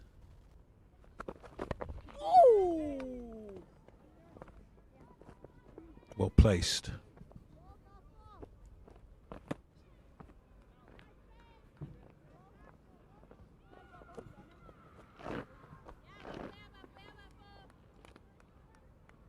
Yeah, Delmy Tucker had a very good all-round game last weekend. Won the player of the match on the Sunday. Nothing there. Good slice, good slice. Played in interprovincial hockey when she was at school at Menlo Park.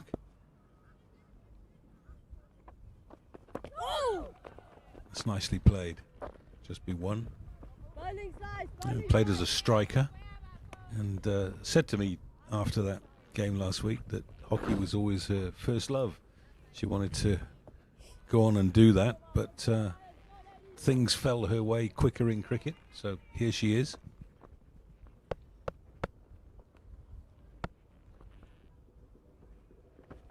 Bold, bold. Nicely played by Tunnicliffe. Bold slice, bold slice. Yeah, she looks like a good all-round athlete.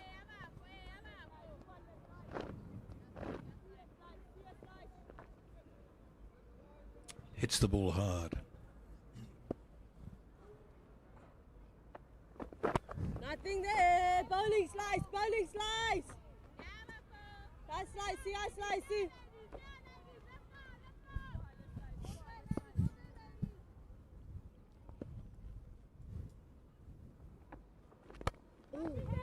Into the gap, nicely played. She'll steal the strike. Good, well judged run. 61 for 2 after 16. Well, there's Shabneen Ismail. She bowled 7 overs, 2 for 27, and I'd be surprised if we don't see her again quite soon, because if the Lions are going to win this game, I think she's just got to bowl out her 10 overs. Yeah, I'd even put her back on immediately. Just try and get that wicket, get that breakthrough, because as we can see, it's quite difficult to score off the spinners.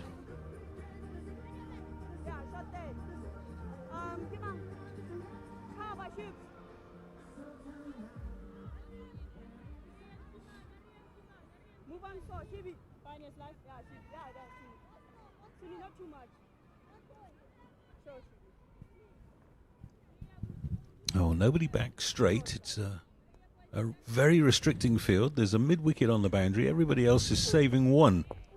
Oh, bold. Good length that.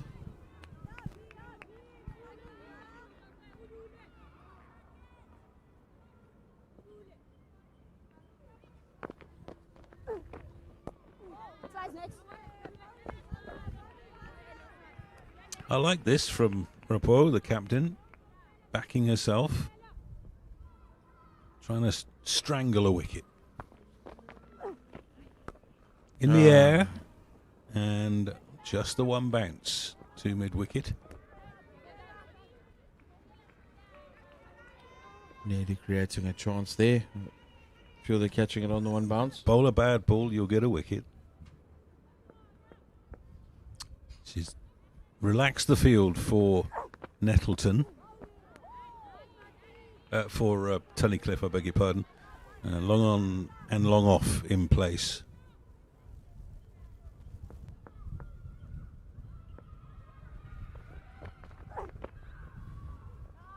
That's a wide. Just getting the direction a little bit wrong. Looking for that magic ball.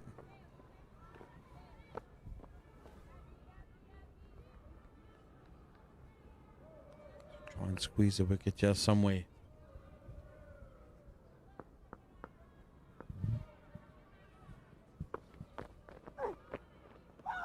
Oh my word. That one's gone the other way, isn't it? Just a bit of extra bounce and turn.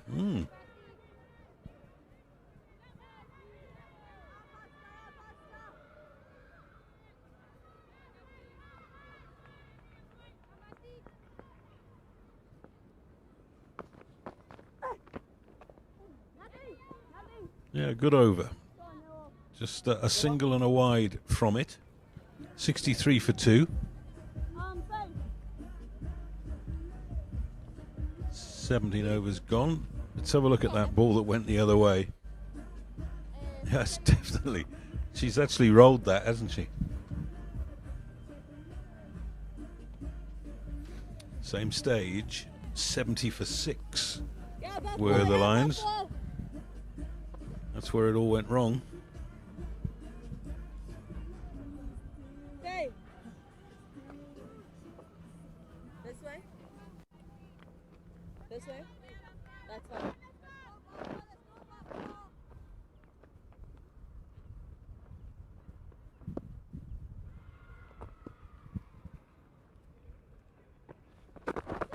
Oh, straight in front. Whoa, it could be a run out here. No, they're going to get through. Tunnicliffe wanted the run. Tucker was ball watching. And the leg by. LBW has been turned into a leg by. Umpire Juma, this is his view. Stay away, Cafe. Oh. Could have been missing leg.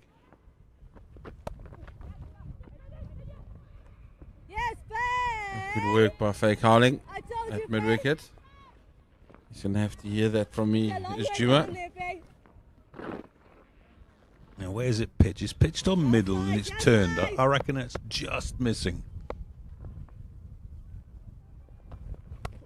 That's a good shot, but no run. Good work here by the ladies in the ring for the Lions. Leg stump is a stump, Andy. I've told you that before. You didn't believe that when you were out there batting. Umpire's always wrong when I'm batting.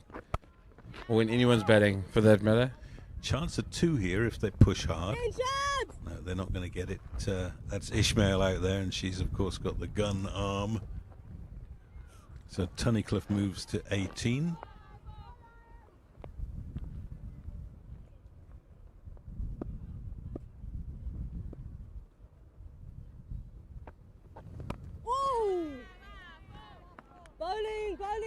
Bowling slicey. Just wonder if the Lions had got 140, how different this game might have been.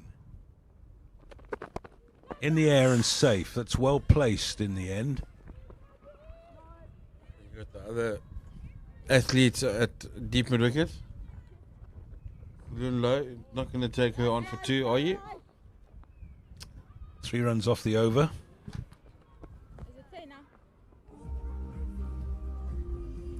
34 to win.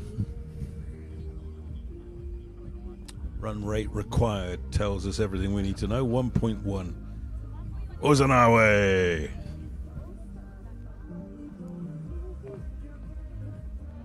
Lots of youngsters here. Maybe this will be the first day of their love affair with the great game. To change at Mgani end. Fake Harling coming to the attack. Good to see all the spectators out and about.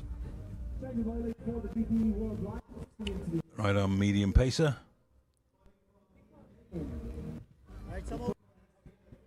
Got 2 for 21 against the Dragons.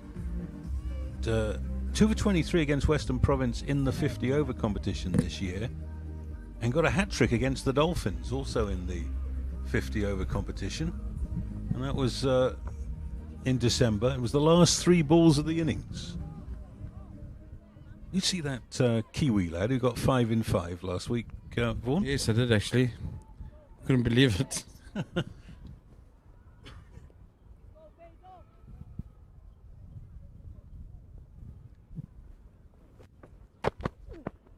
Oh, it's a bad ball to start with.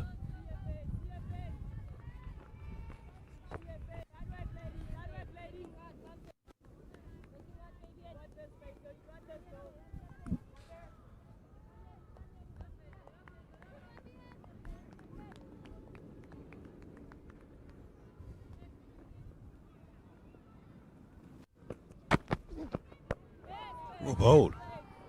A lot of pace there.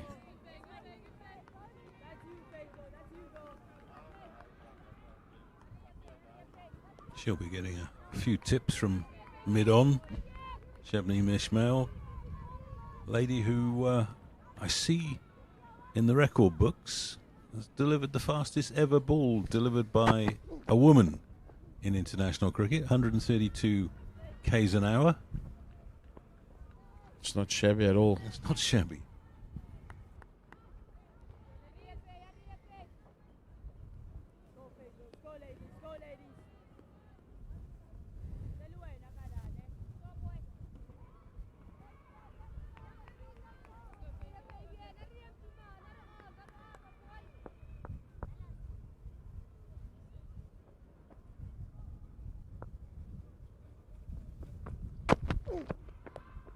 That's neatly played by Tunnicliffe.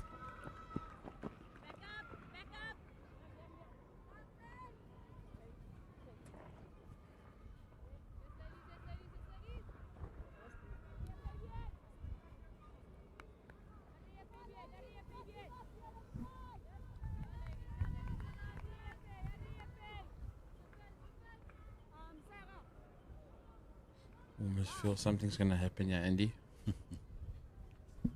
Change of field. So we're probably going to that gully region. Stop the rundown to third man. Yeah, close enough to be called a catcher. And now being pushed a little bit deeper.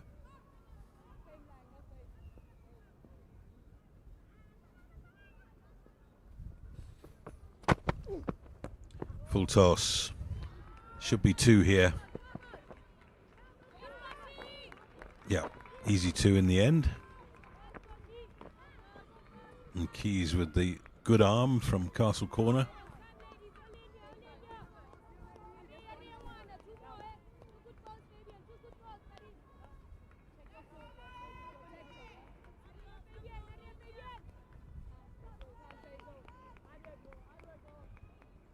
Delmy Tucker's been just what the doctor ordered for Western Province after Megan Furry had to retire hurt after being struck on the helmet. Looked full of purpose and confidence.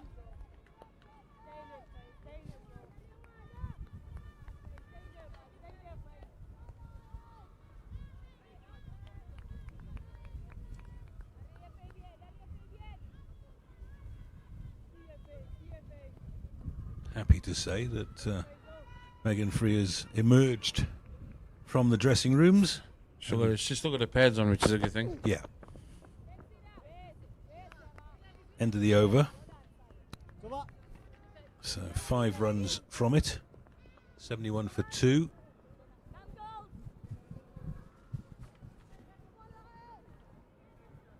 Same stage, the Lions were 75 for 7. So, making a summary out of that, anything can happen. Yeah. So there's the dugout. That's the Lions side of it. Western Province on the other side.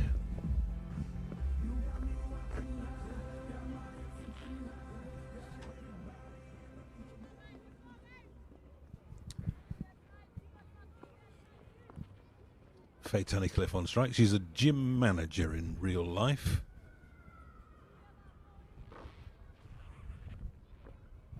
And I'm told plays the guitar.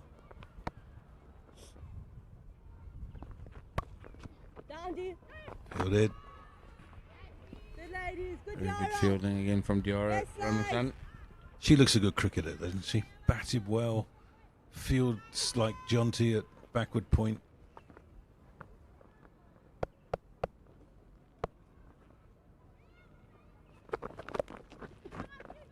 She'd be disappointed that she didn't get all of that. It was a free hit, really. She almost waited too long for that. Should have maybe extended her arms, try and hit a little bit earlier. Massive gap between deep square leg and mid wicket. Tucker uses her feet well. Only worth 1, but good shot.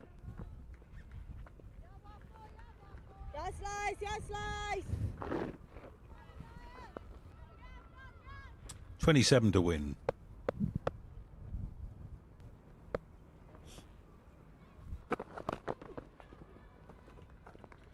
Yeah, you can see the way that the foot has come off the jugular since Ishmael was taken out of the attack. She was the real difference between the two sides.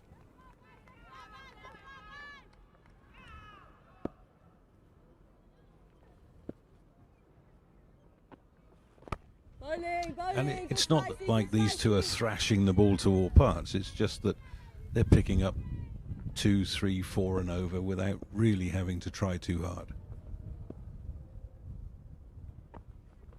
Oh, nothing there. And that's been the telltale sign from Friday to now.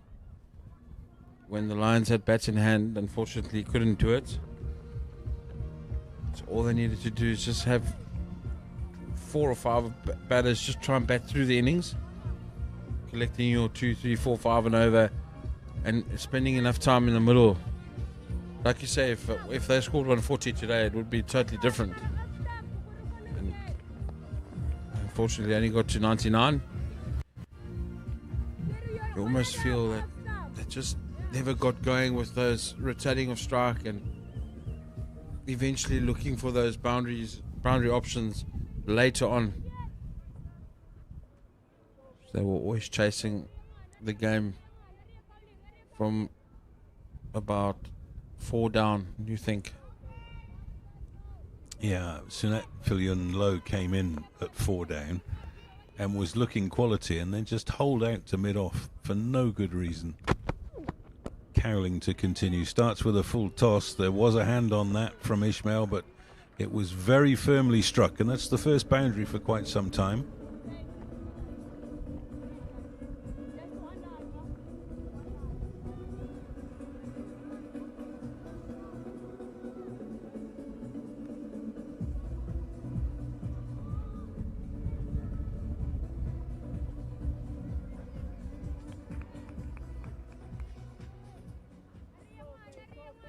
Difficult to set a field to a full toss.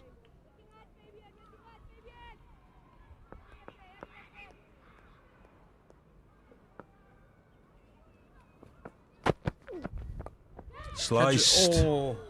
It's very well fielded. It's gone to her on the bounce. Good effort diving forward. It's funny that fielder we spoke about in Cowling's last over, that she was close enough to be called a catcher, and then she was pushed back a little bit. If she'd been a meter up, that's straight down her throat.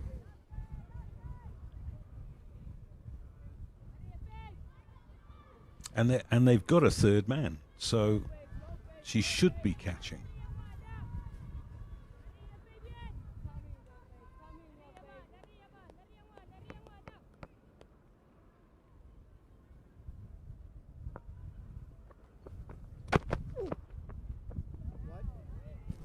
Wide called by umpire Shabangu.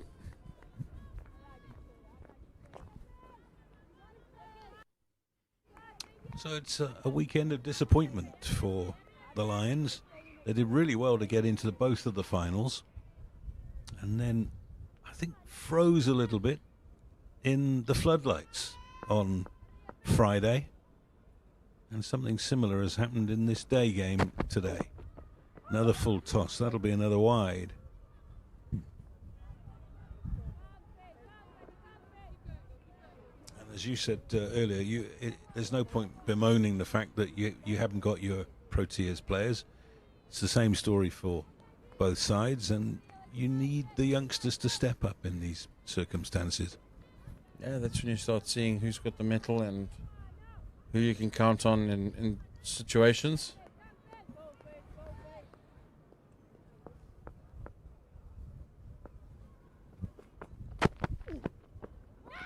Oh, a little bit of bounce there.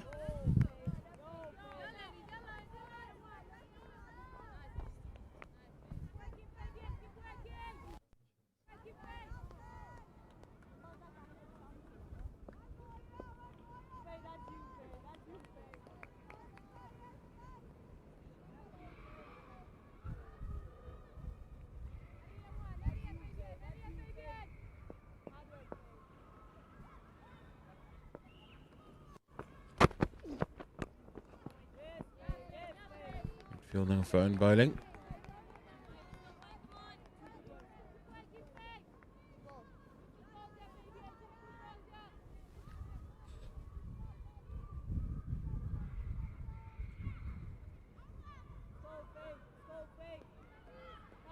Partnership is 36, but essentially 62 runs since a wicket fell, with Megan Free having to retire hurt when she was on 20.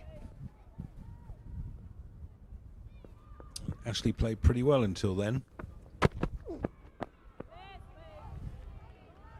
Which is much better from Cowling.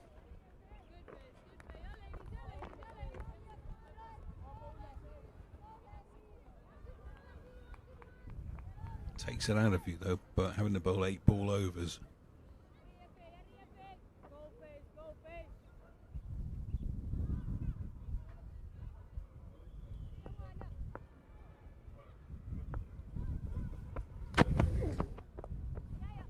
Oh, that's gone very fine. That'll be 4.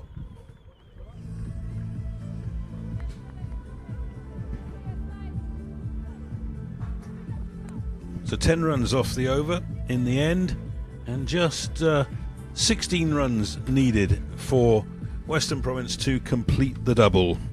So a good time to hand over to a Western Province man in James King, and alongside him Ben Jarvis. Thank you so much, Andy.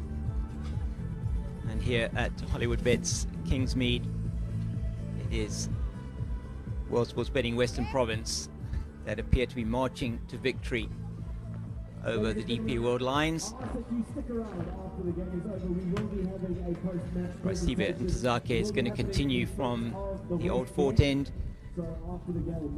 Ben, this has been a very mature batting performance from Faye Tunnicliffe and Megan Free before she went off injured, and Delmi Tucker. That's a shot she plays frequently, just waiting for it, plays it late under her eyes. It's a good running to come back for 2. Ramlakan getting to it quickly but unable to prevent the second. Yeah, I like that shot option. Yeah, James, it's been an Aussie type chase. It's been quite, not flashy, not necessarily pretty, but so effective. Yeah. And I've really enjoyed watching it. It's been a grind, and they're willing to do the hard yards, but they know by just staying there, they're going to win the game. That's right. I mean, even if you win ugly, you still win. I think that's the point, isn't it? So she does it again. She'll get another single. They won't turn for the second this time. And you'd have to say it's now becoming a cruise control. You don't feel like the Lions have any chance at the moment. And we were just saying off air, if the Lions could have got 150, it still looks tricky 150 from here. Just never ever give up when you think you're going to get bowled out for a short amount of runs. Oh, and that is a false shot really from Faye Tunnicliffe. It's going to run down towards the boundary. I think it might, it's going to hold up. Well done by Diara Ramlakan. She never gave that up. It just comes through for the 2. Probably could have turned for the 3. They get through for yet another brace. Just 11 needed now. Yeah, James, and Faye Tunnicliffe, as we know, she's normally quite a flamboyant player. She'll look to attack quite easy on the eye, but today she hasn't looked amazing, but she's been effective, and she's played it mature. She's very, very relaxed. Even when Ishmael was bowling well, she was quite relaxed and chilled, and yeah, it's been very, very impressive. I know she was desperately disappointed with her performance on Friday evening. She felt that she should have been the one that took the responsibility to guide the team through to what ended up being quite a tense run chase towards the end. So this innings will certainly, from her point of view, be one that she will be very happy with. 31 she is, Delmi Tucker 16. They've put on 45 since Megan Faree left the field with that concussion injury. Did see her going back down into the dugout. We do hope that she is going to be okay. She's still got her pads on. We hope that's good news from her point of view. Yeah, James, and as we're getting towards the end of the game, us commentators start doing the stereotypes like, well, that sums up Lions Day and stuff. I won't do that. No. But for you, where do you think Lions have lost it today? I mean, obviously the batting wasn't great. Upon reflection, where do you think they will think they can improve and learn from? Well, I think they did the right thing in terms of the team selection. I think they made some tough choices there in bringing in. They brought in Rosina Manak. That was always going to happen. I think they kept Naoma Lefe in the team, felt that she perhaps offered a better opportunity for them to score runs at the top of the order, left Madison Landsman out, and then replaced Rafue Moncho with Diara Ramlakan. Ramlakan played exceptionally well. If she could have just found somebody that was going to stay with her, I think that the Lions would would have actually posted 150 plus. So they will feel once again the batting effort was not what it should have been. Ismail does come back into the attack now to see if she cannot perhaps prize another wicket out with 11 needed. Yeah, and I think I agree with you. But what we haven't talked about, James, is the importance of the toss. Did Lions get it wrong today? Well, no, Western Province said they probably would have bowled. That's down the leg side. Yeah, and with the toss, you never really know until both teams have batted and bowled it. But I just feel the Manu was moving this morning. And generally in the final, you want to get runs to the board, right? Everyone knows that. Yeah, and I think, you know, the history shows here at this ground that late season as well, you bat first, you get a score on the board, you're going to put the tracing team under pressure. We've seen it in the last two games that were played here, in fact, where, you know, 190 and just over 200 were more than enough against the Dolphins. And I'm not saying that these two lineups, so I mean, obviously it's different, but you're... Oh, it's neatly played down to Molefe at third for the single by Tunnicliffe. So I think the thing that they will look back on is saying, okay, we made all the right choices in terms of the moves. We felt that it was the right thing to bat first, on even on a surface that looked like it probably would do something early on. But then you needed to get through that, and then after that first shock of losing 2 wickets in the first over, it's neatly played by Tucker. Just will be the one. Yeah, I did see Ishmael did up to drop deep square back to a deep square, so I did expect the short ball at some point. So I think the thing is that, you know, they would have felt, okay, I mean, particularly if you look at where they were, end of the power play, you know, 42 for 2 at the end of 9, and having lost the 2 wickets in the first over, they recovered exceptionally well. And, oh, what a brilliant glorious shot. Just waited for it by Tunnicliffe and played it into the gap through the covers. Yeah, Faye Tunnicliffe really starting to express herself, and that brings up the 50 partnership. Real match-winning partnership, real grind, and now they're actually just enjoying themselves and potentially going to enjoy getting their team over and winning the Pro50 final. Well, 4 runs to win. Faye Tunnicliffe she'll probably want to finish it in style. She's moved on to 36, and it has been an innings of maturity. She's played well.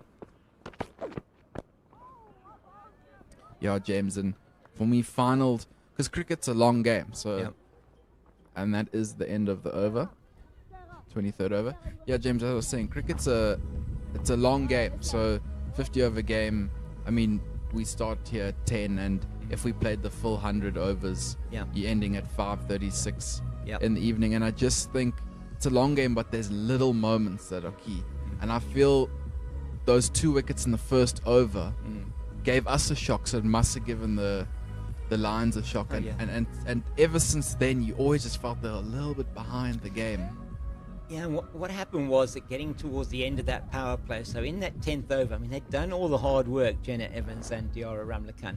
And then Jenna Evans, somehow, I mean, she only scored 6 off 23 balls, but actually it was okay that she only scored 6 off 23 because she'd supported Ramlakan. Ramlakan was the one scoring the runs, so she didn't need to play the shot that she did, even though it was a rank long hop from Delmi Tucker. Oh, and that's gone down by Komotarop, a very sharp chance at slip, and she puts her hands up. Should have been a wicket, but it's anyway too little, probably too late anyway. Just having a look at that again. She goes for a full-blooded cut through the hands of the captain. That is down to deep mid-wicket for a single. 3 now needed. Your tone of voice there, James, is definitely getting ready to start the final heroics for Western Province. Well, will be fantastic victory for them.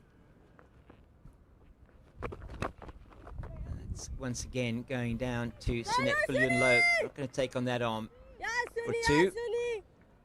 Tunnicliffe is definitely in a rush now. She's looking to get on with it. They almost burgled their way into the final.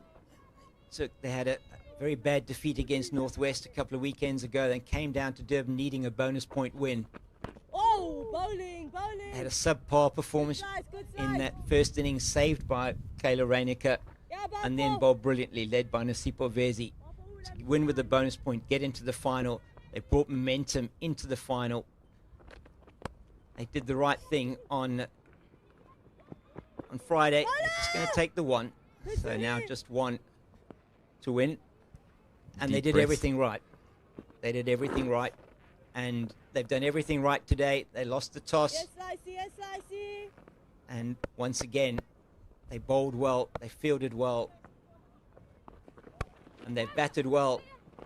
And they're going to go through for the winning runs. Faye Tunnicliffe salutes, and they're going to go to their teammates and celebrate the victory. They are the double champions. They have won the Hollywoodbets Pro20 on Friday night, and they have won the Hollywoodbets Pro50 today here at Hollywoodbets Kingsmead. They've chased down the 100 they were set for just the loss of 2 wickets inside 24 overs. World Sports Betting Western Province double champions in the Hollywoodbets Pro Series for the 2025-2026 season, and fitting probably that their player of the season, the player of the season in the Pro 20, and a lady that has done so much for them over so many years, Faye Tunnicliffe, is the one to hit the winning runs. And Ben, just really from a World Sports Betting Western Province point of view, in the 2 finals, they've shown just champion quality. Yeah, it's amazing to see Western Province do so well. You can see they're really, really happy and chuffed with each other, and a lot of embraces. And you know, we've got to remember how much hard work has gone into to winning this final. You know, a lot of things we don't see behind scenes, and I think all that emotion definitely coming out. Well, really to say to the captain, Leah Jones, and her team, the squad that have played for them throughout the season, players that are missing, that are away with the Proteas, Danae Fanika, Kayla Reinecker, Kelsey Adams, who's here on crutches, injured last week in the last over of that game against the Dolphins and couldn't make the final team. Just her contributions have been immense as well. Laura Goodall, her first one-day or List A 100 in the season. Faye Tunnicliffe's highest ever score for World Sports Betting Western Province of 138 against the Northwest Dragons. Bowling performances from Nasipo Vezi, 5 for 18 against the Dolphins last week, 13 wickets, and one today, 14 wickets in the season for her.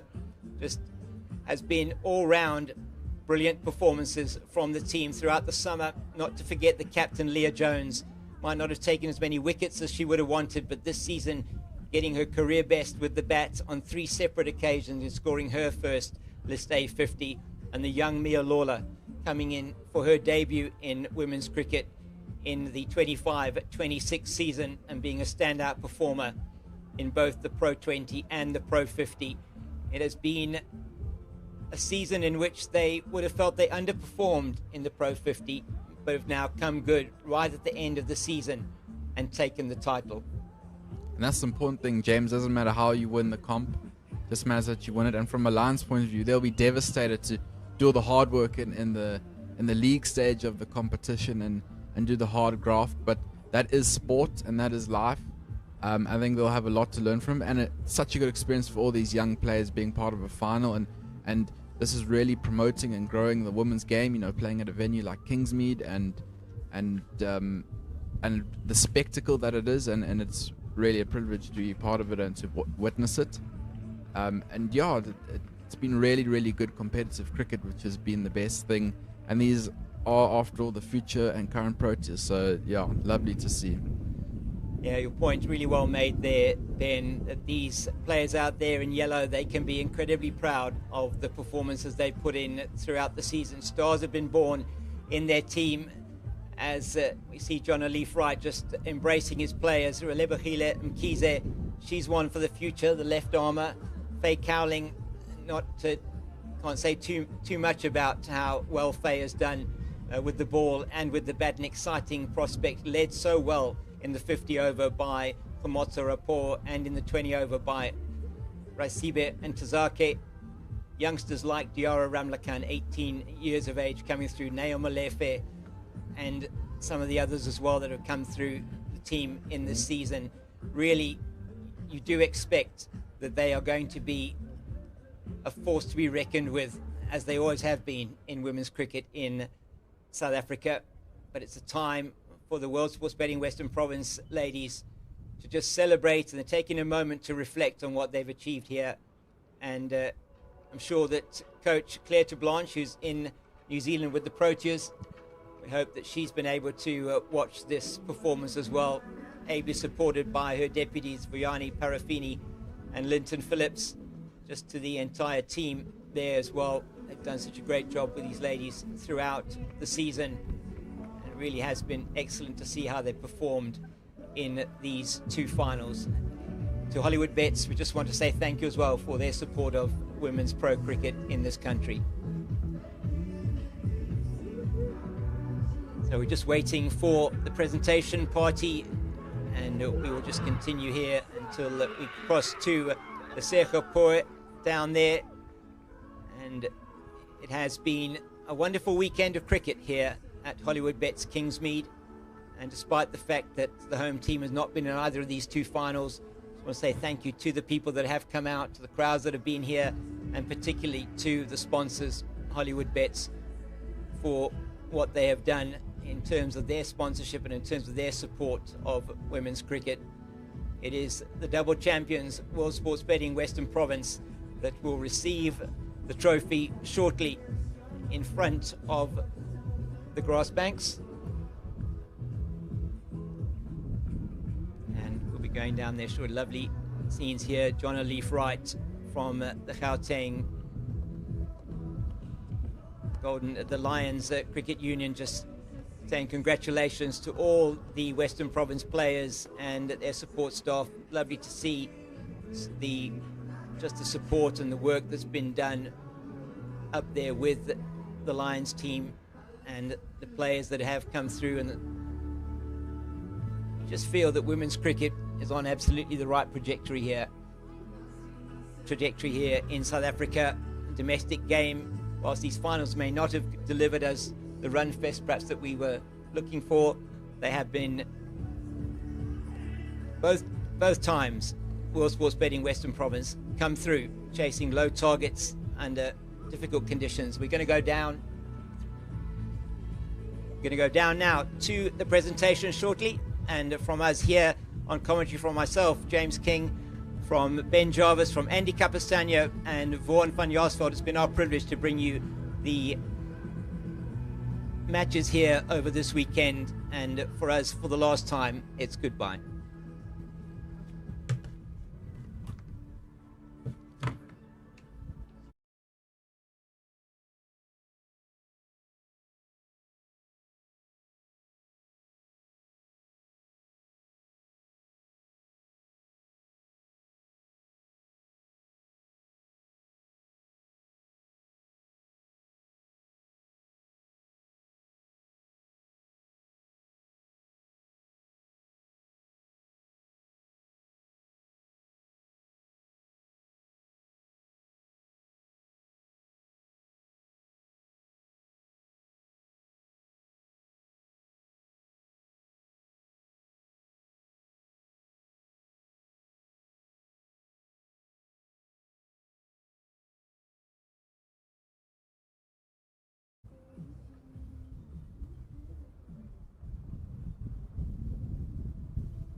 One, two, three. More now spike. Talia, Wangutwa, Talia. Mic testing. Maybe you can do the other one. 1, 2, 3. Talia. Camera 5. Camera number 2. Talia.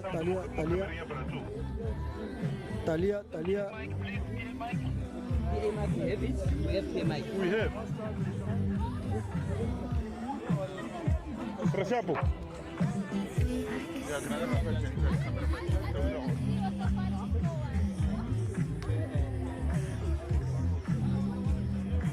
My microphone starts, I can't hear anything. Yeah? My microphone starts, I can't hear anything. I think there's just too many radios around. They're absent. Rashapo ka sound mo.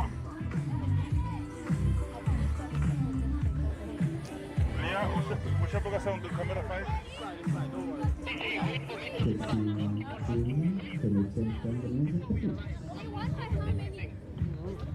Ya, we to do whatever ka feel. Kango. Because of the reason we eat more we hala. 1.5 minutes. 1.5.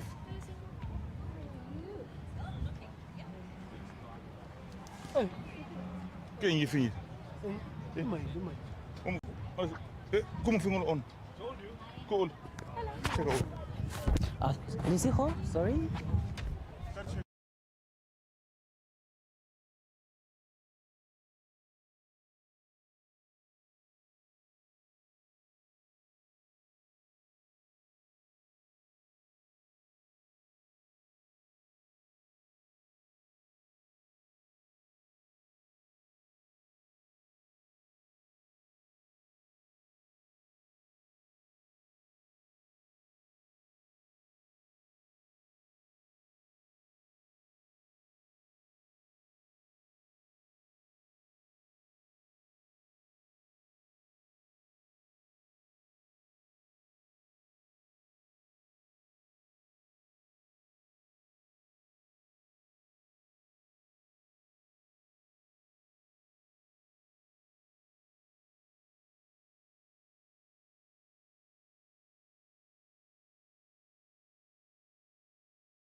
Welcome to the post-match presentation of the Hollywoodbets Pro50 final. And it was such a great weekend, and of course it has been Western Province that have walked away with both titles for this weekend.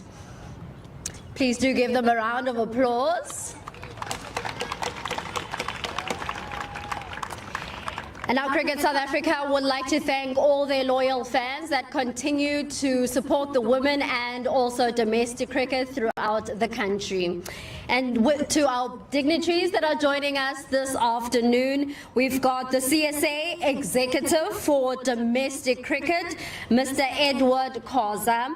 And right next to Mr. Edward, we've got the Hollywoodbets Brand Ambassador, Mrs. Carol Shabalala, who's joining us as well. And now, ladies and gentlemen, to proceed with the presentation, we'd like to give the first award for this afternoon to Delmi Taka for her brilliant performance with the ball, getting 3 wickets for 18. And she also contributed with the bat, getting an important 20 of 34. Delmi, let's chat. Firstly, it's really, really hot. How did you survive there in the middle? Kudos to for ons physio, but all the hard work he put in, so he kept us out there. Let's talk about your hard work today. How do you feel about Western Province walking away with a win? Finally. We worked really hard. Sometimes things didn't go our way, but today it all did go our way. You contributed with the bat as well as with the ball. How do you feel about your personal performance?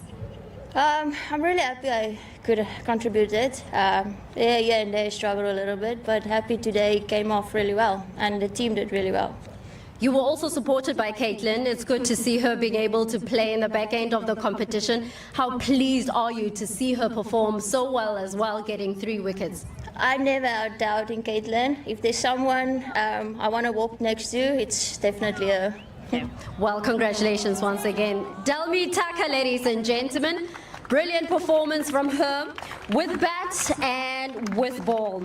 And now we will be awarding the bowler of the Pro50 series, and it will be presented by CSA Executive of Domestic Cricket, Mr. Edward Khoza, as well as our ambassador for today. They aren't here today, but it's definitely important for us to celebrate them. We've got Nicoline Janse van Rensburg. She will be walking away with the bowler of the Hollywoodbets Pro50 series after getting 16 wickets throughout this competition with an average of 19.18. I think that deserves a round of applause. And the batter of the Hollywoodbets Pro50 series, Mr. Edward Khoza, I think he's standing there, but he should be joining us here. Please give him a round of applause as he comes and joins us. This award in absentia will be going to Gillian Hall, who plays for the Garden Route Badgers, after she performed well with the bat, getting a total of 342 runs with an average of 38. A big congratulations to Gillian Hall for her brilliant performance with the bat. And also we've got the player of the Hollywoodbets Pro50 series. It will be awarded by our Hollywoodbets brand ambassador, Carol Shabalala, and it will once again be going to Nicoline Janse van Rensburg with an overall performance with the ball, getting 16 wickets and also contributing with the bat, getting 202 runs throughout this competition. And now we need to be chatting to our losing captain so we can reflect on what has taken place today. Khomotso Rapo, she'll be coming through as the captain of the DP World Lions team. And that is the runner-up check for the Hollywoodbets Pro50. Khomotso, let's talk about what happened today. I know you wanted to make sure that you come through in this game and rectify your wrongs from Friday, but it wasn't so. What happened? It was tough, but all I'm going to say is we tried. As a team, we tried, we backed each other, but it wasn't enough. The runs on the board were not enough, and there was nothing we could do about it. But I'm glad that the team sticked around and obviously did the basics. But we didn't do that longer. Unfortunately, Western Province did their basics longer and they came up on top, meaning for me, they played good cricket. Yeah. And when we look in the first innings, Lions only managed to score 99. Going into the second innings, did you still have that belief that you could be able to defend that total? I mean, we've done it before. Our bowlers are always gone, and you can ask every team, they'll tell you our bowling attack is brilliant. So we just needed the runs on the board. But yeah, Western Province was so calm, and we just needed to be calmer. So yeah. There's still some positives that Lions cricket can take. What are those positives in your eyes as a captain? Every season, I think every player's goal is to be better than what they were last season. So I think each and every team have been working so hard, and to find ourselves in both finals is actually an achievement. So I think we can go back, reflect, and work on what we need to work on. Any special thank you message that you have? We see that the Lions staff were able to come through and support. Any message that you have for them? We're grateful. Unfortunately, they came here to celebrate us, but it didn't go our way. But we appreciate the support, and for our CEO for always making things possible for us. We appreciate it. Well, hard luck for today, but being runners-up is still a massive achievement. So congratulations to you and the team. Thank you. That was Khomotso Rapo. And now let's talk to the winning captain, Leah Jones. She must be thrilled with the team's performance, not only from Friday winning the Hollywoodbets Pro20, but also she's pleased with the team to be able to walk away with a win for the first time that a team has walked away with a win in the Pro20 as well as the Pro50. So that deserves a round of applause. your thoughts and emotions at the moment, walking away with the Pro20 as well as with the Pro50? Yeah, obviously really happy. I think we spoke about wanting both in the beginning of the season, so to achieve that is really excellent work. So I think the 50/1 has always been just missing us. So I'm glad we could eventually take it. So yeah. What do you think worked for you in order for the team to walk away with the Hollywoodbets Pro50 title? There was a lot of up and downs in the season, but I think today the bowlers really showed up again. It was really excellent work from them, and I think we wanted our top order to also do a job, and they did that with Faye and Dalmi, and even Megan that came in with the debut today was really, really excellent. So I think we all just worked together. The fielding also was really, really good. So it was just collective effort today, and that's what we needed to do to win. How are you celebrating? No, I don't know. Okay, well, think about it and celebrate hard because you definitely deserve the trophy. Congratulations once again, Leah. Thank you so much. That was Leah Jones, a very happy captain, still trying to figure out how they're going to celebrate today. But I will ask the entire team of the WSB Western Province to join their captain.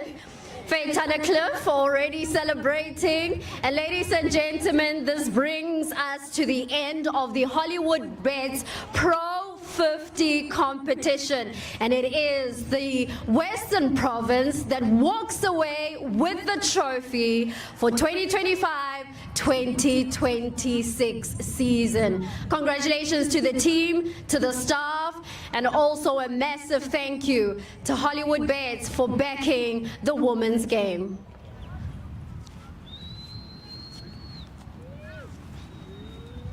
That deserves a round of applause as we celebrate the champions for 2025-2026 Hollywoodbets Pro50 season.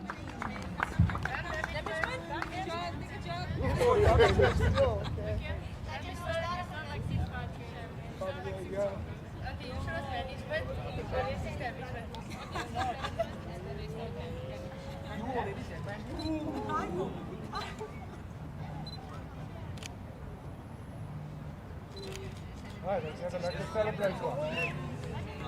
Let's celebrate one.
Like a silly kid older.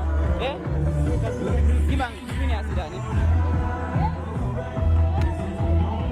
Let us know when you are ready to cut.